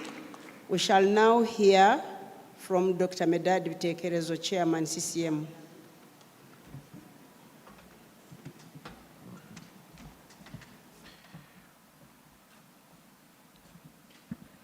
The Right Honorable Prime Minister of Uganda, Robin Anabanja, Honorable Minister of Health, Dr. Rusa Cheng, Honorable Margaret Muhanga, Director USAID, and the WHO team here, distinguished guests, ladies and gentlemen. I came with my CCM team. They can stand up for recognition. Those are some of the people that we are the country coordinating mechanism team that handles TB, malaria, and HIV issues. I'm a medical doctor by training, and I have a CV which is inside there. But I wanted, before I even speak, I wanted to tell you something. When I finished master's in medicine, way back in 2005, I wanted to escape from the country to look for money in South Africa. So I flew with my wife. I went to Mbabane, and I was given a job in Manzini. And the posting was in multi-drug resistant TB ward. I had studied on government money. God told me to come back home because I dreamt of death from MDR TB, and I dreamt myself being carried in a coffin with TB from people from South Africa instead of dying from TB from Ugandans. And when I came to Mbarara Hospital, Right Honorable Prime Minister and Minister of Health, I was posted the TB ward as a physician. So I have saved so many TB patients. I was teaching medicine in the University of Mbarara for 8 years. And again, I was an MP, but I stopped. Now I'm doing something different. It is both a privilege and honor to stand before you today and give remarks at this TB and Leprosy Stakeholders Conference. Allow me to begin by extending my heartfelt gratitude to the organizers of this important event and all of you, the dedicated stakeholders who have prioritized this cause to join us here today. I would like to particularly recognize the Honorable Minister of Health, Honorable Dr. Rusa Cheng, and Honorable Margaret Muhanga in front of your Prime Minister. Representatives from the World Health Organization, USAID, and other esteemed partners for your unwavering commitment to advancing Uganda's health agenda. Your presence here is a testament to the urgency and the importance of our shared mission to end TB and achieve zero leprosy in Uganda. I want to thank you, Dr. Stavia, because I think I taught you at some point in time, for being a useful person to this nation and for joining the team of the Minister of Health to end TB.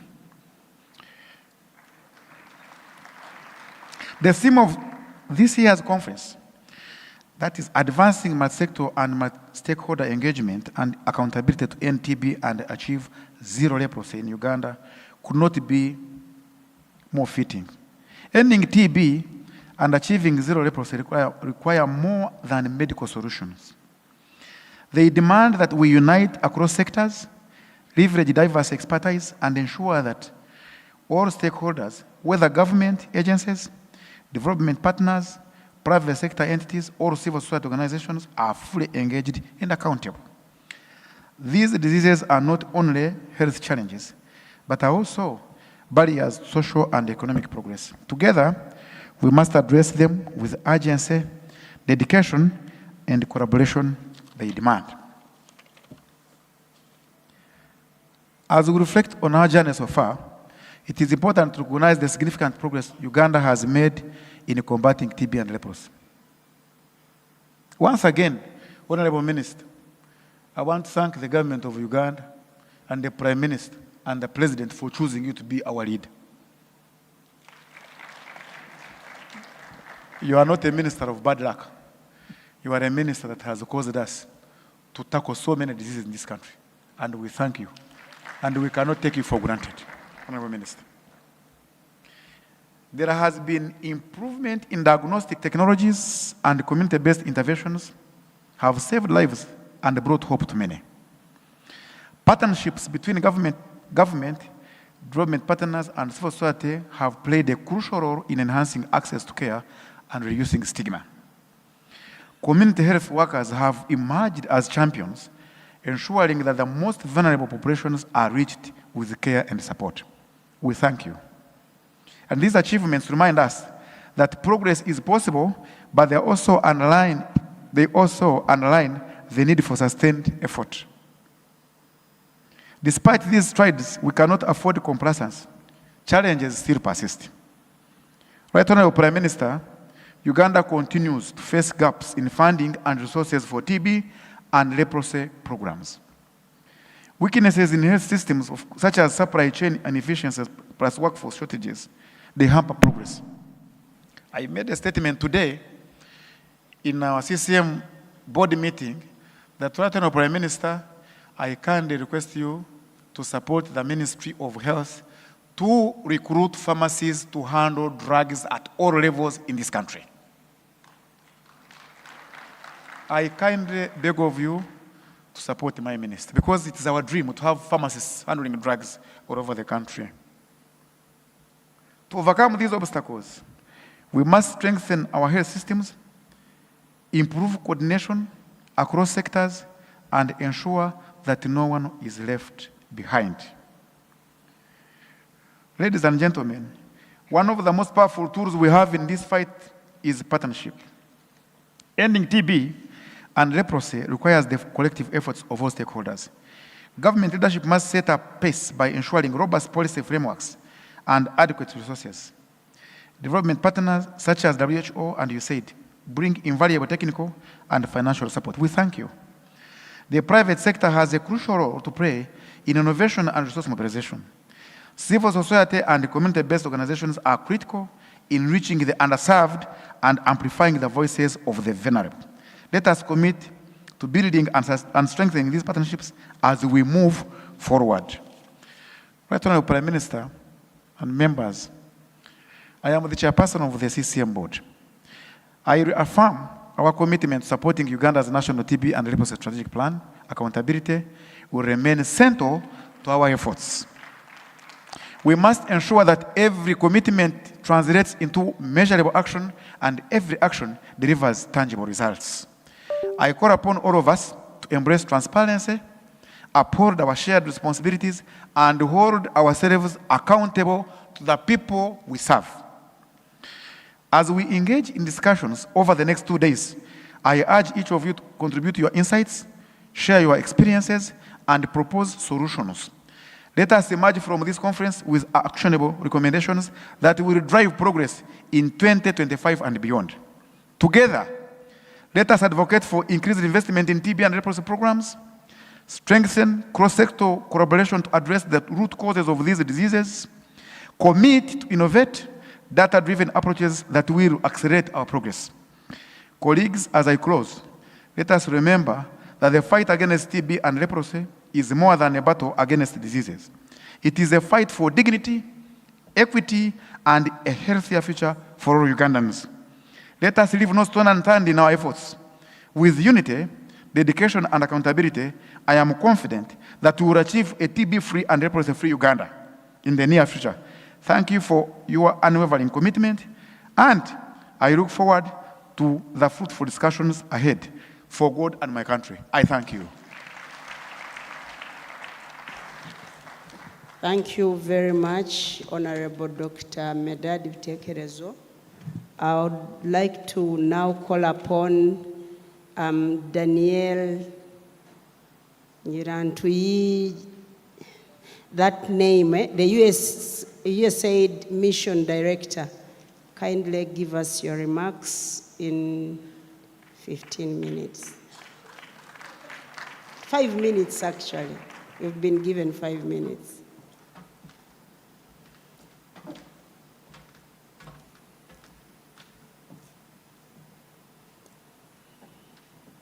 I like the way you speak.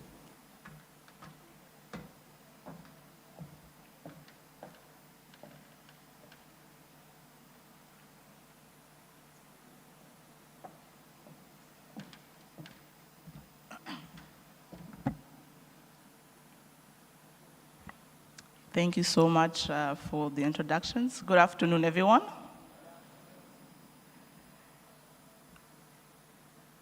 Honorable Robina Nabanja, Prime Minister of the Republic of Uganda. Honorable Dr. Jane Ruth Acheng, Minister of Health. Members of Parliament, representatives of Government of Uganda ministries, departments, and agencies, my colleague from the WHO,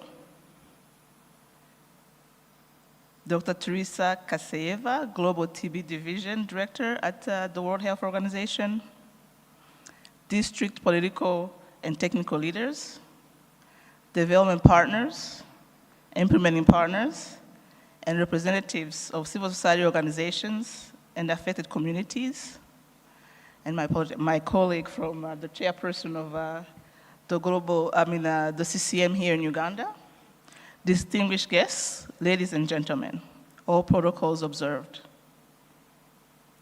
Thank you so much for inviting me to join you here today on this important occasion. I have been looking forward to this day for quite some time. You're probably asking yourself why and how. Interacting with TB champions in communities and our own mission here in Uganda has been so exciting, so inspiring. Some of you might know Dr. Seyum and Jackie Callanan. These are two of our colleagues at USAID Uganda. These two public health professionals are passionate advocates for TB.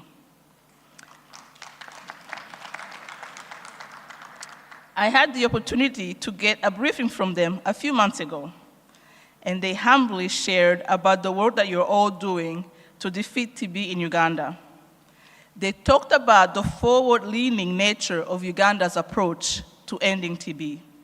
They talked about the innovations taking place and shaping Uganda's approach. They also talked about promising practices that have the potential to go global. Simply put, I was moved, and if I wasn't fully on board, by the time they finished their 1-hour presentation, I had jumped on their train and I was ready to go wherever they were taking me because they were that good. And then right after that, I had the opportunity to join Honorable Minister Acheng and Dr. Stavia and the rest of the Ministry of Health team at the TB Half Marathon and got a chance to visit the mobile TB van and to see firsthand some of these innovations that are taking place here in Uganda and that are really shaping our TB program. So today, it gives me immense pleasure to be in this room with other dedicated, passionate TB champions, taking stock of our progress, reflecting on the challenges and opportunities, and charting the way forward for TB elimination in Uganda and around the world. So thank you, Minister Acheng and team, for the invitation. The US government is collaborating with partners worldwide to engage global efforts in combating tuberculosis. Our goal is to treat everyone with TB as soon as possible and to stop the spread of new infections. And since 2000, the US government's initiatives, including those led by USAID and those undertaken by several agencies through the US President's Emergency Plan for AIDS Relief, have saved an estimated 74 million lives globally, focusing on underserved communities most in need. In Uganda, through the Global Accelerator to End TB and PEPFAR-funded projects, we build local capacity, support the strengthening of institutions, and promote systemic changes to combat TB. Our commitment to ending TB by 2030 requires continuous innovation and adaptive strategies working together with government, stakeholders, and local communities. While strategies and the science behind detecting and treating and preventing TB are critical, we often forget there are people behind the data that we cite. So allow me to share with you just one brief story about a young lady named Christine. I think she's here today. At 24, Christine faced a harrowing battle with drug-resistant TB. And after a year of misdiagnosis and worsening health, initially treated for ulcers at a local drug shop, her constant cough and chest pain convinced her family that she wouldn't survive.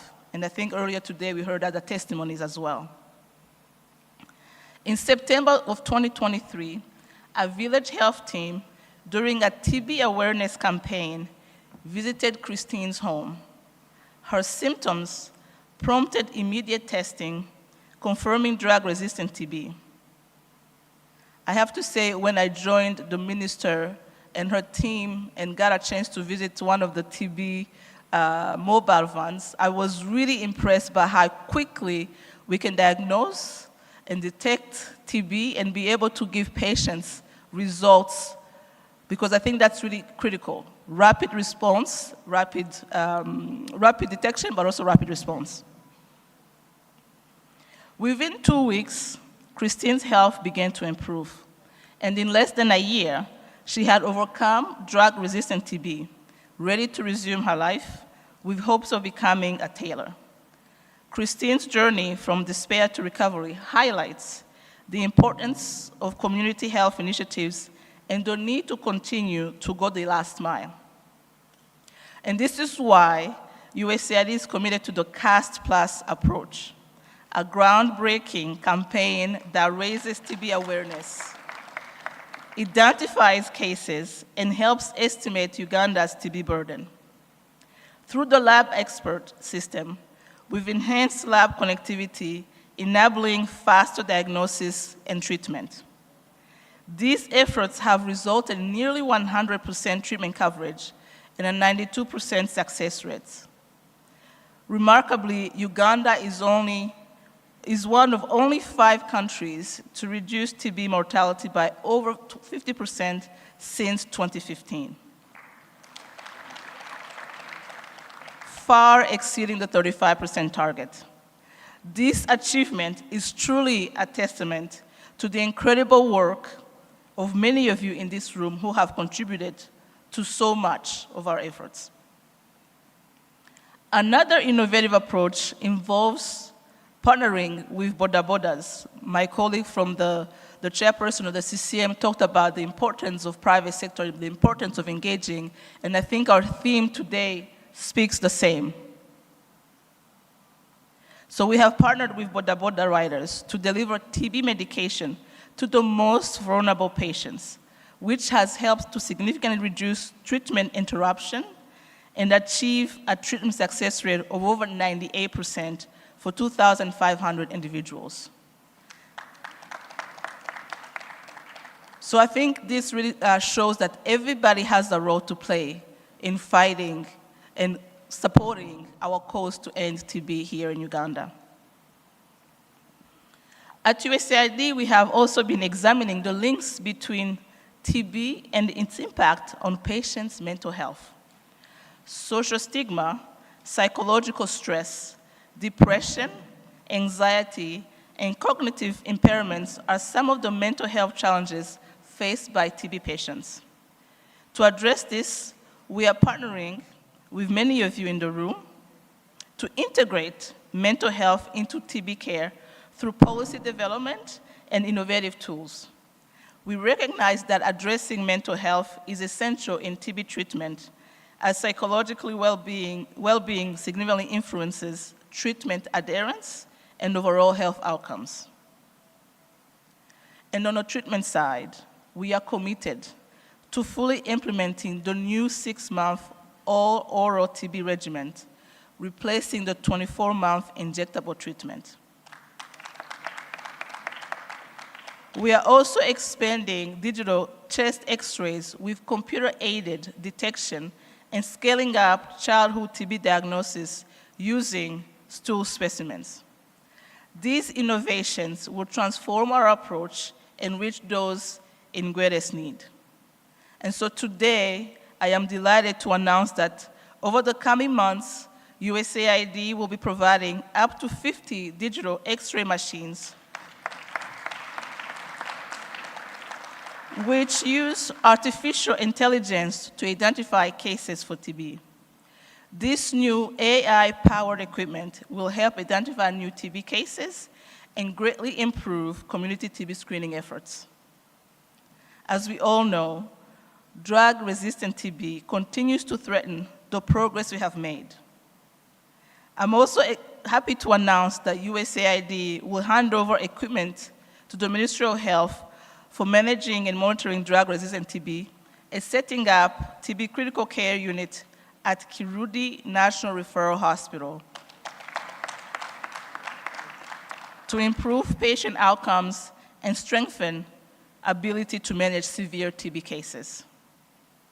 We do commend the Ministry of Health for integrating TB burden measurements into routine CAS activities. As Uganda continues to lead the way on these various fronts, it will also be critically important to ensure that we increase the domestic financing to sustain our response, particularly on funding for TB drugs and essential laboratory commodities in order for us to end TB by 2030. It's a huge task, but I'm pretty sure that we can know really, if we pull our efforts together, we'll be able to get there. So I'm looking at Honorable Nabanja and pleading with you to see what we can do collectively together to raise those finances. The fight against TB and leprosy is a commitment to our communities and Uganda's future. For me, it's a fight worth fighting because we are doing it and we're doing a good job, we're doing well at it. And so as our theme indicates today, advancing multisectoral and multi-stakeholder engagement and accountability to end TB and achieve zero leprosy in Uganda, it's so appropriate. And so I hope that we'll continue leading, Uganda will continue leading the way, and together we can achieve a TB-free Uganda. Thank you so much for your time. Thank you so very much, Danielle. I hope I didn't go over the 10 minutes you gave me. Your last name is quite complicated to pronounce, but it's okay. Nyirandutie. Is that correct? Thank you very much, the USAID Mission Director. Thank you very much for giving us the insight and also solutions to the problems, especially on community health. We are really grateful. At this juncture, allow me to call the keynote speaker. And you realize that I've not been giving you the profiles of these people, but I hope you have this booklet on your table, and so you are able to know who is speaking to you. At this juncture, let me call upon Dr. Teresa Kasaeva, Director, WHO Global TB Program, to give us a keynote address. Thank you very much, Madam Chair. Right, Honorable Prime Minister Robina Nabanja, Honorable Dr. Jane Ruth Aseng Osera, Minister of Health, Honorable high-level panel members, other ministers, representatives, parliamentarians, our close partners, Honorable Director of USAID Mission, Global Fund, the Country Coordination Mechanism representatives, healthcare workers, community, civil society representatives, researchers, all who present today, and of course our country representative, Dr. Charles Ngujena. Sorry for pronunciation, but by next time I will learn, I will spell better, I promise you. So, dear colleagues, it's a great momentum and a great honor for me to represent World Health Organization and share warm greetings from its leadership, from the headquarters, from the Director General, Dr. Tedros Adhanom Ghebreyesus. His heart is always with you, and he is himself a big champion and dedicated to ending TB. But today he sent me with this mission to share our, first of all, congratulations and commemorations of your great, really great work. that shows the case example, excellent example to the rest of the world. I would like to highlight, unfortunately, globally, we are off track. But we came here not only congratulate, but also to learn from you, how we can use your amazing experience and example and to guide also other countries and follow our core mandate to guide. And of course, this current momentum is special because it's not a magic. It's not a magic. It's quite clear that this is a result of, first of all, bold political leadership. When political leaders are putting their commitments into the real actions. This is the result of highly professional leadership in health. And I would like to acknowledge Honorable Minister of Health, all the team, and my colleague Dr. Stavia and her team working really hard to push progress forward. This is the result of effective partnership, and we are all your partners, and we've been engaged quite closely and trying to do our part of the job. And without partnership, it's not possible to combat such a strong, century-old disease as tuberculosis till now. And we have very clear target to end by 2030. And despite of all the challenges, new coming pandemics and threats, it's possible, we strongly believe. And now we are even inspired and encouraged more than ever, looking at your example. Of course, we can see close engagement of civil society and affected communities, recognition of their needs, and this is another essential and key driver of the progress. Dear colleagues, with your permission, I will try to be really very fast. I would like to share some information, some global perspectives, which probably I hope you find useful. So, trying to manage myself. So yes, according to the latest information, unfortunately, tuberculosis remains the biggest infectious disease killer. It's also the biggest killer of people with HIV, major contributor to antimicrobial resistance, millions of people still suffering and dying from tuberculosis, including from most severe form of drug-resistant TB. About a quarter of the world's population has been infected with TB bacteria. And all this shows how huge is our problem. But good news are that TB is preventable and curable disease, and we have much better opportunities for this.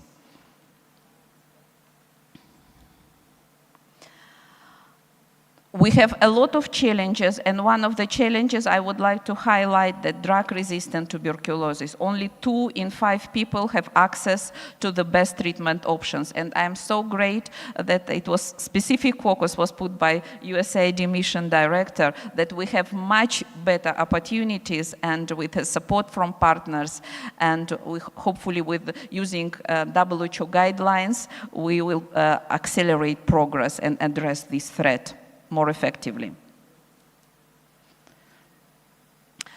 Tuberculosis is not only a health problem, it's heavily driven by the social determinants of TB, and they are very well known. Top 5, undernutrition, alcohol use disorders, smoking, HIV infection, and diabetes. We have to address them all, and of course depending on the impact at the country level, but without it we cannot expect dramatic drops in TB incidence.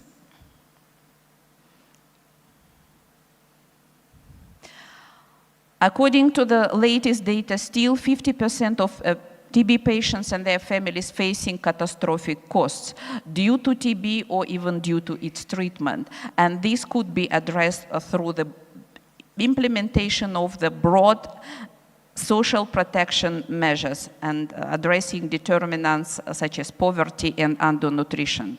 This is absolutely essential. Trying to push. Now, briefly, what are the latest commitments? Of course, they are very well known. They've been highlighted during the UN General Assembly high-level meeting on tuberculosis, and they're measurable, very concrete, and achievable, as we can see on the example of Uganda. 90%, at least 90% treatment coverage, 90% TB preventive treatment coverage, 100% access to WHO recommended diagnostics, 100% social protection measures, and of course, sufficient and sustainable financing. We are expecting in the coming few years even to have new effective TB vaccine, and this could become a real game changer. But countries should start preparing to the introduction of new vaccines already now. So I am moving forward. Okay. We are very inspired that WHO role was highlighted, re-emphasized. We should provide strong leadership and coordination of all the partners, which we are already doing and will continue doing, especially in the highest TB burden countries. So, moving forward, hopefully technologies will not affect. So, again, this is a summary of the progress to date. We are still far beyond the targets, but situation is different in Uganda, and we are planning to expand and share actively your experience worldwide.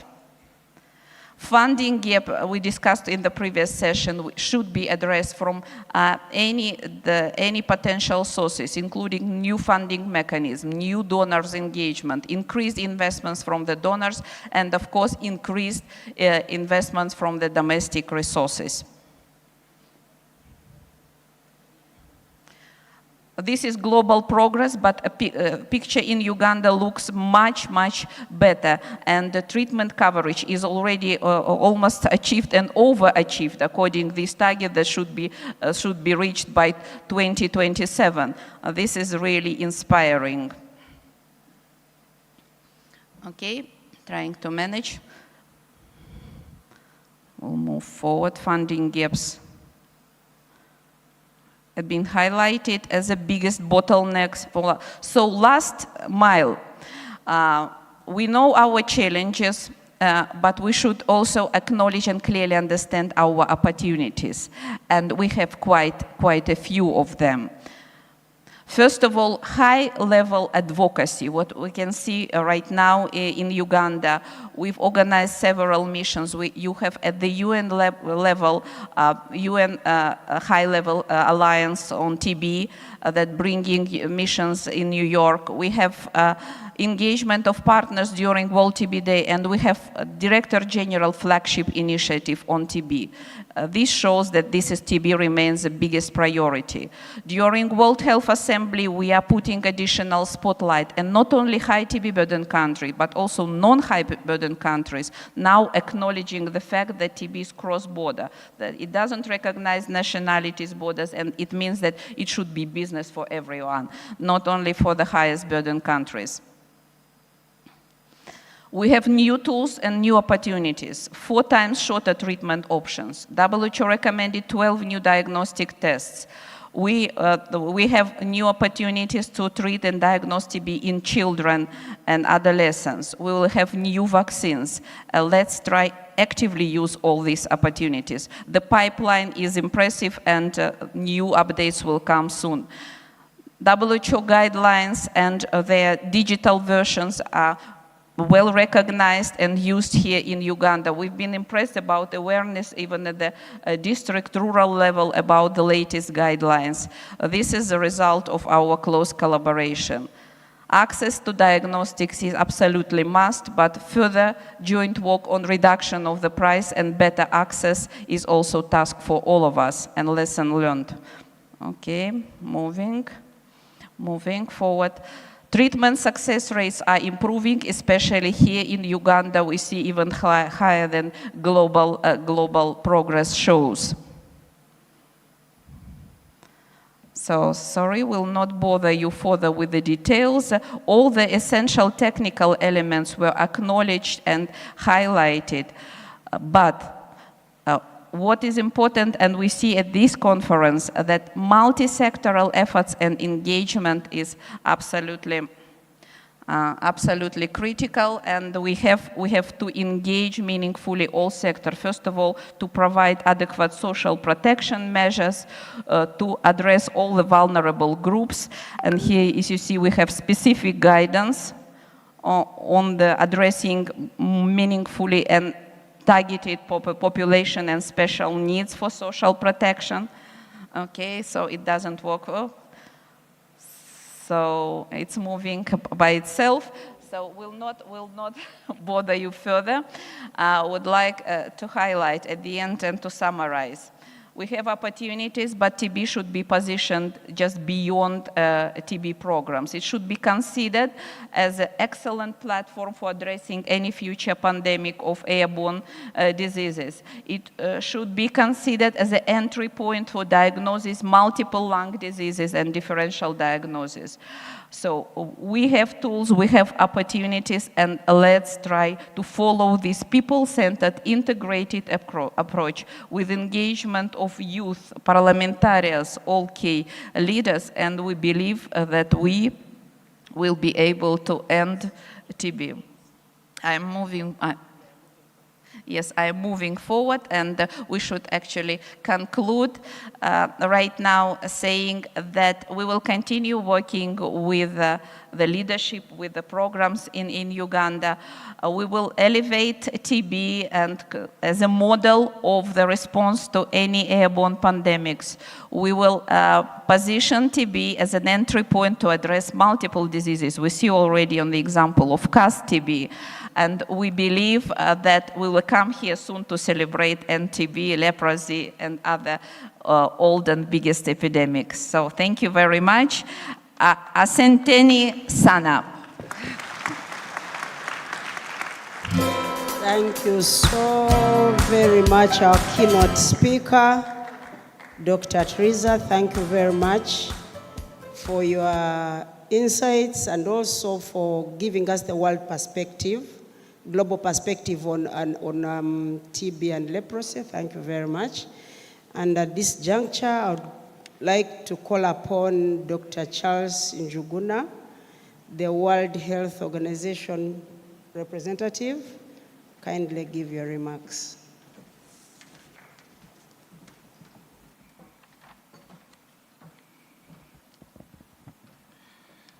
So thank you very much, Chair. The Right Honorable Prime Minister of the Republic of Uganda, Robina Nabanja, the Honorable Minister of Health, Dr. Ruth Jena Chieng,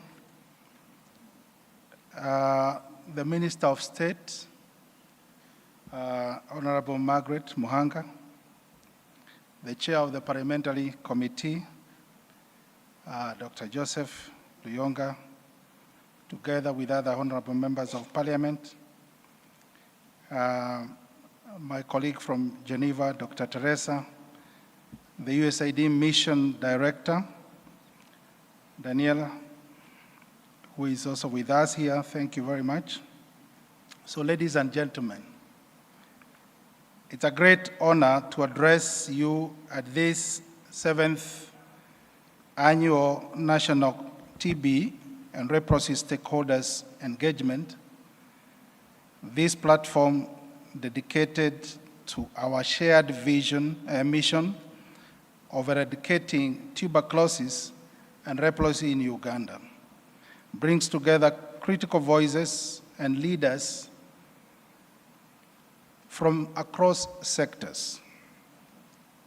In the words of Dr. Tedros, the DG of WHO, he said that TB is as old as humanity itself. TB is as old as humanity itself. It has afflicted kings, it has afflicted queens, poets, politicians, revolutionaries, and writers, activists, and actors. It has been there for many years, even within our East Africa region. So the theme of this year, advancing multisectoral, multi-stakeholder engagement and accountability to end TB and achieve zero leprosy in Uganda, is both timely and crucial. As we conclude the current national strategic plan for TB and leprosy and prepare new strategies and targets, coordinated actions from government bodies, health institutions, development partners, civil societies, and community leaders will be vital.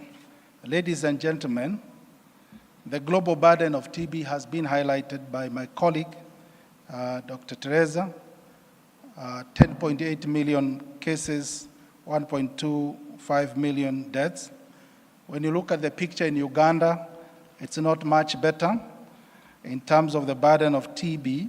According to the 2022 report, over 94,000 TB patients were recorded, and on average, this leads to about 258 new cases every day.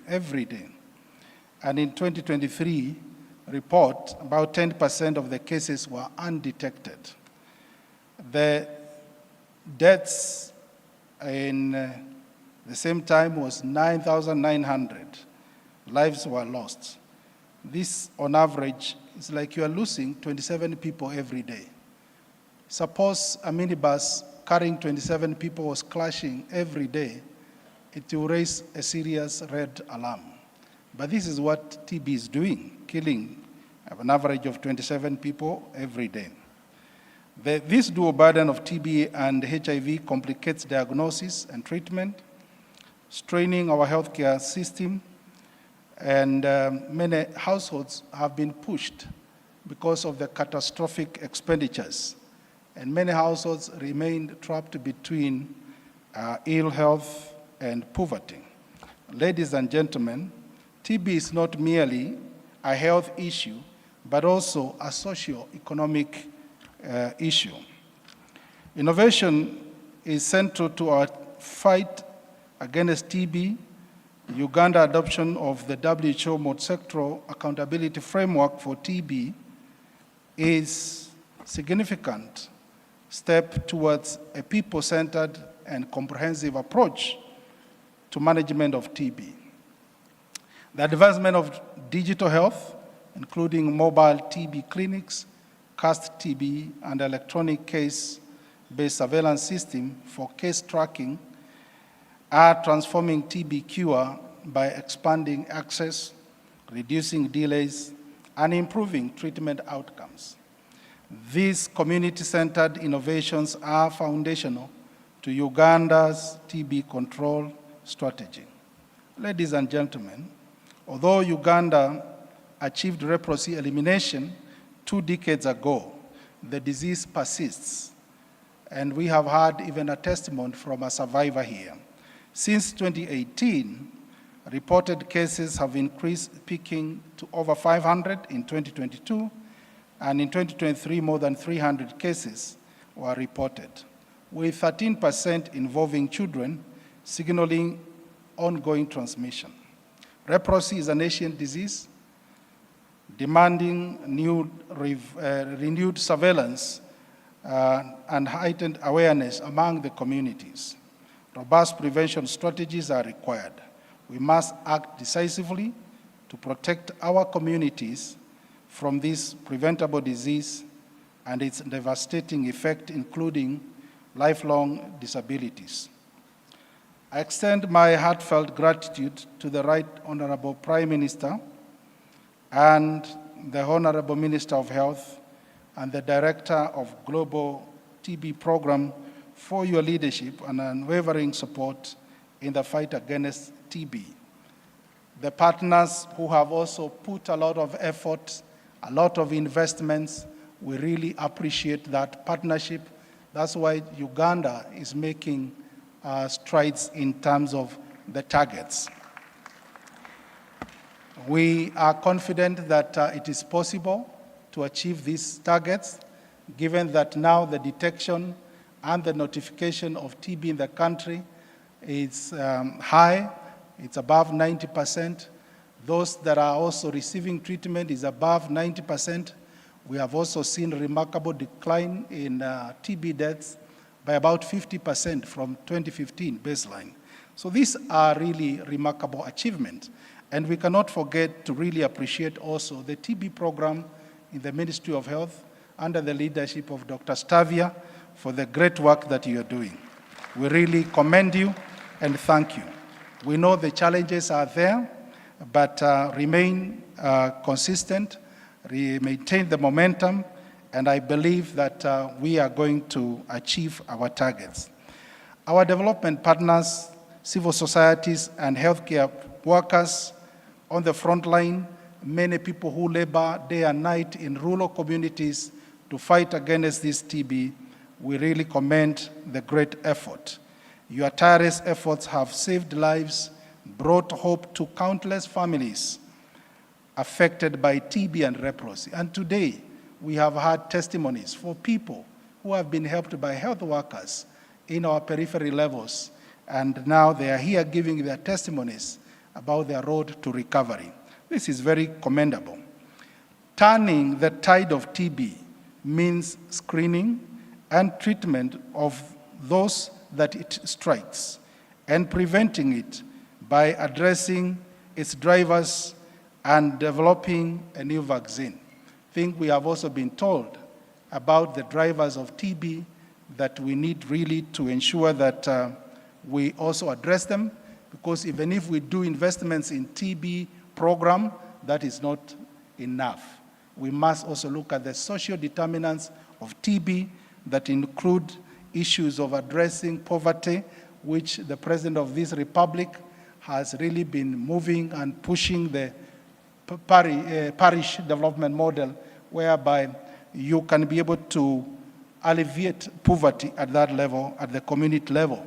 And once you do that, it means that many households will be able to deliver from some of these afflictions. Issues of undernutrition, food insecurity, all those issues are very critical in our road to achieving our targets. In conclusion, Uganda's journey towards ending TB and achieving zero leprosy is a testament to the power of collaboration and shared purpose. With the coordinated effort by all the stakeholders, all the sectors represented here today, we can be able to achieve. I'm confident we can achieve the future free of TB and leprosy, a future where every Ugandan enjoys equitable access to healthcare and lives free from preventable diseases. The World Health Organization remains committed to working closely with the government and stakeholders to end TB, combat leprosy, and strengthen the health system. In our conversation with the Minister of Health and Dr. Teresa, she indicated to us that during the time of COVID-19, those 3 years, there were 700,000 excess TB cases within that 3 years.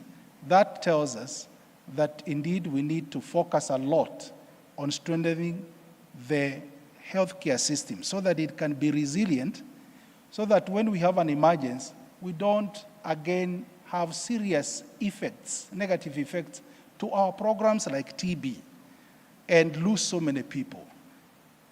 We need to ensure that our systems are resilient enough to deal with these shocks and deliver the health care. Together we can ensure no individual suffers the consequences of these preventable diseases, and I want to wish everybody a fruitful deliberation in this very important conference and thank all the partners that have provided a lot of support. We can't be able to mention all of them, but there's a billboard there that shows a lot of investment that is being given by partners to support the Ministry of Health and the government of Uganda. Thank you very much. Thank you very much, WR. Thank you for your good awards and emphasizing partnerships in order for us to achieve our intended targets to end the burden of TB and leprosy. At this juncture, allow me to call Dr. Ruyonga Joseph, the chairperson of the Health Committee, and give a short brief and invite the Honorable Dr. Jane Ruth Acheng, who will invite the Prime Minister. Kindly ignore the protocol because everybody has already talked about it. Thank you, Program Controller. On the existing protocol. Our Chief Guest, the Prime Minister, Right Honorable Robina Nabanja, protocol observed. I've been introduced as Dr. Joseph Ruyonga, and I'm the Chair of the Health Committee in Parliament. Some of my colleagues are here. Dr. Kamara stand up for recognition. He is a member of the committee. They have told me to be brief because of time, but also I'd like to thank the Prime Minister for honoring the invitation to come and be in this very, very important workshop, conference. I would like to appreciate the organizers of this very important conference, whereby you are sharing experiences, identifying gaps, and also finding solutions. Together, we can be able to fight tuberculosis. I would like to appreciate the frontline soldiers. The DHOs, where are you? Stand up. These are DHOs. I was once a DHO. I know what they go through. They are working in local governments, but they are scientists. So they still have some queries, but I think that can be talked about in another forum. You can sit down. I would like also to appreciate the partners for the support. You are giving us support. This government has made progress in terms of our indicators, but the speed is not enough. We have to increase our speed. The resources are limited, but the speed at which we are moving we are still very slow. Me, as the Chair of the Health Committee of Uganda here in Parliament, one of the responsibilities, my role is to present the budget on the floor of Parliament. I present and defend. All these strategies, what all we're talking about here, we need resources. You see, we're talking about the partners funding most of the activities, but now we want our own country to use our own resources to fund some of these activities. We have so many stakeholders, we have so many implementers, we have so many fighters in the fight against tuberculosis. I've talked about the DHOs, the director of regional referral hospitals, we have the CHUs, we have the VHTs, but all those need funds. The sector, we are getting, but the resources are not enough. We are still grappling with human resource. Some hospitals staffing rate is around 30–40%. We need the diagnostics, equipment, the drugs. My colleague, Dr. Abteke, Honorable, was talking about recruiting pharmacists. We need resources. If you can be able to mobilize resources, we can be able to recruit the pharmacists and even other cadres. But we shall be there. We have to appreciate the president of this country, His Excellency Yoweri Kaguta Museveni. We are making strides because of the good leadership, good and wise leadership of His Excellency. And we are still with him. Let's continue supporting him. And I was given a very simple task, that to invite the Minister of Health to come and give her remarks. I think after that we'll be able to invite the Prime Minister to address the congregation. Thank you for listening to me. Give the Honorable Minister a good round of applause. Thank you. Thank you very much, Chair of the Health Committee. The Right Honorable Prime Minister, who is also the End TB champion, honorable members of Parliament, the Global TB Director, World Health Organization, and the entire mission that you came with, development partners, the WHO country representative, and your team, the USAID mission director, and your team, CDC, and the entire team, all UN delegates, the chair country coordinating mechanism of the Global Fund, and members of CCM, the Director General of Health Services, directors of health services and staff of the Ministry of Health, resident district commissioners, representatives of ministries, departments, and agencies, Ministry of Health staff, LC5 chairpersons and chief administrative officers, our implementing partners and the chiefs of parties, district health officers and other teams from the districts, religious and cultural leaders, the academia, civil society organizations, TB survivors, leprosy survivors, the media, distinguished delegates, ladies and gentlemen. Good afternoon to you all and TB family.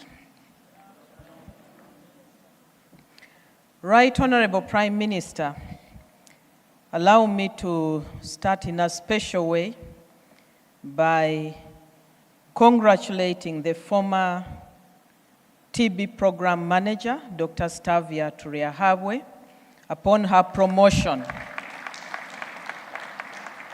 to the level of a commissioner for communicable disease control. Last year, when we had the conference, she was an assistant commissioner or program manager. Today, she's holding a bigger portfolio to end many communicable diseases, including AIDS, TB, malaria, and all the vaccine-preventable diseases. I know she's still moving around like the program manager of TB, but back home, she's different. Dr. Stavia, congratulations.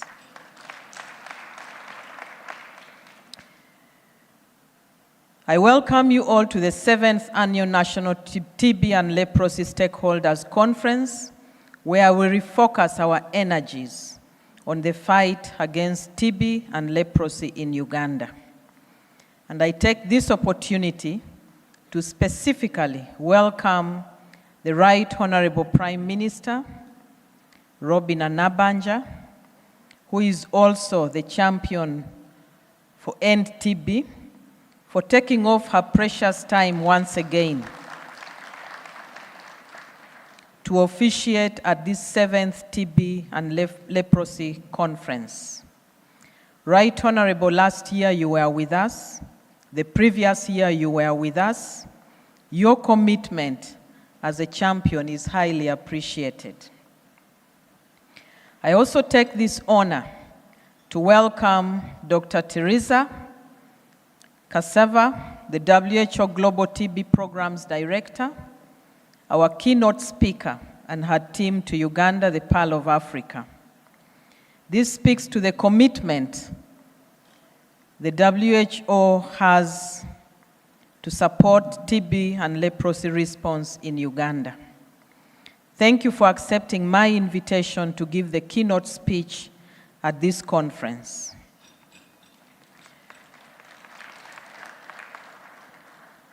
This year's theme, we are all going to repeat for emphasis: advancing multisectoral and multi-stakeholder engagement and accountability to end TB and achieve zero leprosy in Uganda, emphasizes the importance of collaboration across various sectors and stakeholders to address the determinants of the disease.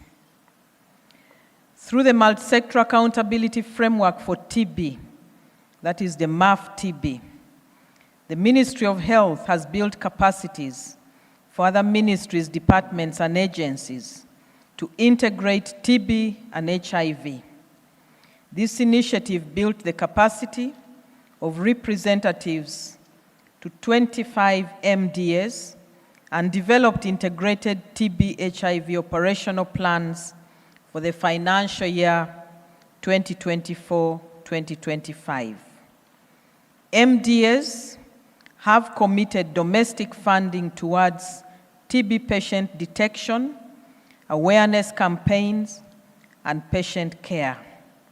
A total of 13 MDAs were supported to organize medical camps that screened 1,399 people, with 15 diagnosed with TB.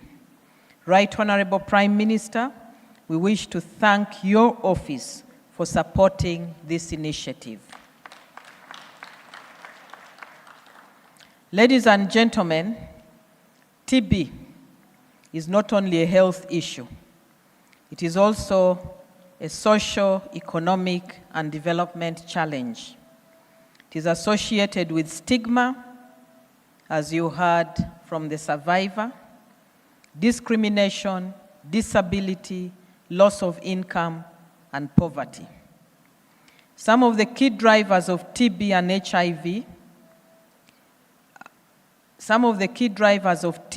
are HIV, alcohol abuse, undernutrition, smoking, tobacco, diabetes, and overcrowding. And when we talk about overcrowding, we look at congregate settings like schools, prisons, industries, and police cells. Let us team up to address these drivers and ensure equitable access to TB services. It is, Right Honorable Prime Minister, very disturbing, a big bother, and an embarrassment that Uganda remains among the 30 countries highly burdened with TB and HIV. Right Honorable, earlier on I said, it is also an economic issue, being mainly a disease of the poor. Its high burden holds our country captive to poverty, catastrophic expenditure. It affects economic production and development. Therefore, investing in ending TB is investing in Uganda's development. That's why we must end TB now.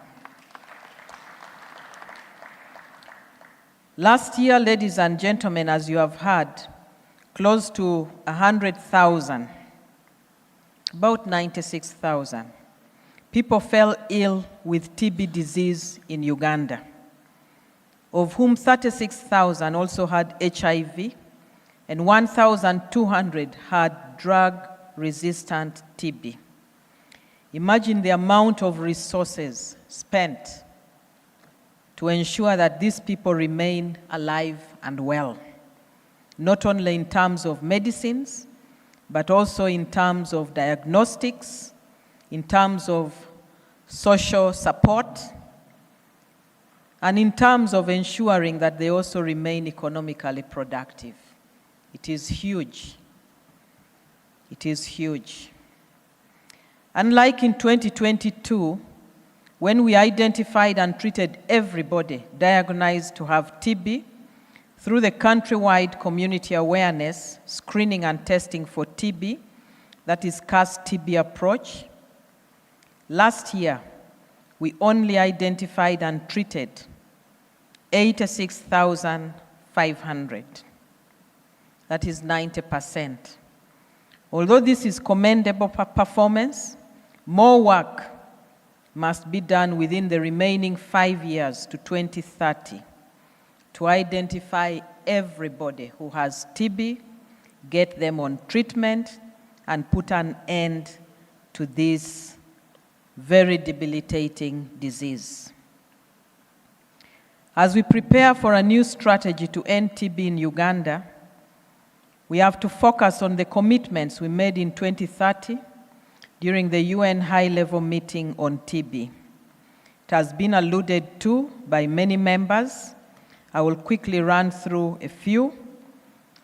Number one, 90% of treatment coverage for disease and TB infection, 100% TB testing using the WHO recommended tests, and we want to appreciate WHO that the numbers of tests are increasing quite slowly, but we are on track. More research needs to be done. Number three, 100% coverage of health and social benefits package for people with TB. Right Honorable Prime Minister, this requires the National Health Insurance to come into play as soon as possible, and an additional 100 million Uganda shillings each year invested in TB. Ladies and gentlemen, this is the time to set and implement bold policies and strategies to see us ending TB by 2030 and escaping from the 30 high-burden countries. It is very embarrassing, extremely embarrassing. And the sooner we all get annoyed, the better.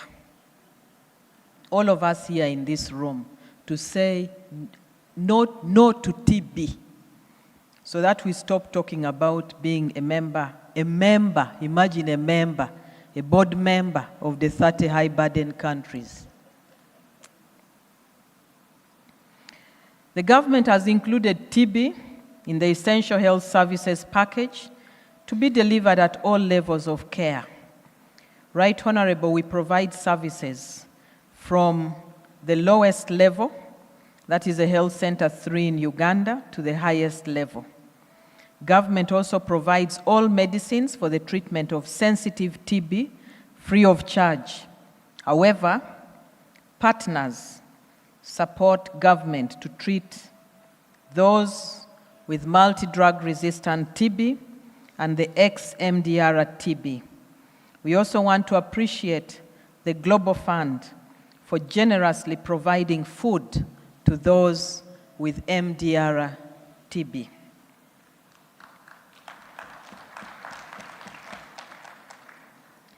In collaboration with partners, the government has provided screening and diagnostic services to enhance early detection and timely treatment of TB. 22 mobile digital X-ray machines, over 400 molecular rapid WHO recommended equipment, such as Gene Expert machines. Allow me at this moment to appreciate USAID for the great support towards the mobile digital X-ray machines, as well as the Global Fund to fight AIDS, TB, and malaria.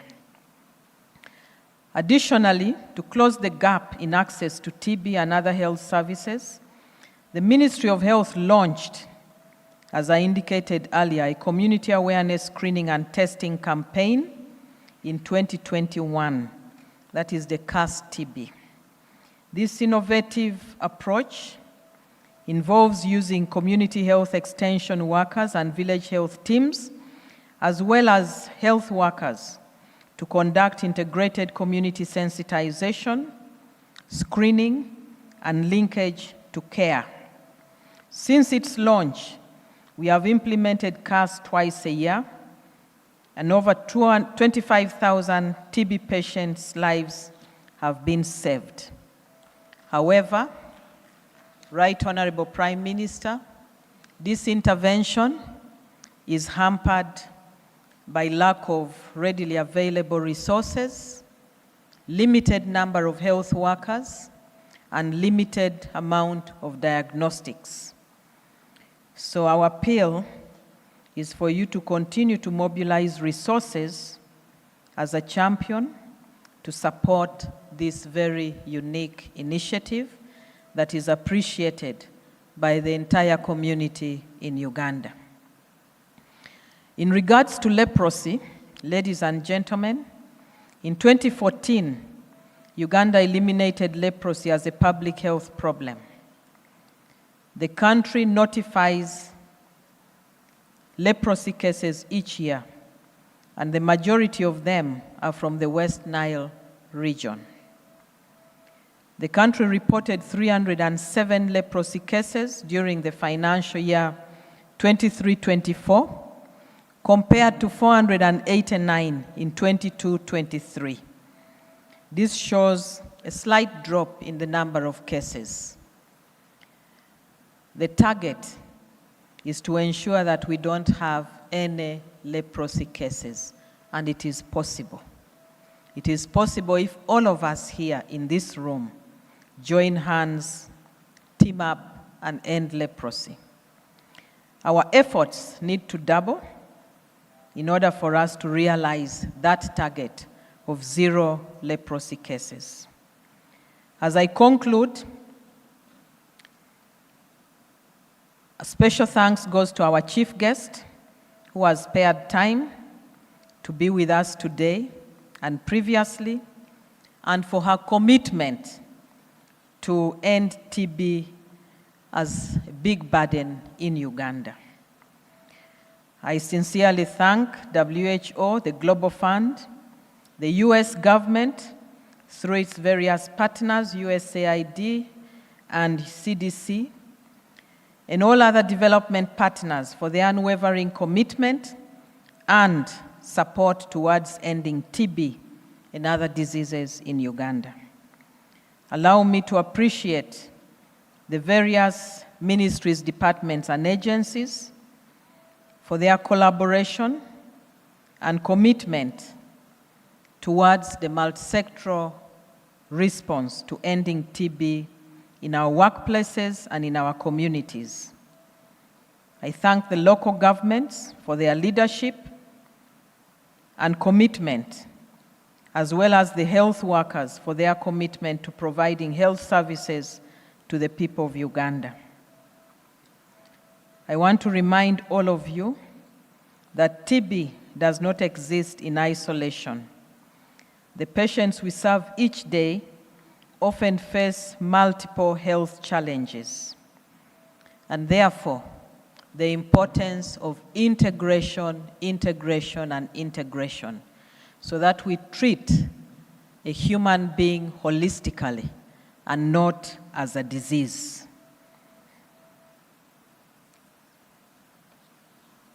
By so doing, we shall address the TB burden, but also overcome other health challenges and get better health statistics for the country. Lastly, my humble request to all actors is to renew your commitment to ending TB by 2030 through strong, committed leadership, efficient use of the available resources, people-centered integrated service delivery, and community engagement, ensuring equitable access to TB and leprosy services for all the people of Uganda. I thank you for listening to me.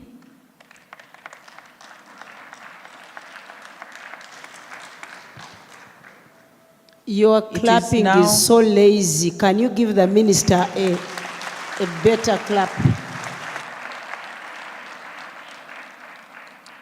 It is now my honor and pleasure to invite our chief guest, the Right Honorable Prime Minister of the Republic of Uganda, Right Honorable Robin Anabanja, to address us and officially open the 7th National TB and Leprosy Stakeholders Conference. Right Honorable, you're welcome.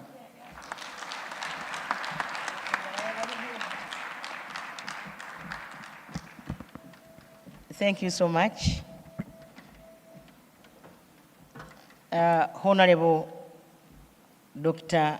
Rusa Cheng, the Minister of Health, the Honorable Margaret Muhanga, the Minister of State Health in charge of primary health care, the Honorable Members of Parliament, the Director or the Global Director TB, the World Health Country Representative, and representatives of other UN agencies, the Mission Director, USAID, and your team, all development partners, Ministry of Health directors, health implementing partners, religious and cultural leaders, district local government leaders represented here, the academia, civil society organizations, the TB and leprosy affected persons. Ladies and gentlemen, good afternoon.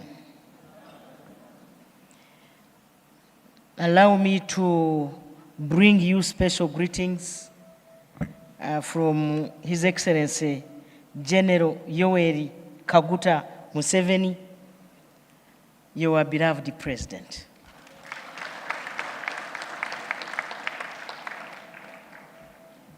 He's currently in Soroti for the Atekere function. You know, all African countries of the Atekere origin are in Soroti celebrating now, and that's where he is. He's aware we are here. I welcome all of you to this annual event, the National TB and Leprosy Stakeholders Conference. I congratulate my sister, the Minister of Health, and your team on regularly bringing us together as key stakeholders to reflect on key issues around TB and leprosy in our country. In my language, TB is commonly known as akakonko. That's Runyoro, pure Runyoro. In Uganda, akafuba. Leprosy, in my language, I think we copy Baganda a bit. It's called ebigenge. Ebigenge. In Uganda, ebigenge. I don't know in Runyankole and other languages. So these are serious diseases that we must really fight. In a special way, I wish to recognize the presence of the director of the World Health Organization Global TB Program, who traveled to deliver a keynote speech at this 7th annual TB and Leprosy Conference. I welcome you. I welcome you and your team to the Pearl of Africa. You know, for us Ugandans who know other parts of the world, when you are speaking about Uganda, you really feel proud. Because this is a country gifted by nature. By all ways, I think when God was creating this country, He took time.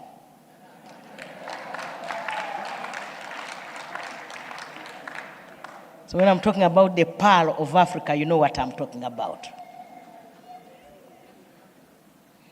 And so ending TB by 2030 is a priority for government. And my office is ready to steer all of you stakeholders towards the realization of our country's international commitments. In this regard, please join me to appreciate our health, development, and implementing partners for the increasing support extended to our government.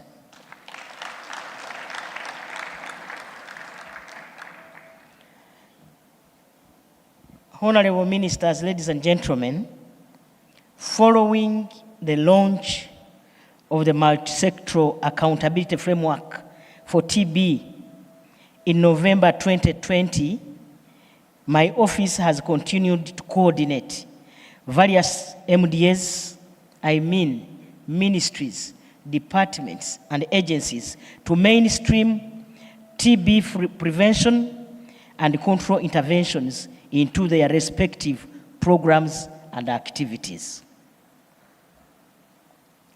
I thank you all for recognizing and supporting me to champion TB advocacy in our country.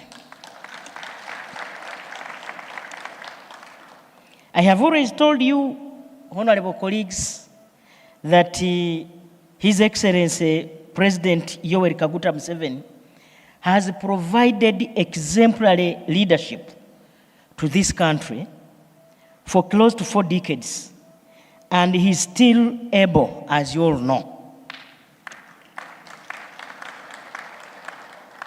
And you have heard by yourselves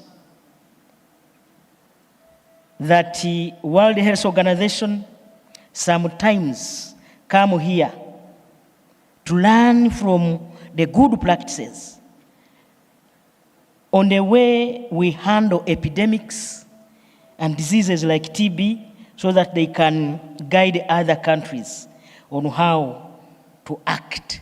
And to me, this was the best statement I've ever heard.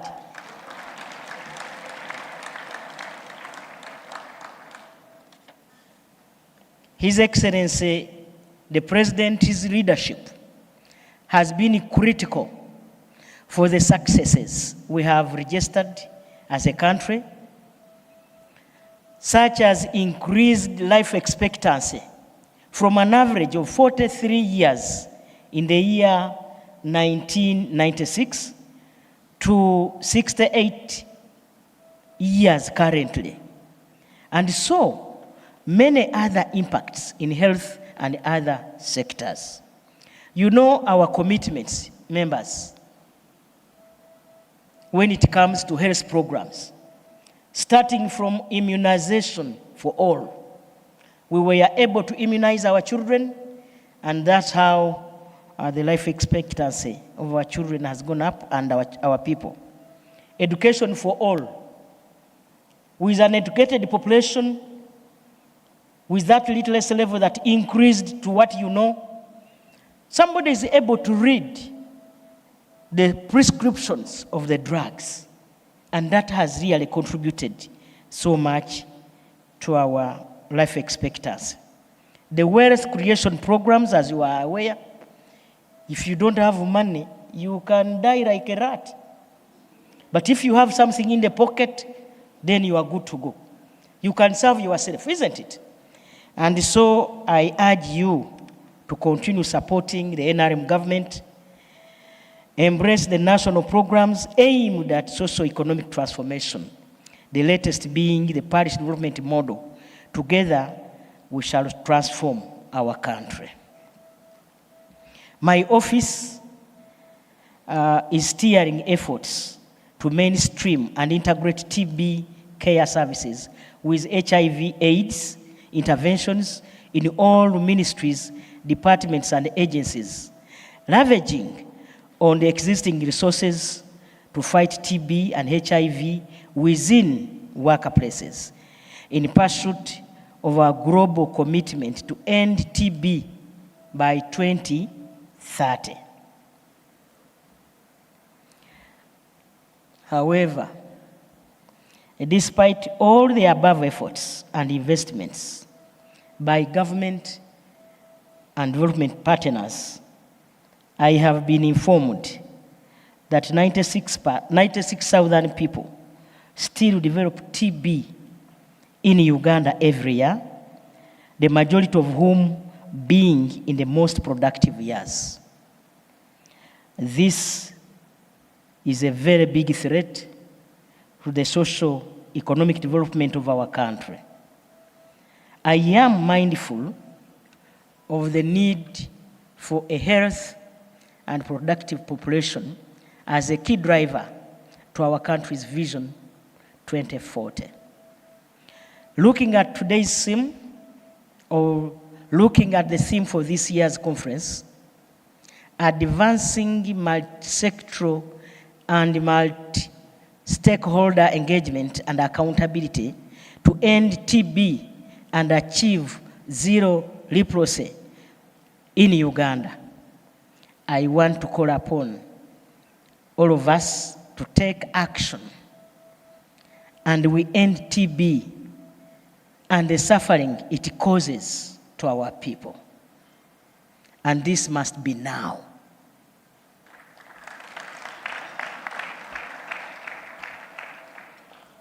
I have been informed that TB-affected households experience a lot of out-of-pocket expenditure to a tune of 53% of their incomes on TB-related care, which erodes the economic gains, and therefore, this is unacceptable. I want to direct, like I told you some time back, there are few people here in Uganda who direct. And I'm one of them.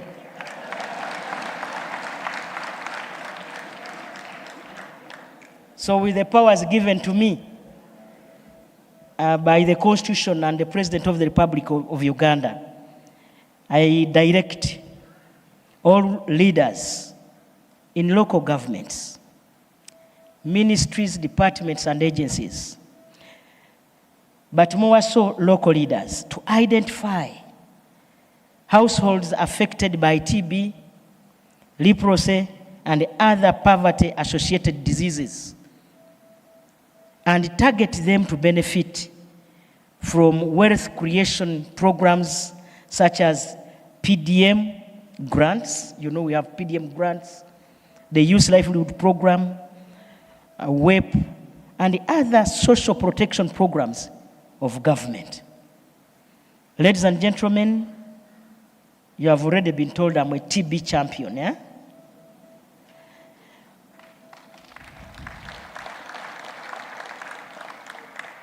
Ladies and gentlemen, as the TB champion, I launched the live TB campaign in 2022. It is great to know that TB care services have reached several millions of Ugandans since then. Let us team up and take bold actions to end TB in Uganda. Like I've always told you, and like I've told you already, we must reach the end of TB goal by 2030. The NRM government remains committed to ending TB by 2030. I urge all of you to give President Museveni, I can see everybody is listening, more mandate, another mandate in 2026 to continue steering our nation towards the 2040 vision. I declare this 7th annual TB and Leprosy Stakeholders Conference officially open for God and my country. Thank you very much. Give a loud applause to the Prime Minister. Thank you very much, Right Honorable Prime Minister. At this juncture, we have only 4 items which will be led by Monica Diaz from the WHO. We only have to dissemination of the 2020 GTP report and Global TB Social Protection Guidelines, and the rest. Kindly take over, Monica Diaz. Thank you very much. Your Excellency, the Honorable Prime Minister, Honorable Health Minister, Honorable Minister of State, distinguished delegates, colleagues, ladies and gentlemen, all protocols observed. We would now like to begin with a very short ceremony to showcase our joint commitment to end TB in Uganda. As you all are aware, The spotlight on TB has never been this bright. And you're seeing this here today. I mean, it's amazing that the Honorable Prime Minister, the leadership that you see here is so visible, championing efforts to end TB. We have highest level commitments towards ending TB from our heads of state through the UN high-level meeting on TB last year. It is now time for action, and the need of the hour is speed. Acceleration and united efforts at all levels to wipe out TB, the world's top infectious disease killer. Now, you are seeing all the visuals around. And what is this? This is football. Football holds a special place in Uganda's cultural and social life, playing a pivotal role in uniting the nation and fostering a sense of identity and pride. It is a sport that requires bold leadership, strategic action, teamwork, and importantly, endurance to stay the long game and go for the win. This is what is required to end TB, a disease that is millennia old. The sport signifies the power and perseverance of the Ugandan people. This is why you see these football symbolisms everywhere in this special campaign to live TB-free, team up, win the TB game now. This strategic boost with football leverages the momentum of the Live TB-Free campaign launched by the Honorable Prime Minister a few years ago to enhance public awareness about TB prevention and management in Uganda. By integrating the powerful and unifying theme of football, the campaign is now being elevated, being amplified and accelerated to ensure we reach and engage wider audiences, to ensure we leave no one behind in Uganda for efforts to end TB. Now, as a first step of this special ceremony, to mark the global commitments coming from the highest level with all heads of state committing, I would now like to invite Dr. Teresa Kasaeva, Director of WHO's Global TB Program, to take the End TB football and express global commitment and share her statement of support. Teresa, please. Your Excellency, Honorable Prime Minister, I would like, on behalf of the World Health Organization, to reaffirm our strong commitments to do our best to lead global fight against tuberculosis and by 2027 provide at least 45 million people globally with TB care and save lives. And we are committed to provide all requested support to the leadership of Uganda, to the Ugandan people in their fight against TB. We commemorate your excellent progress and we believe that you will win in this game and achieve end TB targets. Together we can end TB. So it's handing over. So you can see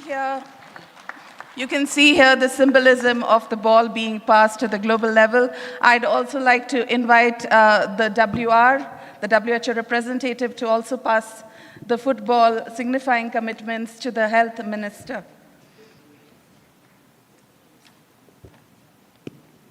Thank you very much. It's my singular honor to pass this football to the Honorable Minister of Health, Dr. Jane Ruth Acheng. Thank you. And now we would like to invite Her Excellency, the Prime Minister. You've officially opened the conference, but we would like you to express the commitment of the nation alongside the Health Minister and the leadership, the commitment to end TB. Thank you. Honorable Minister and everybody present, like I've already told you, Uganda is committed to ending TB and ensuring universal access to care for all people with TB. This I will be a key contributor to the global and regional fight to end TB. Together, we team up, win the TB game now. Bravo, bravo.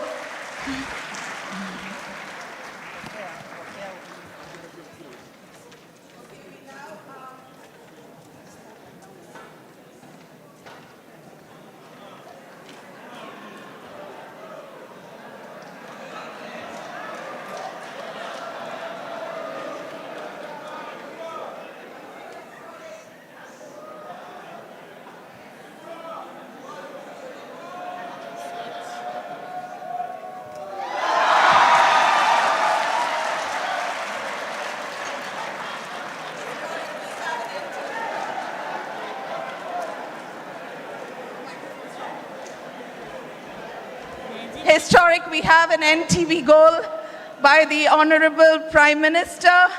We now have the Health Minister.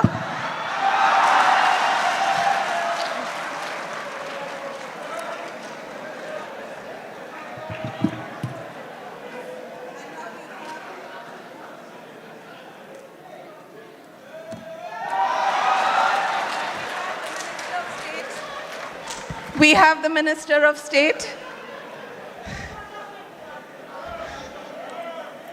Please go ahead and let's kick the NTB. And it's a goal again.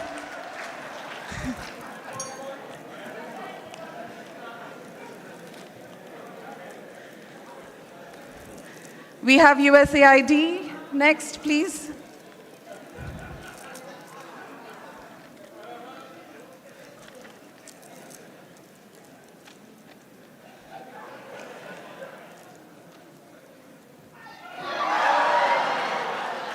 And now WHO, please.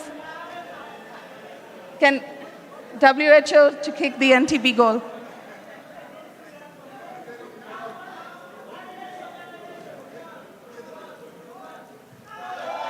And it's a, please, let's move ahead and kick the NTB goal. And TB is indeed a tricky disease, as you can see the goalkeeper, but it's a goal here. And this is how we hope to kick TB out of Uganda. May we please invite the Honorable Prime Minister and the distinguished delegates.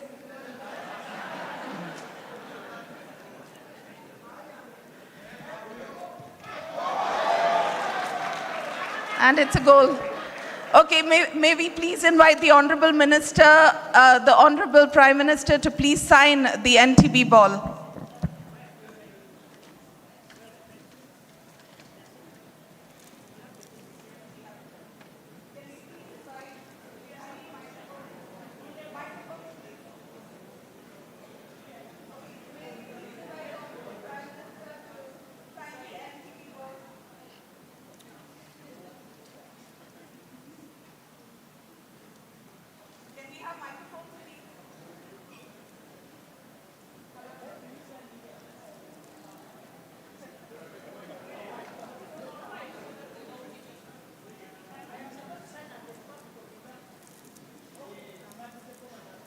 Okay, now we have the Honorable Prime Minister signing, signaling her commitment.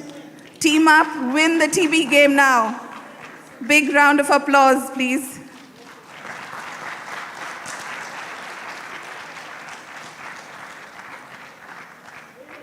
We now have the Honorable Health Minister to please sign as well.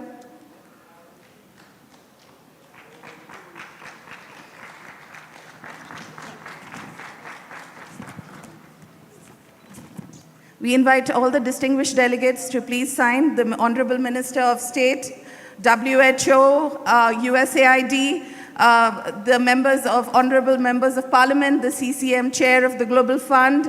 Can we please invite you to, we have multiple pens, we please invite you to join forces and sign the NTB ball.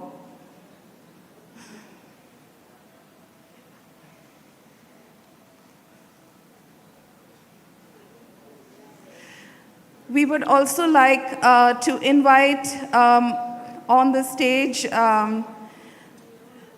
Acting DG, Dr. Olaro Charis, the USAID Mission Director, Commissioner NCCDC, Dr. Peter Diogo, CAO DHO, the Chair of the Parliamentary Caucus, and the TB survivor Mulumba Joan to please come forward.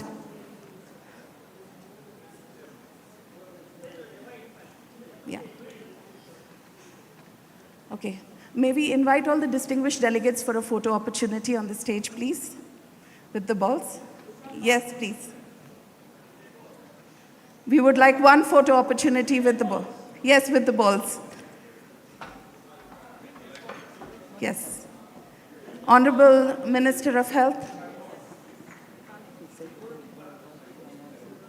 Also the Director of Public Health. May we please invite all the key delegates to please come on stage. Yes, we have the Honorable Prime Minister, the Honorable Minister of Health, the Honorable Minister of State, Dr. Joseph Rionga, the Chair of the Parliament. Yes, and we have WR Uganda, USAID, Acting Director General Dr. Olaro Charis, Director Public Health, Commissioner NCDC, Chair of Uganda CCM, Dr. Medad, Dr. Peter Diogo, Chair of the Parliamentary Caucus, and the TB survivor. May we please ask you for a quick photo opportunity? Everyone, please. Please join us on the stage. Please.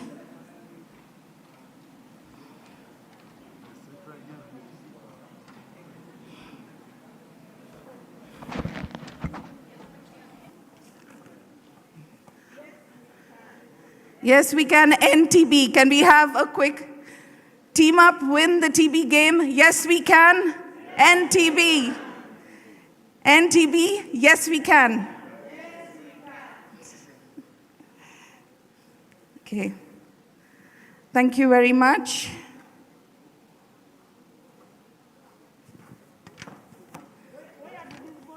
It is for yourself, Honorable Prime Minister. We take the officers?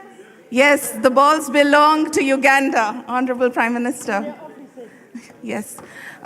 We would now like to invite the different ministries. Yeah. We would also like to convey one ball for His Excellency, the President. Yes, if you could, please transmit.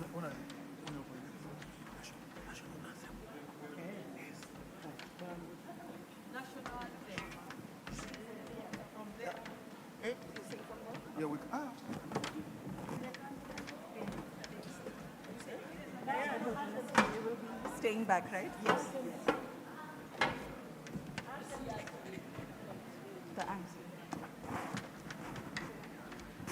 Distinguished delegates, ours is a request that we all be upstanding for the anthems so that we close this session for now. The anthems shall be played in reverse order, the East African anthem and the Ugandan anthem.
Thank you very much.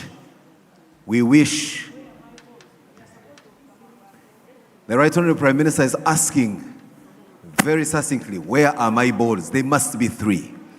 One for her, one for the President of the Republic, and another for the souvenir. As housekeeping rules, as the Right Honorable Prime Minister and party exit the hall. Master of Ceremony, an announcement.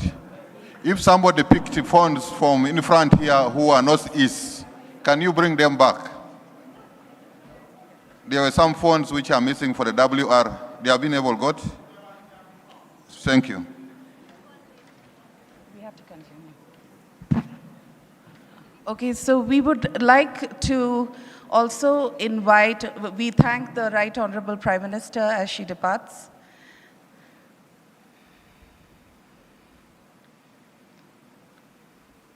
We now have the opportunity all right. We now invite you to take your seats.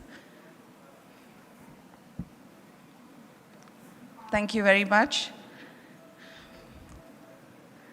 Now, this was a very historic ceremony that has been launched by the Honorable Prime Minister. We would like to continue with this because the launch of this this campaign and the theme of the conference is on advancing multisectoral engagement and accountability. And this means that we bring together all of the different ministries. We know that ending TB is not just an issue for the health sector alone, but for all the health sectors, all the sectors together. Without all the ministries together, without all the supporting agencies and the implementing partners together, we cannot end TB. So with this, we would like to invite the major ministries to please step forward, either the representatives or the heads. The Ministry of Information and Communications Technology. May we please invite them to come forward?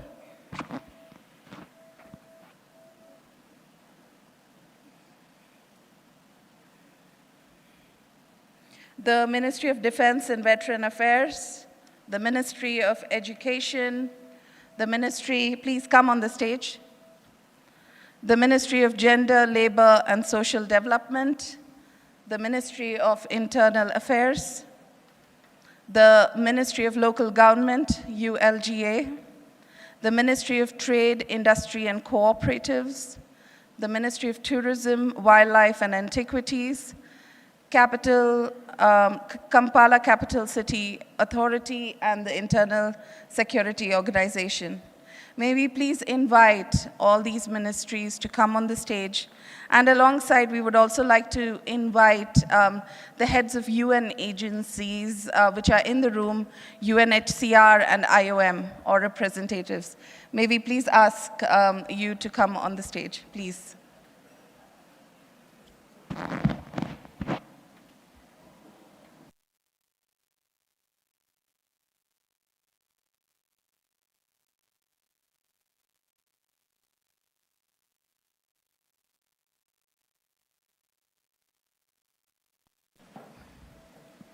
We invite you to come forward.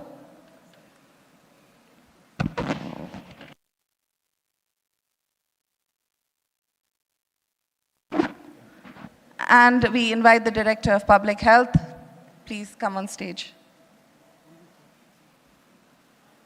We invite you to please step forward for the next photo opportunity. Please, and with this ball, we signal that we hope that all of you ministries work alongside the Ministry of Health, both nationally and as well as with all of us globally on efforts to end TB, because we cannot end TB alone. So thank you very much. A big round of applause, please. We'd also like to invite, please, the Office of the Prime Minister and Office of the President. Apologies if I have missed them, please.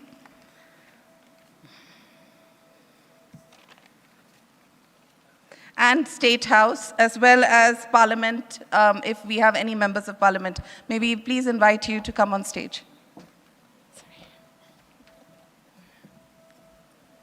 Okay? So let's have Yes We Can NTB. Okay? Yes We Can NTB. Yes We Can NTB.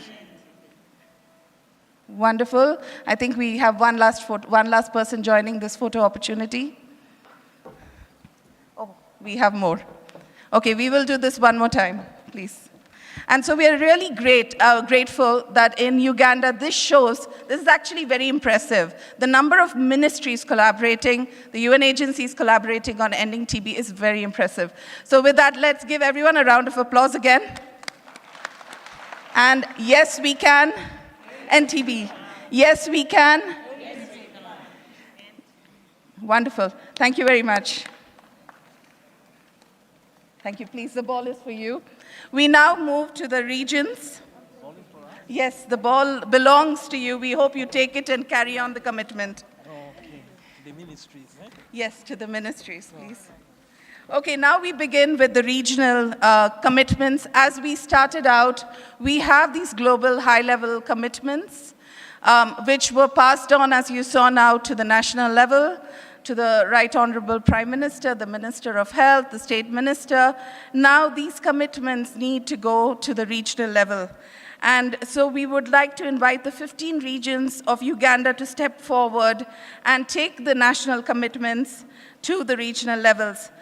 Please step forward, Kigezi region, Ankole, South Central, Kampala, North Central, Busoga, Bugisu Bukedi, Teso, Karamoja, Akoi, Lango, West Nile, Bunyoro, Turo, and Mubende.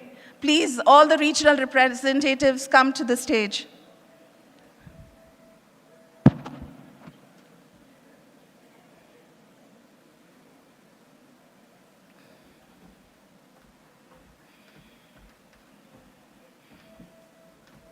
Can we invite all the regions to please come forward?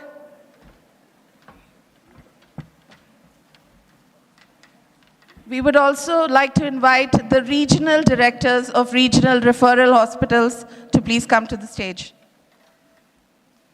Please. Can we please invite you all to come?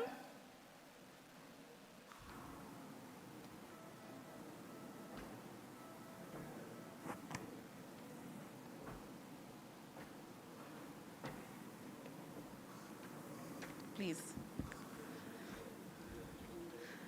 Okay, this is wonderful. We have all 15 regions of Uganda. We have regional directors of referral hospitals. May we please invite you? Yes. Please come on stage, everyone. Or there's also space here in front. Yeah, you could maybe stand there. Perfect. Yeah, or some people can also kneel a bit. Yeah.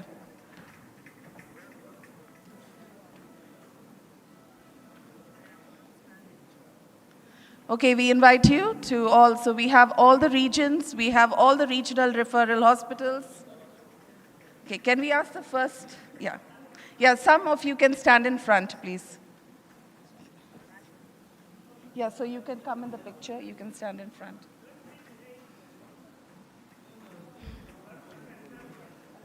Yes. Okay, this is nice. And here you can see the commitments of the regions, the regional referral hospitals. Wonderful. And now we have, please come ahead. Please, yeah, stand for the photo. Yeah. Okay, so with the footballs, let's signal our commitment to NTB.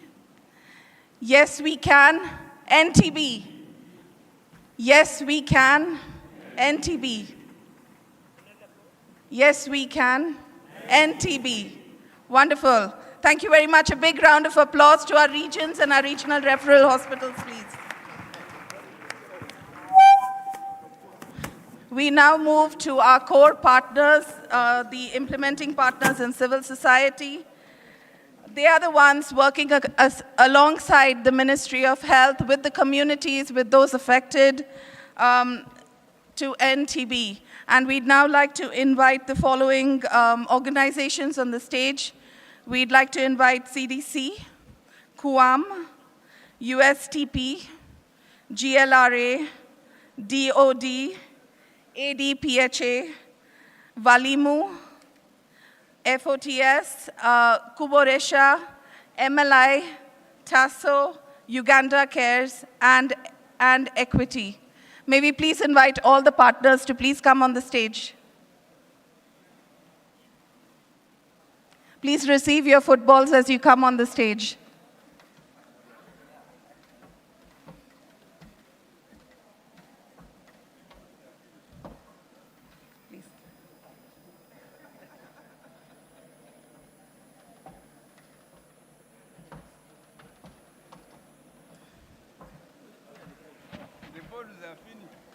We will find more balls. They should be there.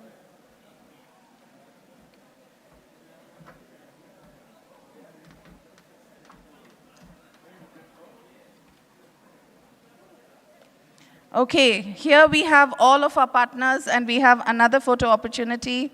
We will make sure everybody receives their balls.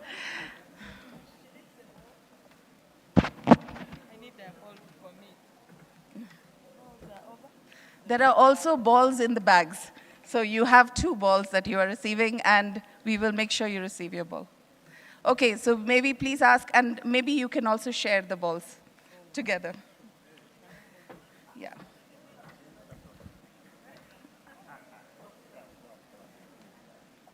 Okay, let's also share the balls. And okay, very impressive. We have a very impressive list of partners here.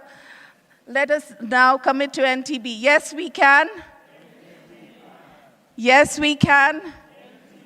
Yes, we can. Wonderful. Big round of applause, please. More balls are coming. They will provide. Yeah, thank you. Okay.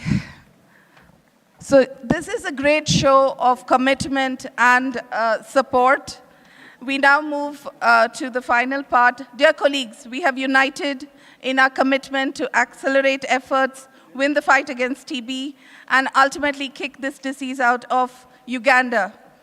Turning this vision into reality, to do this, the national program under the Ministry of Health has developed core guidelines. These national guidelines are critical to ensure that all people with TB receive access to WHO-recommended diagnostics, treatments, and care.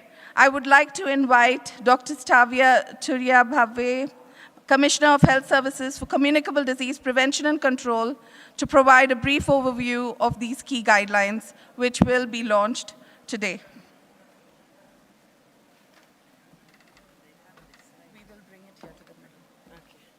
But the minister is not here. It's okay, you can cut it. They left suddenly. She told me she was back. When are they coming back? They suddenly... No, they are for lunch. They're in the lunch tent. I saw them enter. The Prime Minister decided to come start with lunch. Oh my God. Yes. So what do you want to do? I can talk about the guidelines. Okay, talk about the guidelines and then you say that it will be launched. The launch will be by the ministers, not me. Yeah. All right. Okay. Thank you so much, Monica, for this very wonderful session. It has been indeed high level. We appreciate your guidance. We are going to look at the guidelines that will be launched shortly when the ministers return to the room. We have, during the course of the strategic plan, updated and implemented key changes in the management of tuberculosis and leprosy. I'm hoping that there are, Raymond, that there are some, slides to guide us in the session. So we have a number of updates that have been made. We have the screening for tuberculosis. As you all know, we've been using the 4-symptom screening approach. which has been the adopted guidance. But we have seen during the implementation of CAST, but also using the X-ray, that there are a number of people who have TB but have few or none of the symptoms. So we have updated this guidance and provided an algorithm where the 4 symptoms will be reduced, as you'll be seeing in the session that will be coming in detail on how to screen for tuberculosis. But also we have introduced the use of chest X-ray for screening. And we want, especially the people who are managing people living with HIV, to avoid the death that is occurring in this group, to improve the screening approach and run away from symptoms to more advanced screening tools like chest X-ray, at least once for these people every year, so that we can save them from dying from tuberculosis. In addition, for this group, we have introduced the C-reactive protein screening approach, which also we have seen improve the yield among those that are presumed using these screening approaches. Testing for TB infection. We have updated the guidelines for contact tracing and management, and also included testing for TB infection when the test is available. And we have provided for IGRA, intergamma release assay, and TB skin test. And they have indicated the type of test. These tests are new, and we hope that they'll be piloted, and especially the TB skin test, and rolled out in the country. We have also continued to emphasize the use of Gene Expert. We have introduced another test called TrueNut. Some people are saying we don't want TrueNut, we want the Gene Expert. We want to tell you that this is also another highly sensitive test for diagnosis of TB. It can be installed in smaller level facilities. Not every facility will get a Gene Expert, but this TrueNut will help us to reach many smaller facilities. We have the TB lamp. This one is not able to detect resistance, unlike the first two. We have introduced the Gene Expert cartridge that detects resistance, not only to rifampicin, but also to other second-line drugs. It's called the Expert MTB XDR. That cartridge is available at every region now. We can detect, instead of sending samples to the center at NTRL, you can detect MDR-TB within the region. That's what that test is bringing closer to us. Next generation sequencing is also now in our guidelines. It was not there before. We have also introduced alternative samples for TB diagnosis. Some of you must have started using stool for diagnosis of TB in children. I have heard some people have also done this in some adults. But the guidance is for diagnosis of TB in children. Under treatment, we have introduced the shorter preventive therapy regimens, 1 HP, which is 1 month of isoniazid and rifampicin, and 3 HP. They are now in our guidelines. We have also started the use of the 4 months regimen for treatment of tuberculosis among its children with uncomplicated tuberculosis. This we have started at all regional referral hospitals, and we hope to expand to other levels after learning. The regions, you'll be able to guide the districts on how to scale up this. We have introduced the 6 months treatment regimen for treatment of MDR-TB. That thing which you see 6 B-PAR-M, it is 6 months of bedaquiline. Now the other one I've forgotten. But 6 months of treatment for drug-resistant TB from the current 9, 18. We started from 24 like you had.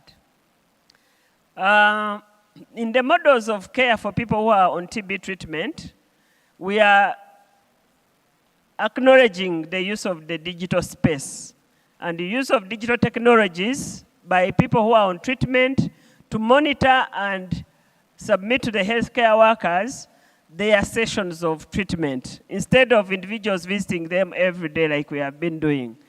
So we'll be scaling up this for both drug-sensitive and drug-resistant TB.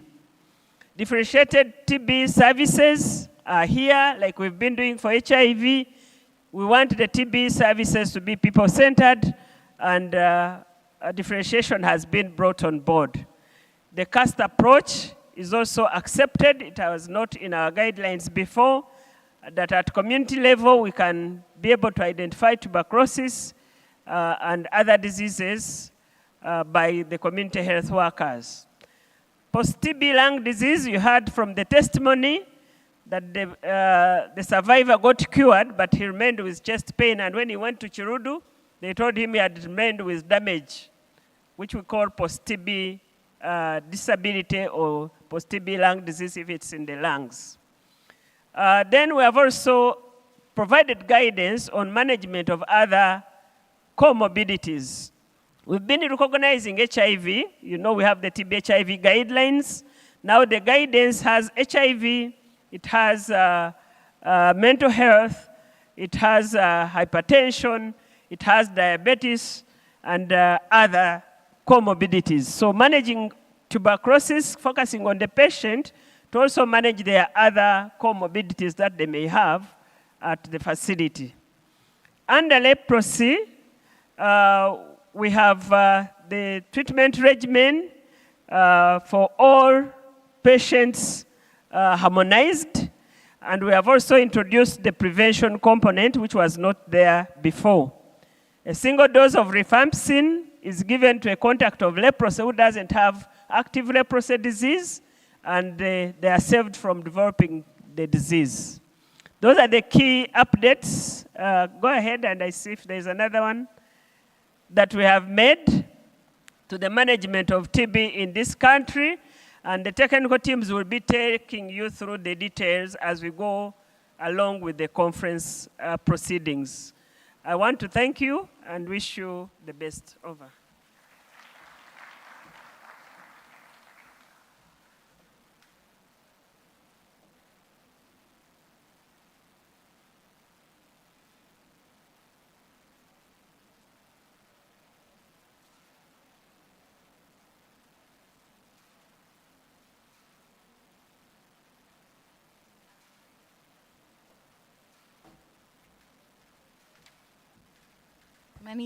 Many thanks, Dr. Stavia, for that excellent overview of all the key guidelines. Following lunch, we will have the official ribbon-cutting launch of the guidelines by the Honorable Health Minister. We will also have a very special launch of the USAID donation that's being made. So with this, we'd like to thank all of you for your attention, for your engagement, and together we can indeed win the NTB game. We look forward to seeing you all after lunch. Thank you.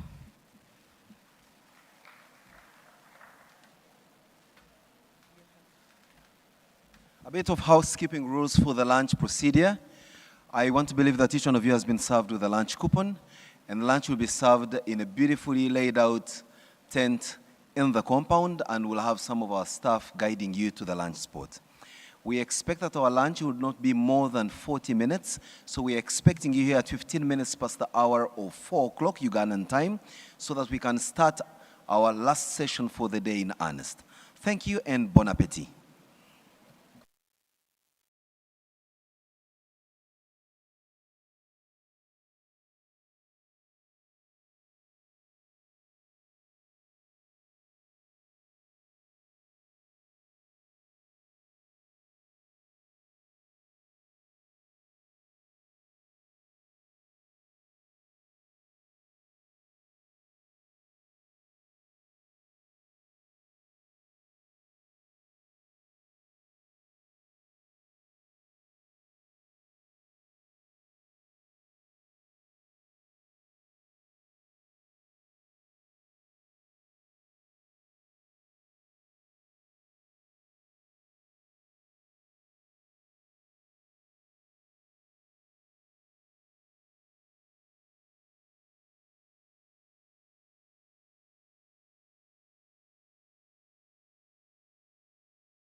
from ministries, from partners, UN agencies, civil society. It was all extremely impressive and very positive. We continue with this ceremony to continue, as I mentioned before we departed, with the launch of core guidelines. We now have the core commitments. We are all reinvigorated to kick TB out of Uganda, and the national TB program under the Ministry of Health has developed core guidelines grounded in WHO policies and recommendations to translate these commitments to action and to ensure this is implemented on the ground so that everybody is able to access care. This will be the focus of this session, where we will launch the guidelines, and we also have a very special ceremony with the U.S. Agency for International Development, where core resources are being donated to further translate these commitments to action. So without further ado, I would like to invite, as guest of honor, the Honorable Health Minister to please come on the stage. We'd also like to invite the Minister of State, our honorable parliamentarians, the USAID Mission Director, and our WHO representative.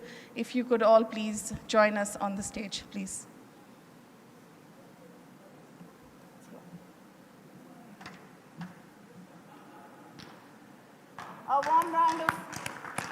A warm welcome, please.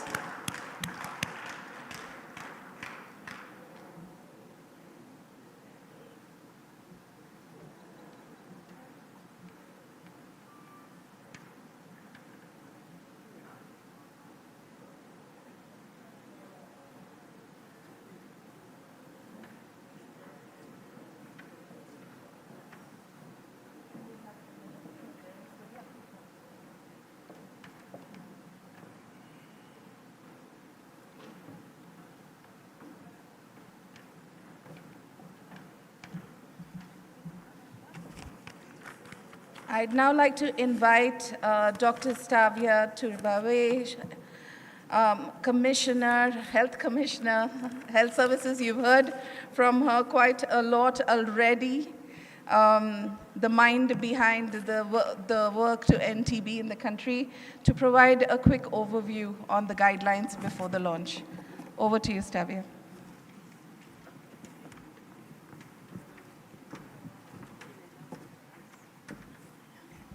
Thank you once again, our moderator for this session, Honorable Minister for Health, Dr. Jane Ruth Acheng, Honorable State Minister for Health, Margaret Mohanga, the U.S. Mission Director, WR, and our Honorable Chair of the Health Committee of Parliament, and Honorable McNick. Just highlighting the key guidelines that are going to be launched today. While you were for lunch, we already went through the detail. So there are 4 main guidelines which have been updated. We have guidance on programmatic management of drug-resistant TB, a detailed approach for healthcare workers to make reference to while they manage patients with drug-resistant TB. We have guidance on management of tuberculosis amongst children and adolescents. We have guidance on contact tracing and for TB and leprosy. We also have guidance on TB, HIV, and other comorbidities. You all know that we've been focusing mainly on TB and HIV, but we have learned over the years that there are many other comorbidities that TB patients come with. So we've provided guidance on how health workers can go about management of other comorbidities amongst TB patients. But also, amongst those that are managing the other comorbidities that we look at, like for example, if you're in the nutrition center, what to do for the person who is undernourished for us to make sure that they do not have TB. Because we have seen, for example, that undernutrition is a key driver for TB in our country.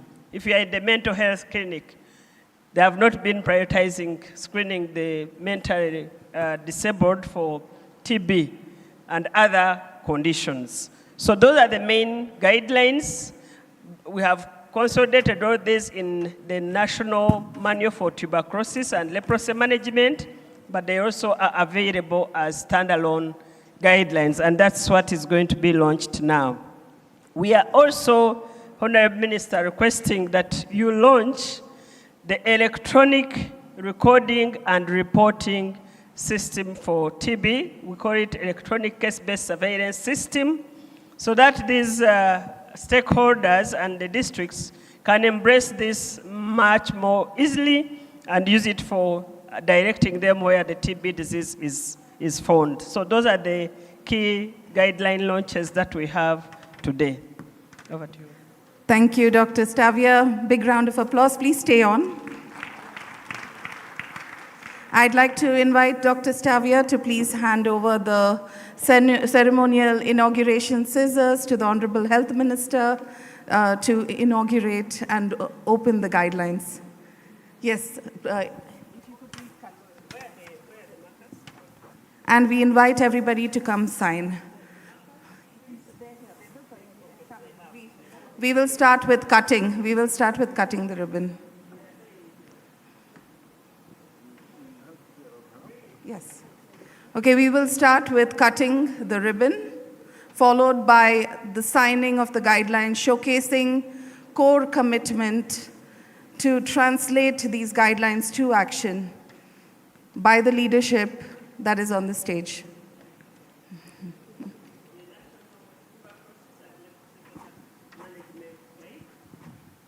The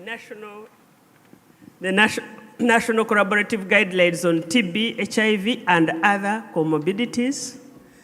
The National Guidelines on the Management of Tuberculosis in Children and Adolescents. The National Tuberculosis and Leprosy Differentiated Service Delivery Model Guideline, and the Management of Drug-Resistant TB. Yes, and all these have been put in the Manual for Tuberculosis 2024. Honorable Minister, we invite you to please cut the ribbon to signify the launch of the guidelines. So we are launching 5 documents.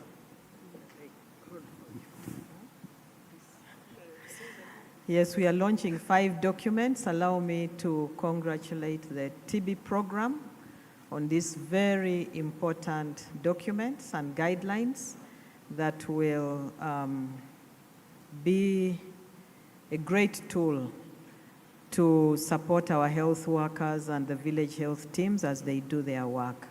So allow me now to officially launch. Please stretch your hands. In the name of the Father, the Son, and the Holy Spirit. Big round of applause, please. And the markers, please. We Markers. now invite the Honorable Minister and the leadership on the stage to please sign the guidelines. Yeah, sign one signature is enough. The other one is for...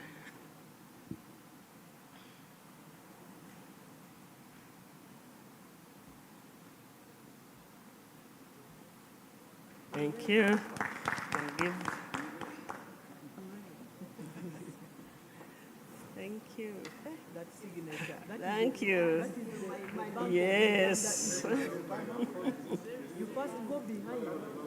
Where the Bank of Uganda, go back. Bank of Uganda.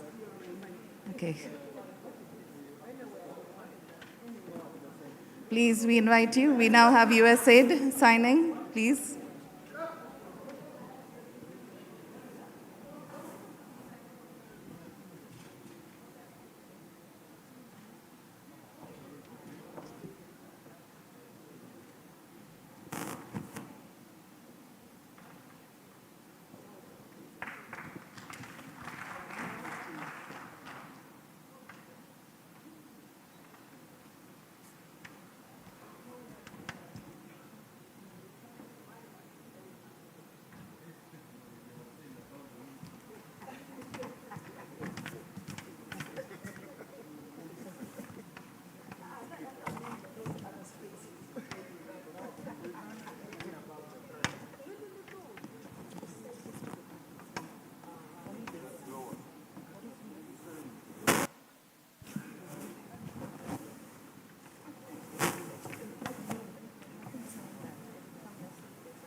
A big round of applause, please. Okay, let's take a big photo now, a photo opportunity with the launch of the guidelines.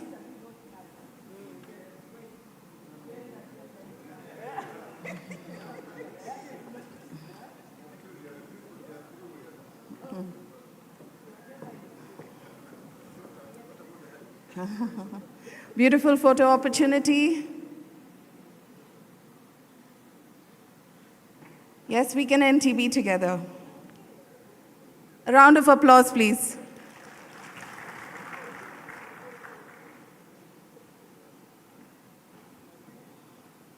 Okay.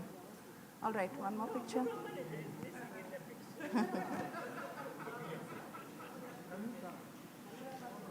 Okay.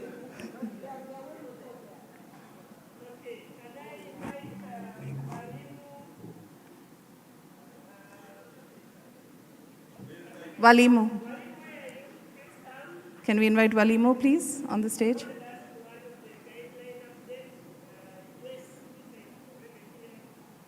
Please join. Head of the DHO, are you here?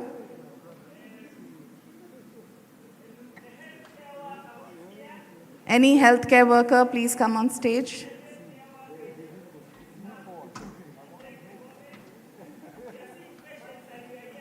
Okay, we have TB survivors in the room. We also invite TB survivors and patients to please join. Okay, we have a group. Please join. Please come. We also invite healthcare workers to please join us for the launch of these guidelines. Please come.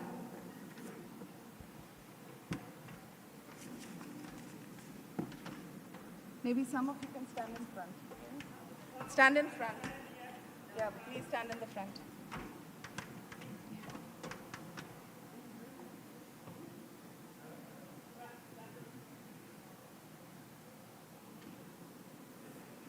Okay, so we have a very strong group of implementers.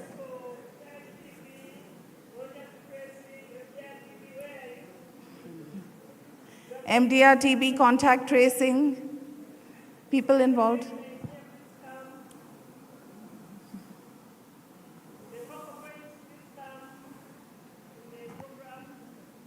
Focal points of the program, we invite you to join as well.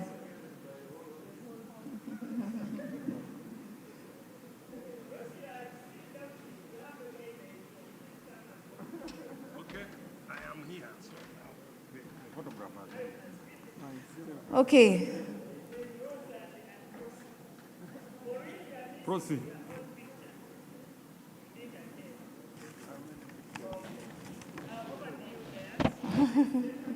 Okay, so let's have a picture. Thank you, everyone. Big round of applause.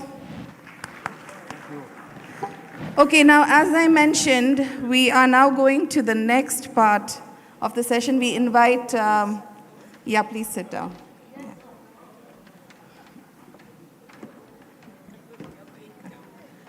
Now, one of the biggest challenges for the world to end TB, and I think you've heard this from practically every speaker who has come on stage, it is the lack of resources. We have a major funding gap to end TB.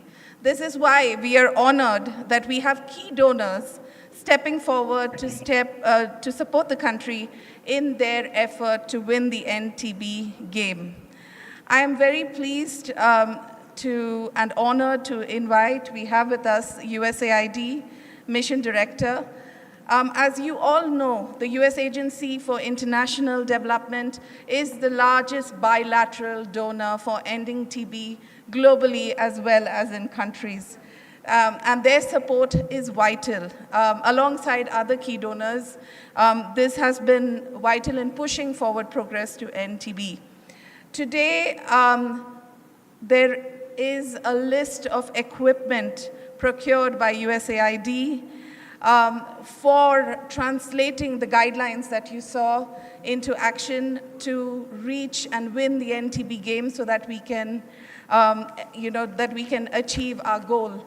And what we have now is a wonderful model, and you can see on the side, we have a model of what USAID has contributed or is planning to contribute to 8 referral hospitals.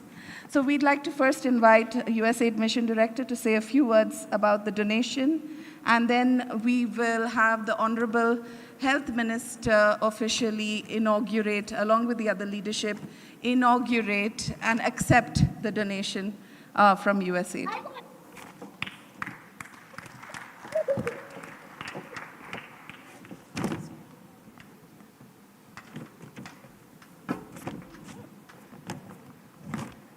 Thank you so much for those kind words.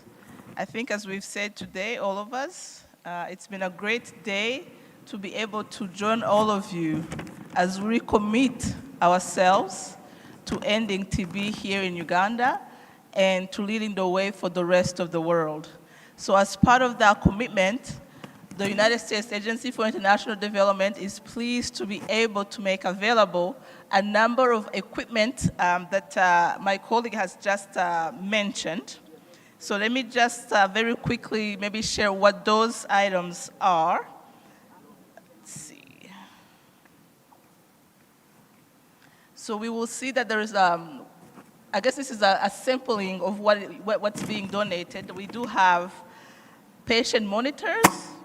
We will have thermometers, TV screens, servers, and other equipment that are meant to help accelerate and improve connectivity so that when we are screening and testing TB patients, we're able to diagnose very quickly and treat quickly, because that is really what it's all about. If we really want to kick TB out of Uganda, we must be able to screen, test, treat. So thank you so much. Thank you so much, the USAID Mission Director. Everyone, we now invite, we ask that you guide the Honorable Minister to the special model where we can inaugurate, along with the leadership on the stage, so that we can open and officially present the key equipment that you just mentioned. May I give this to you?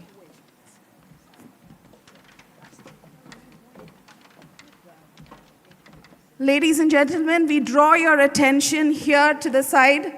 You can see here a model of the commitment of USAID, the various equipment that the USAID Mission Director shared and spoke about. We'd like to now officially inaugurate this. Honorable Minister, please. We invite you to cut the ribbon.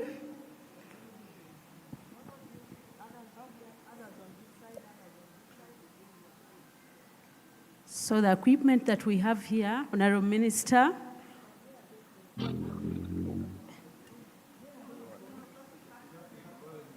so I'm going to mention, yes, so we have 11 hospitals, regional referral hospitals, that are receiving the patient monitors.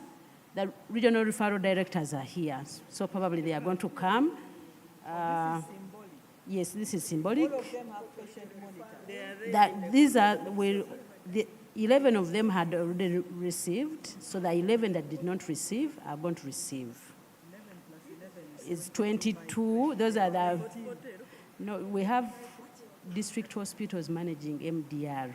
So we have hospitals, some of them are referral hospitals, yes.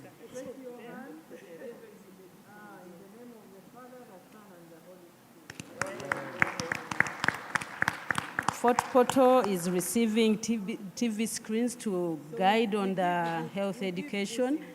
The referral hospitals, yes, yes, please. Yes, it's there. Yes, it's there. Yes, they're all there. Yeah. Kabale Regional Referral Hospital, definitely. Lira is there. You have survived. Yes. So,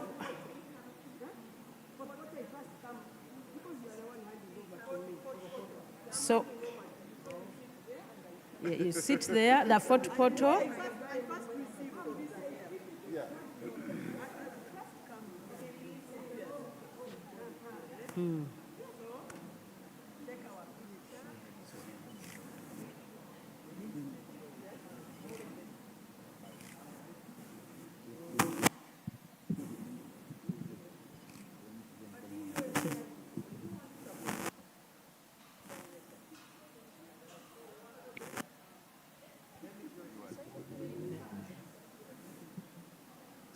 Honorable Minister, we are also setting up the first high dependence unit for TB at Chiruduru National Hospital as a model for the rest of the hospitals to reduce mortality due to TB. So we have the representative of the director, Dr. Baruku. Yeah.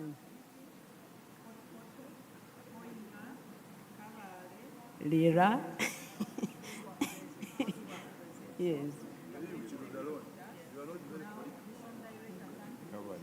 Model. Model Center. On pictures, yeah. Please, the regional referral directors from Fort Portal. You have the minister here waiting for you, the Fort Portal team.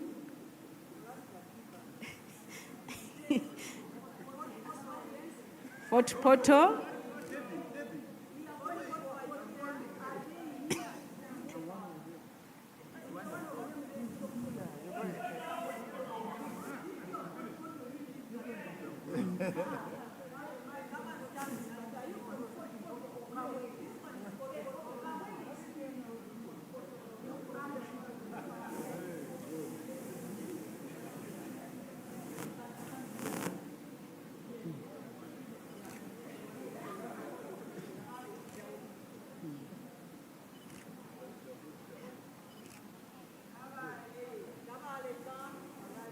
Kabale Regional Referral Hospital. We have the regional focal person for TB leprosy, the director, the liaison person, Dr. Raymond. You are part of the Chigezi team.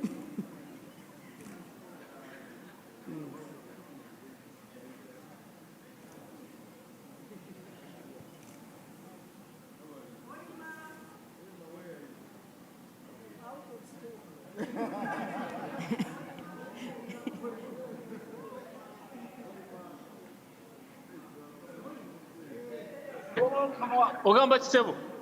Hey.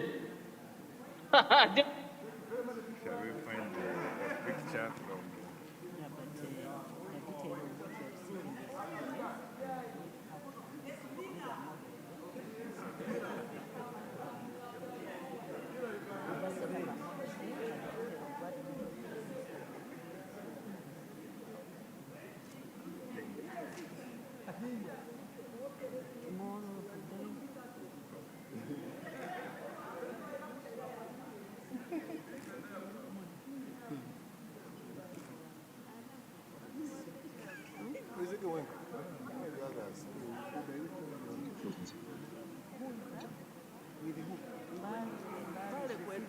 No, we are taking photographs. We are going to share. We wanted one when you are. I did take one, but here we have photographers. We wanted to share it immediately. My God. Yes, please. We have Mbale Regional Referral, and the team is here. Mbale, please go.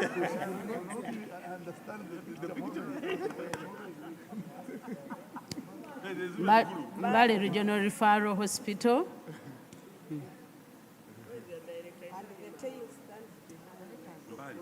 Mbale Regional Referral Hospital.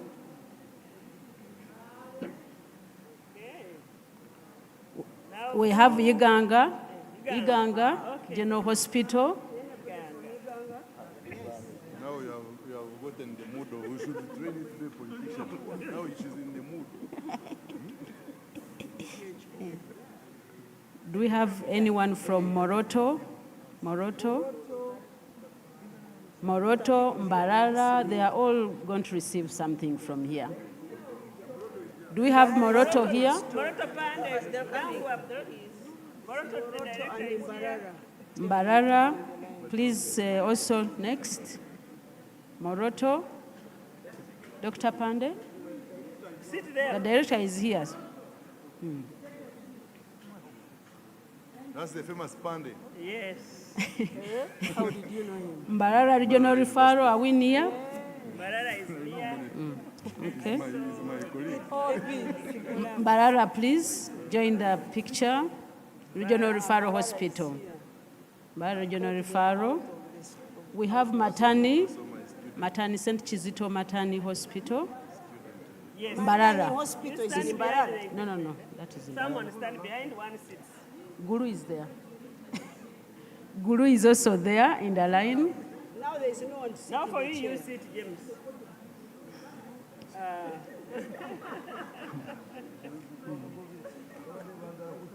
So Guru Regional Referral Hospital. Hey, you man, don't just sit. That is Guru. Do we have Ginger around? Okay. Ginger Regional Referral, bring yourselves. Why were you hesitating to say photo is in? And as they have been agitated and the girl was joking around. Yes, that is Ginger. After the regional referrals, you stop.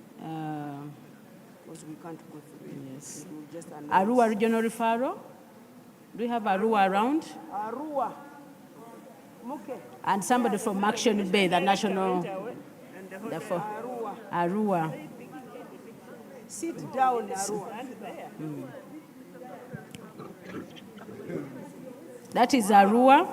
Soroti Regional Referral. Are we here? Soroti Regional Referral Hospital. Soroti is not here. Maction Bay. I saw Kisa around. Soroti Regional Referral. Why are you not standing near here if you know you have... Soroti? They are not sure of where they work. Yes. Now you sit. Maction Bay. Maction Bay. Luzira. Let me see. Yes. Maction Bay. I saw Kisa around. Martin Bay. Maction Bay. Go and sit.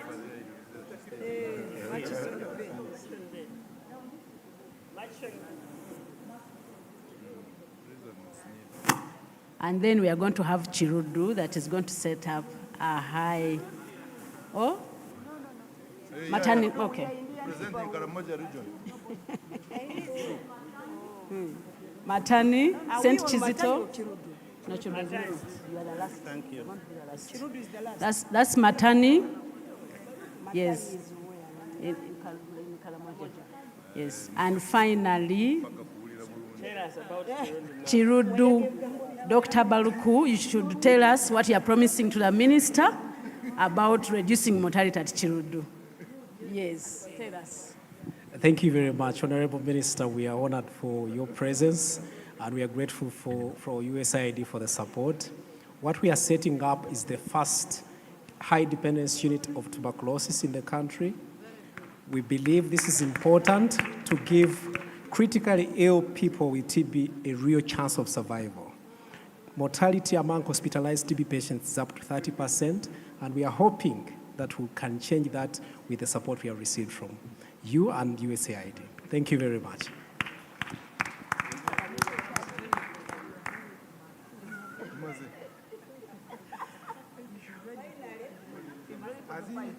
Are you sitting down for us? Where is Chirudu? He's there. Chirudu. Chirudu, take just one picture. It's enough. They are in the neighborhood, after all. Okay. You forgot Masaka House. Masaka, where are you? Where have you been? We are calling Masaka, nobody was coming. So, Masaka, yes. We are trying to find you. They have a patient monitor. They are going to receive one. Yes. Yes.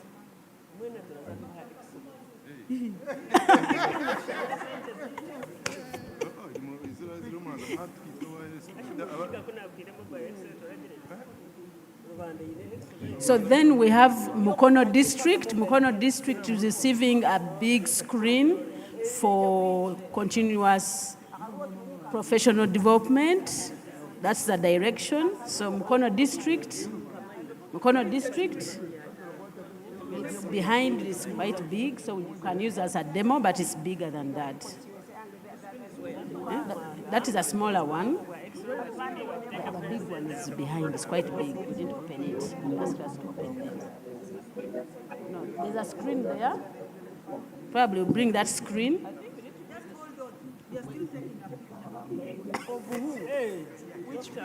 For them, they received a big screen for continuous professional development, virtual engagement, Mukono district. Yeah, there. Oh, this one, they need a big picture. Their screen is bigger. Those ones are for regional referral hospitals. What a bigger one. I can.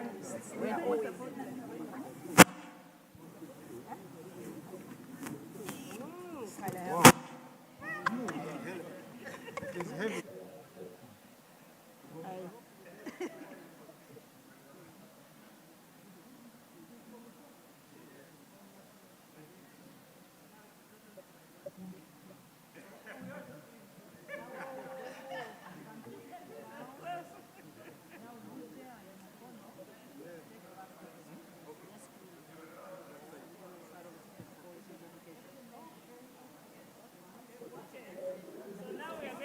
We are going to show a video.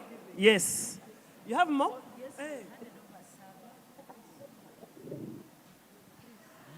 Yes, and that is going to be part of the electronic case-based surveillance system launch that we are going to show a video. USAID handed over a server to the ministry, and it is installed at the Ministry of Health.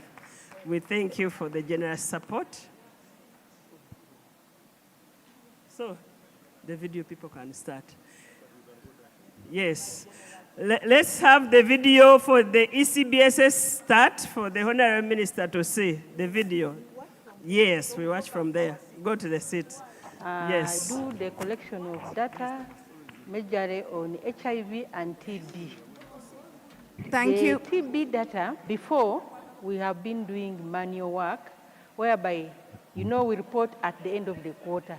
So at the end of the quarter is when we would go to visit the registers and then find out how many were presumed in the quarter, how many were sent to the lab, and how many turned out to be positive for TB and were linked to TB unit. Then the TB unit would look at the numbers that were started on treatment, how many have been able to complete if they were clinically diagnosed, how many have been able to cure if they were bacterially diagnosed. At the time when we are collecting data before, you would find that at the end of the quarter, many PBCs have just completed. Is this the video we are watching for launching ECBSS? Can it start afresh? Our results for cure Please rate restart very low. the video. In fact, we would report between 45.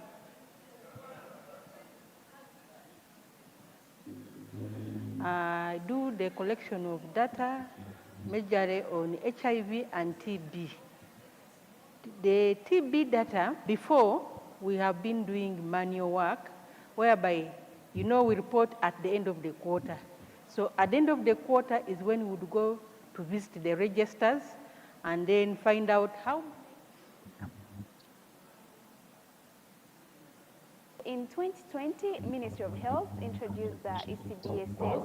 Before, we were having manual data collection, so we were using registers to get our information. However, this was making it very hard to get granular and patient-level data. So when the system was introduced, we were tasked to support facilities to ensure that the data for TB is in the system, ECBSS system from 2020 to 2023. As a region, we are having 225 DTUs, and of the 225 DTUs, 178 are supported by LPHSE. We had struggles in the beginning with only 23% of our facilities reporting on the real time. However, we've been able to support the districts and the facilities to ensure that they have cleared their backlog, but also continue on real time entries. We have done backlog entries, that is at site level, and we have also provided monthly data bundles to the facility staff to ensure that they have internet bundles to do daily entries. And then we have also engaged the districts on this agenda during our weekly meetings, and then the regional quarterly review meetings for TB. And so they have been able to take this up and also support the ECBSS agenda. And so far, we are at 96% real-time reporting. And for our ECBSS coverage, we are having 100% of these 178 DTUs on ECBSS. We want to extend our sincere thanks to the American people for the generous support they have provided through USAID to Uganda and to also LPHSC project. And then we want to also thank MOH for the technical support they have been providing to the team here on ground. And we want to thank the district local governments for taking up the ECBSS system and ensuring that this is functional at facility level. And we also want to extend our heartfelt greetings to and thanks to the facility staff who have been able to take up ECBSS, without which we would have been struggling today.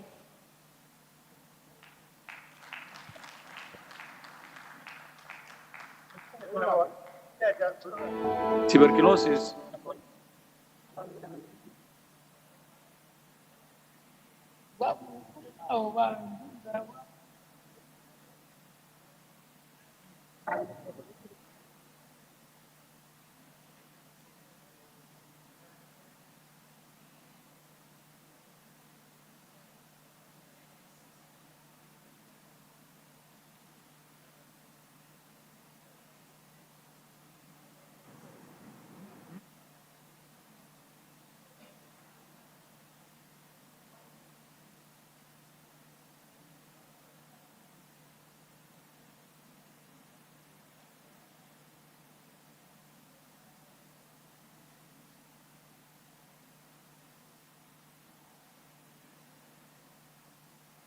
To do outreaches. Sometimes we move door to door looking for TB patients.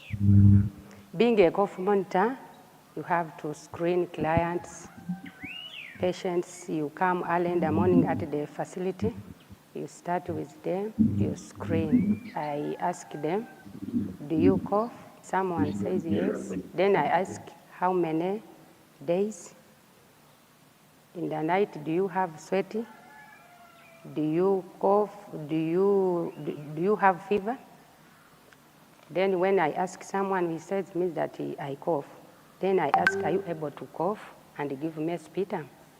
He tells me yes. Then after that, I give her or him a container.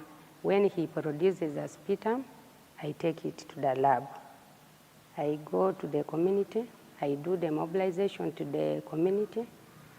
I tell them about TB. Then I talk to them that today we have an outreach. The other side, we are going to do free. If someone has cough, you can come. We are going to test you for free.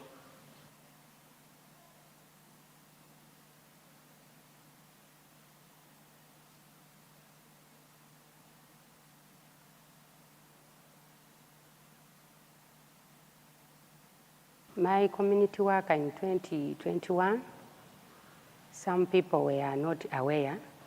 They were lacking knowledge. Then when we went there, we mobilized them about TB. After mobilizing, then we started doing the community work. That community work, we use it to move door to door. Door to door, then mobilizing, teaching them, sensitizing them about TB, the causes, the symptoms and the signs, then the preventions. Then after telling them, some people picked the knowledge.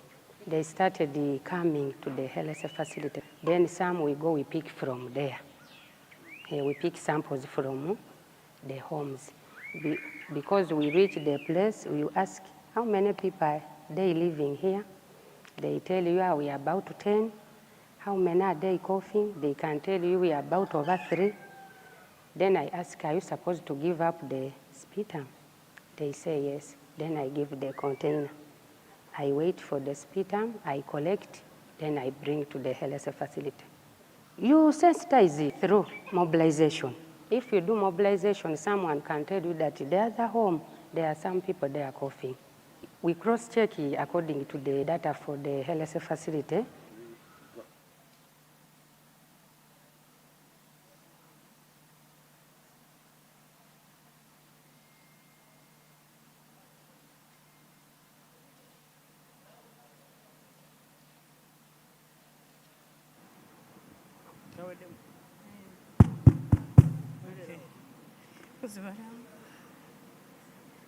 Good evening, everyone.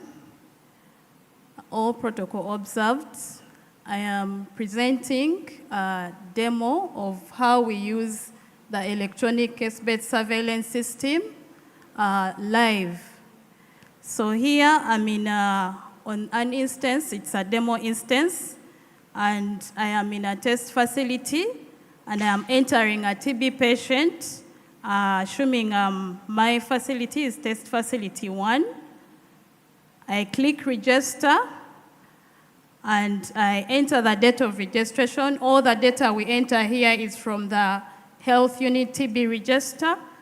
I enter the date of registration for my patient, the district TB number, the unit TB number, and then the patient name. I'll use my name, Mabel. The nickname, date of registration. It has to be the same as the one I used at the beginning. And then we have where we enter the age. The age in months for babies who are less than 1 year. Marital status. Sub-county where my patient comes from. The sub-counties have helped us to map hotspots in the districts and in the regions. Assuming I'm from Sanje. And then we enter all the mandatory fields, and we click save and continue. So the rest of the details as they are in the health unit TB register are entered in the system. We enter all the patients that are started on treatment, and then when they come back for refills, we update until when they finish treatment. We update the treatment outcomes, and we are able to generate monthly reports, quarterly reports, and also weekly reports from the system. And from here, in the ECBSS, when the quarterly report has been generated, we are working on integrating it with DHIS2 so that at the end of the quarter, data moves from ECBSS to DHIS2, and the health worker doesn't need to go back and compile from the manual register. It's digital as we are moving forward to digitalization of TB. Thank you so much. Thank you so much, everyone. I think this marks the end of a very busy day. I want to thank everyone, especially the high-level guests that we had. We had the Right Honorable Prime Minister.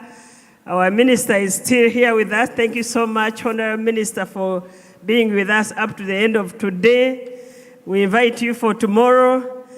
I want to thank Honorable Minister of State for Health, Primary Health Care, Honorable Margaret. Thank you. She came very early in the morning and she's still with us. That is the commitment, the leadership that is required to end TB in the country. Thank you so much. I want to thank the Mission Director.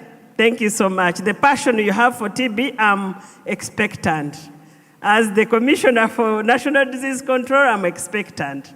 We shall reach the end of these infectious diseases.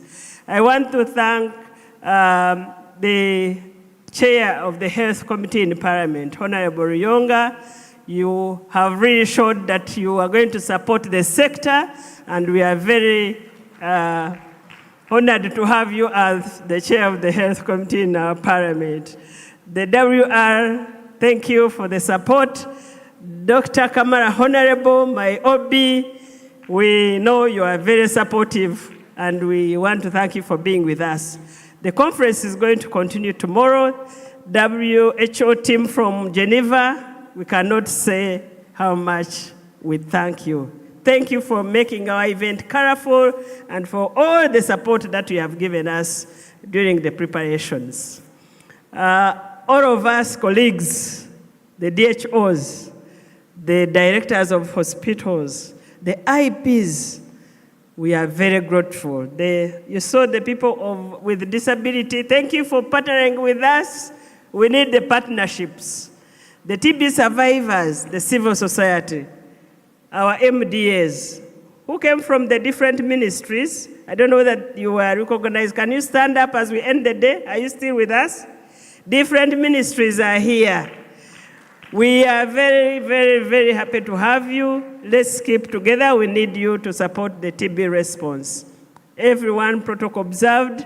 I will now invite Rose Kengonzi to give us a prayer as we close the day. We are going to pass the exhibition on the sides, Honorable, to see what people brought forward. As you go out, it's okay to pass by. Thank you. Rose? When God says, where are you, what do you say?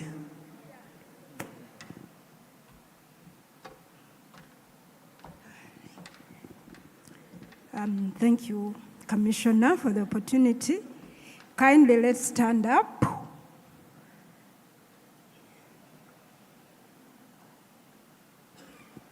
Yeah, Lord, let's pray. Let's humble ourselves and we pray.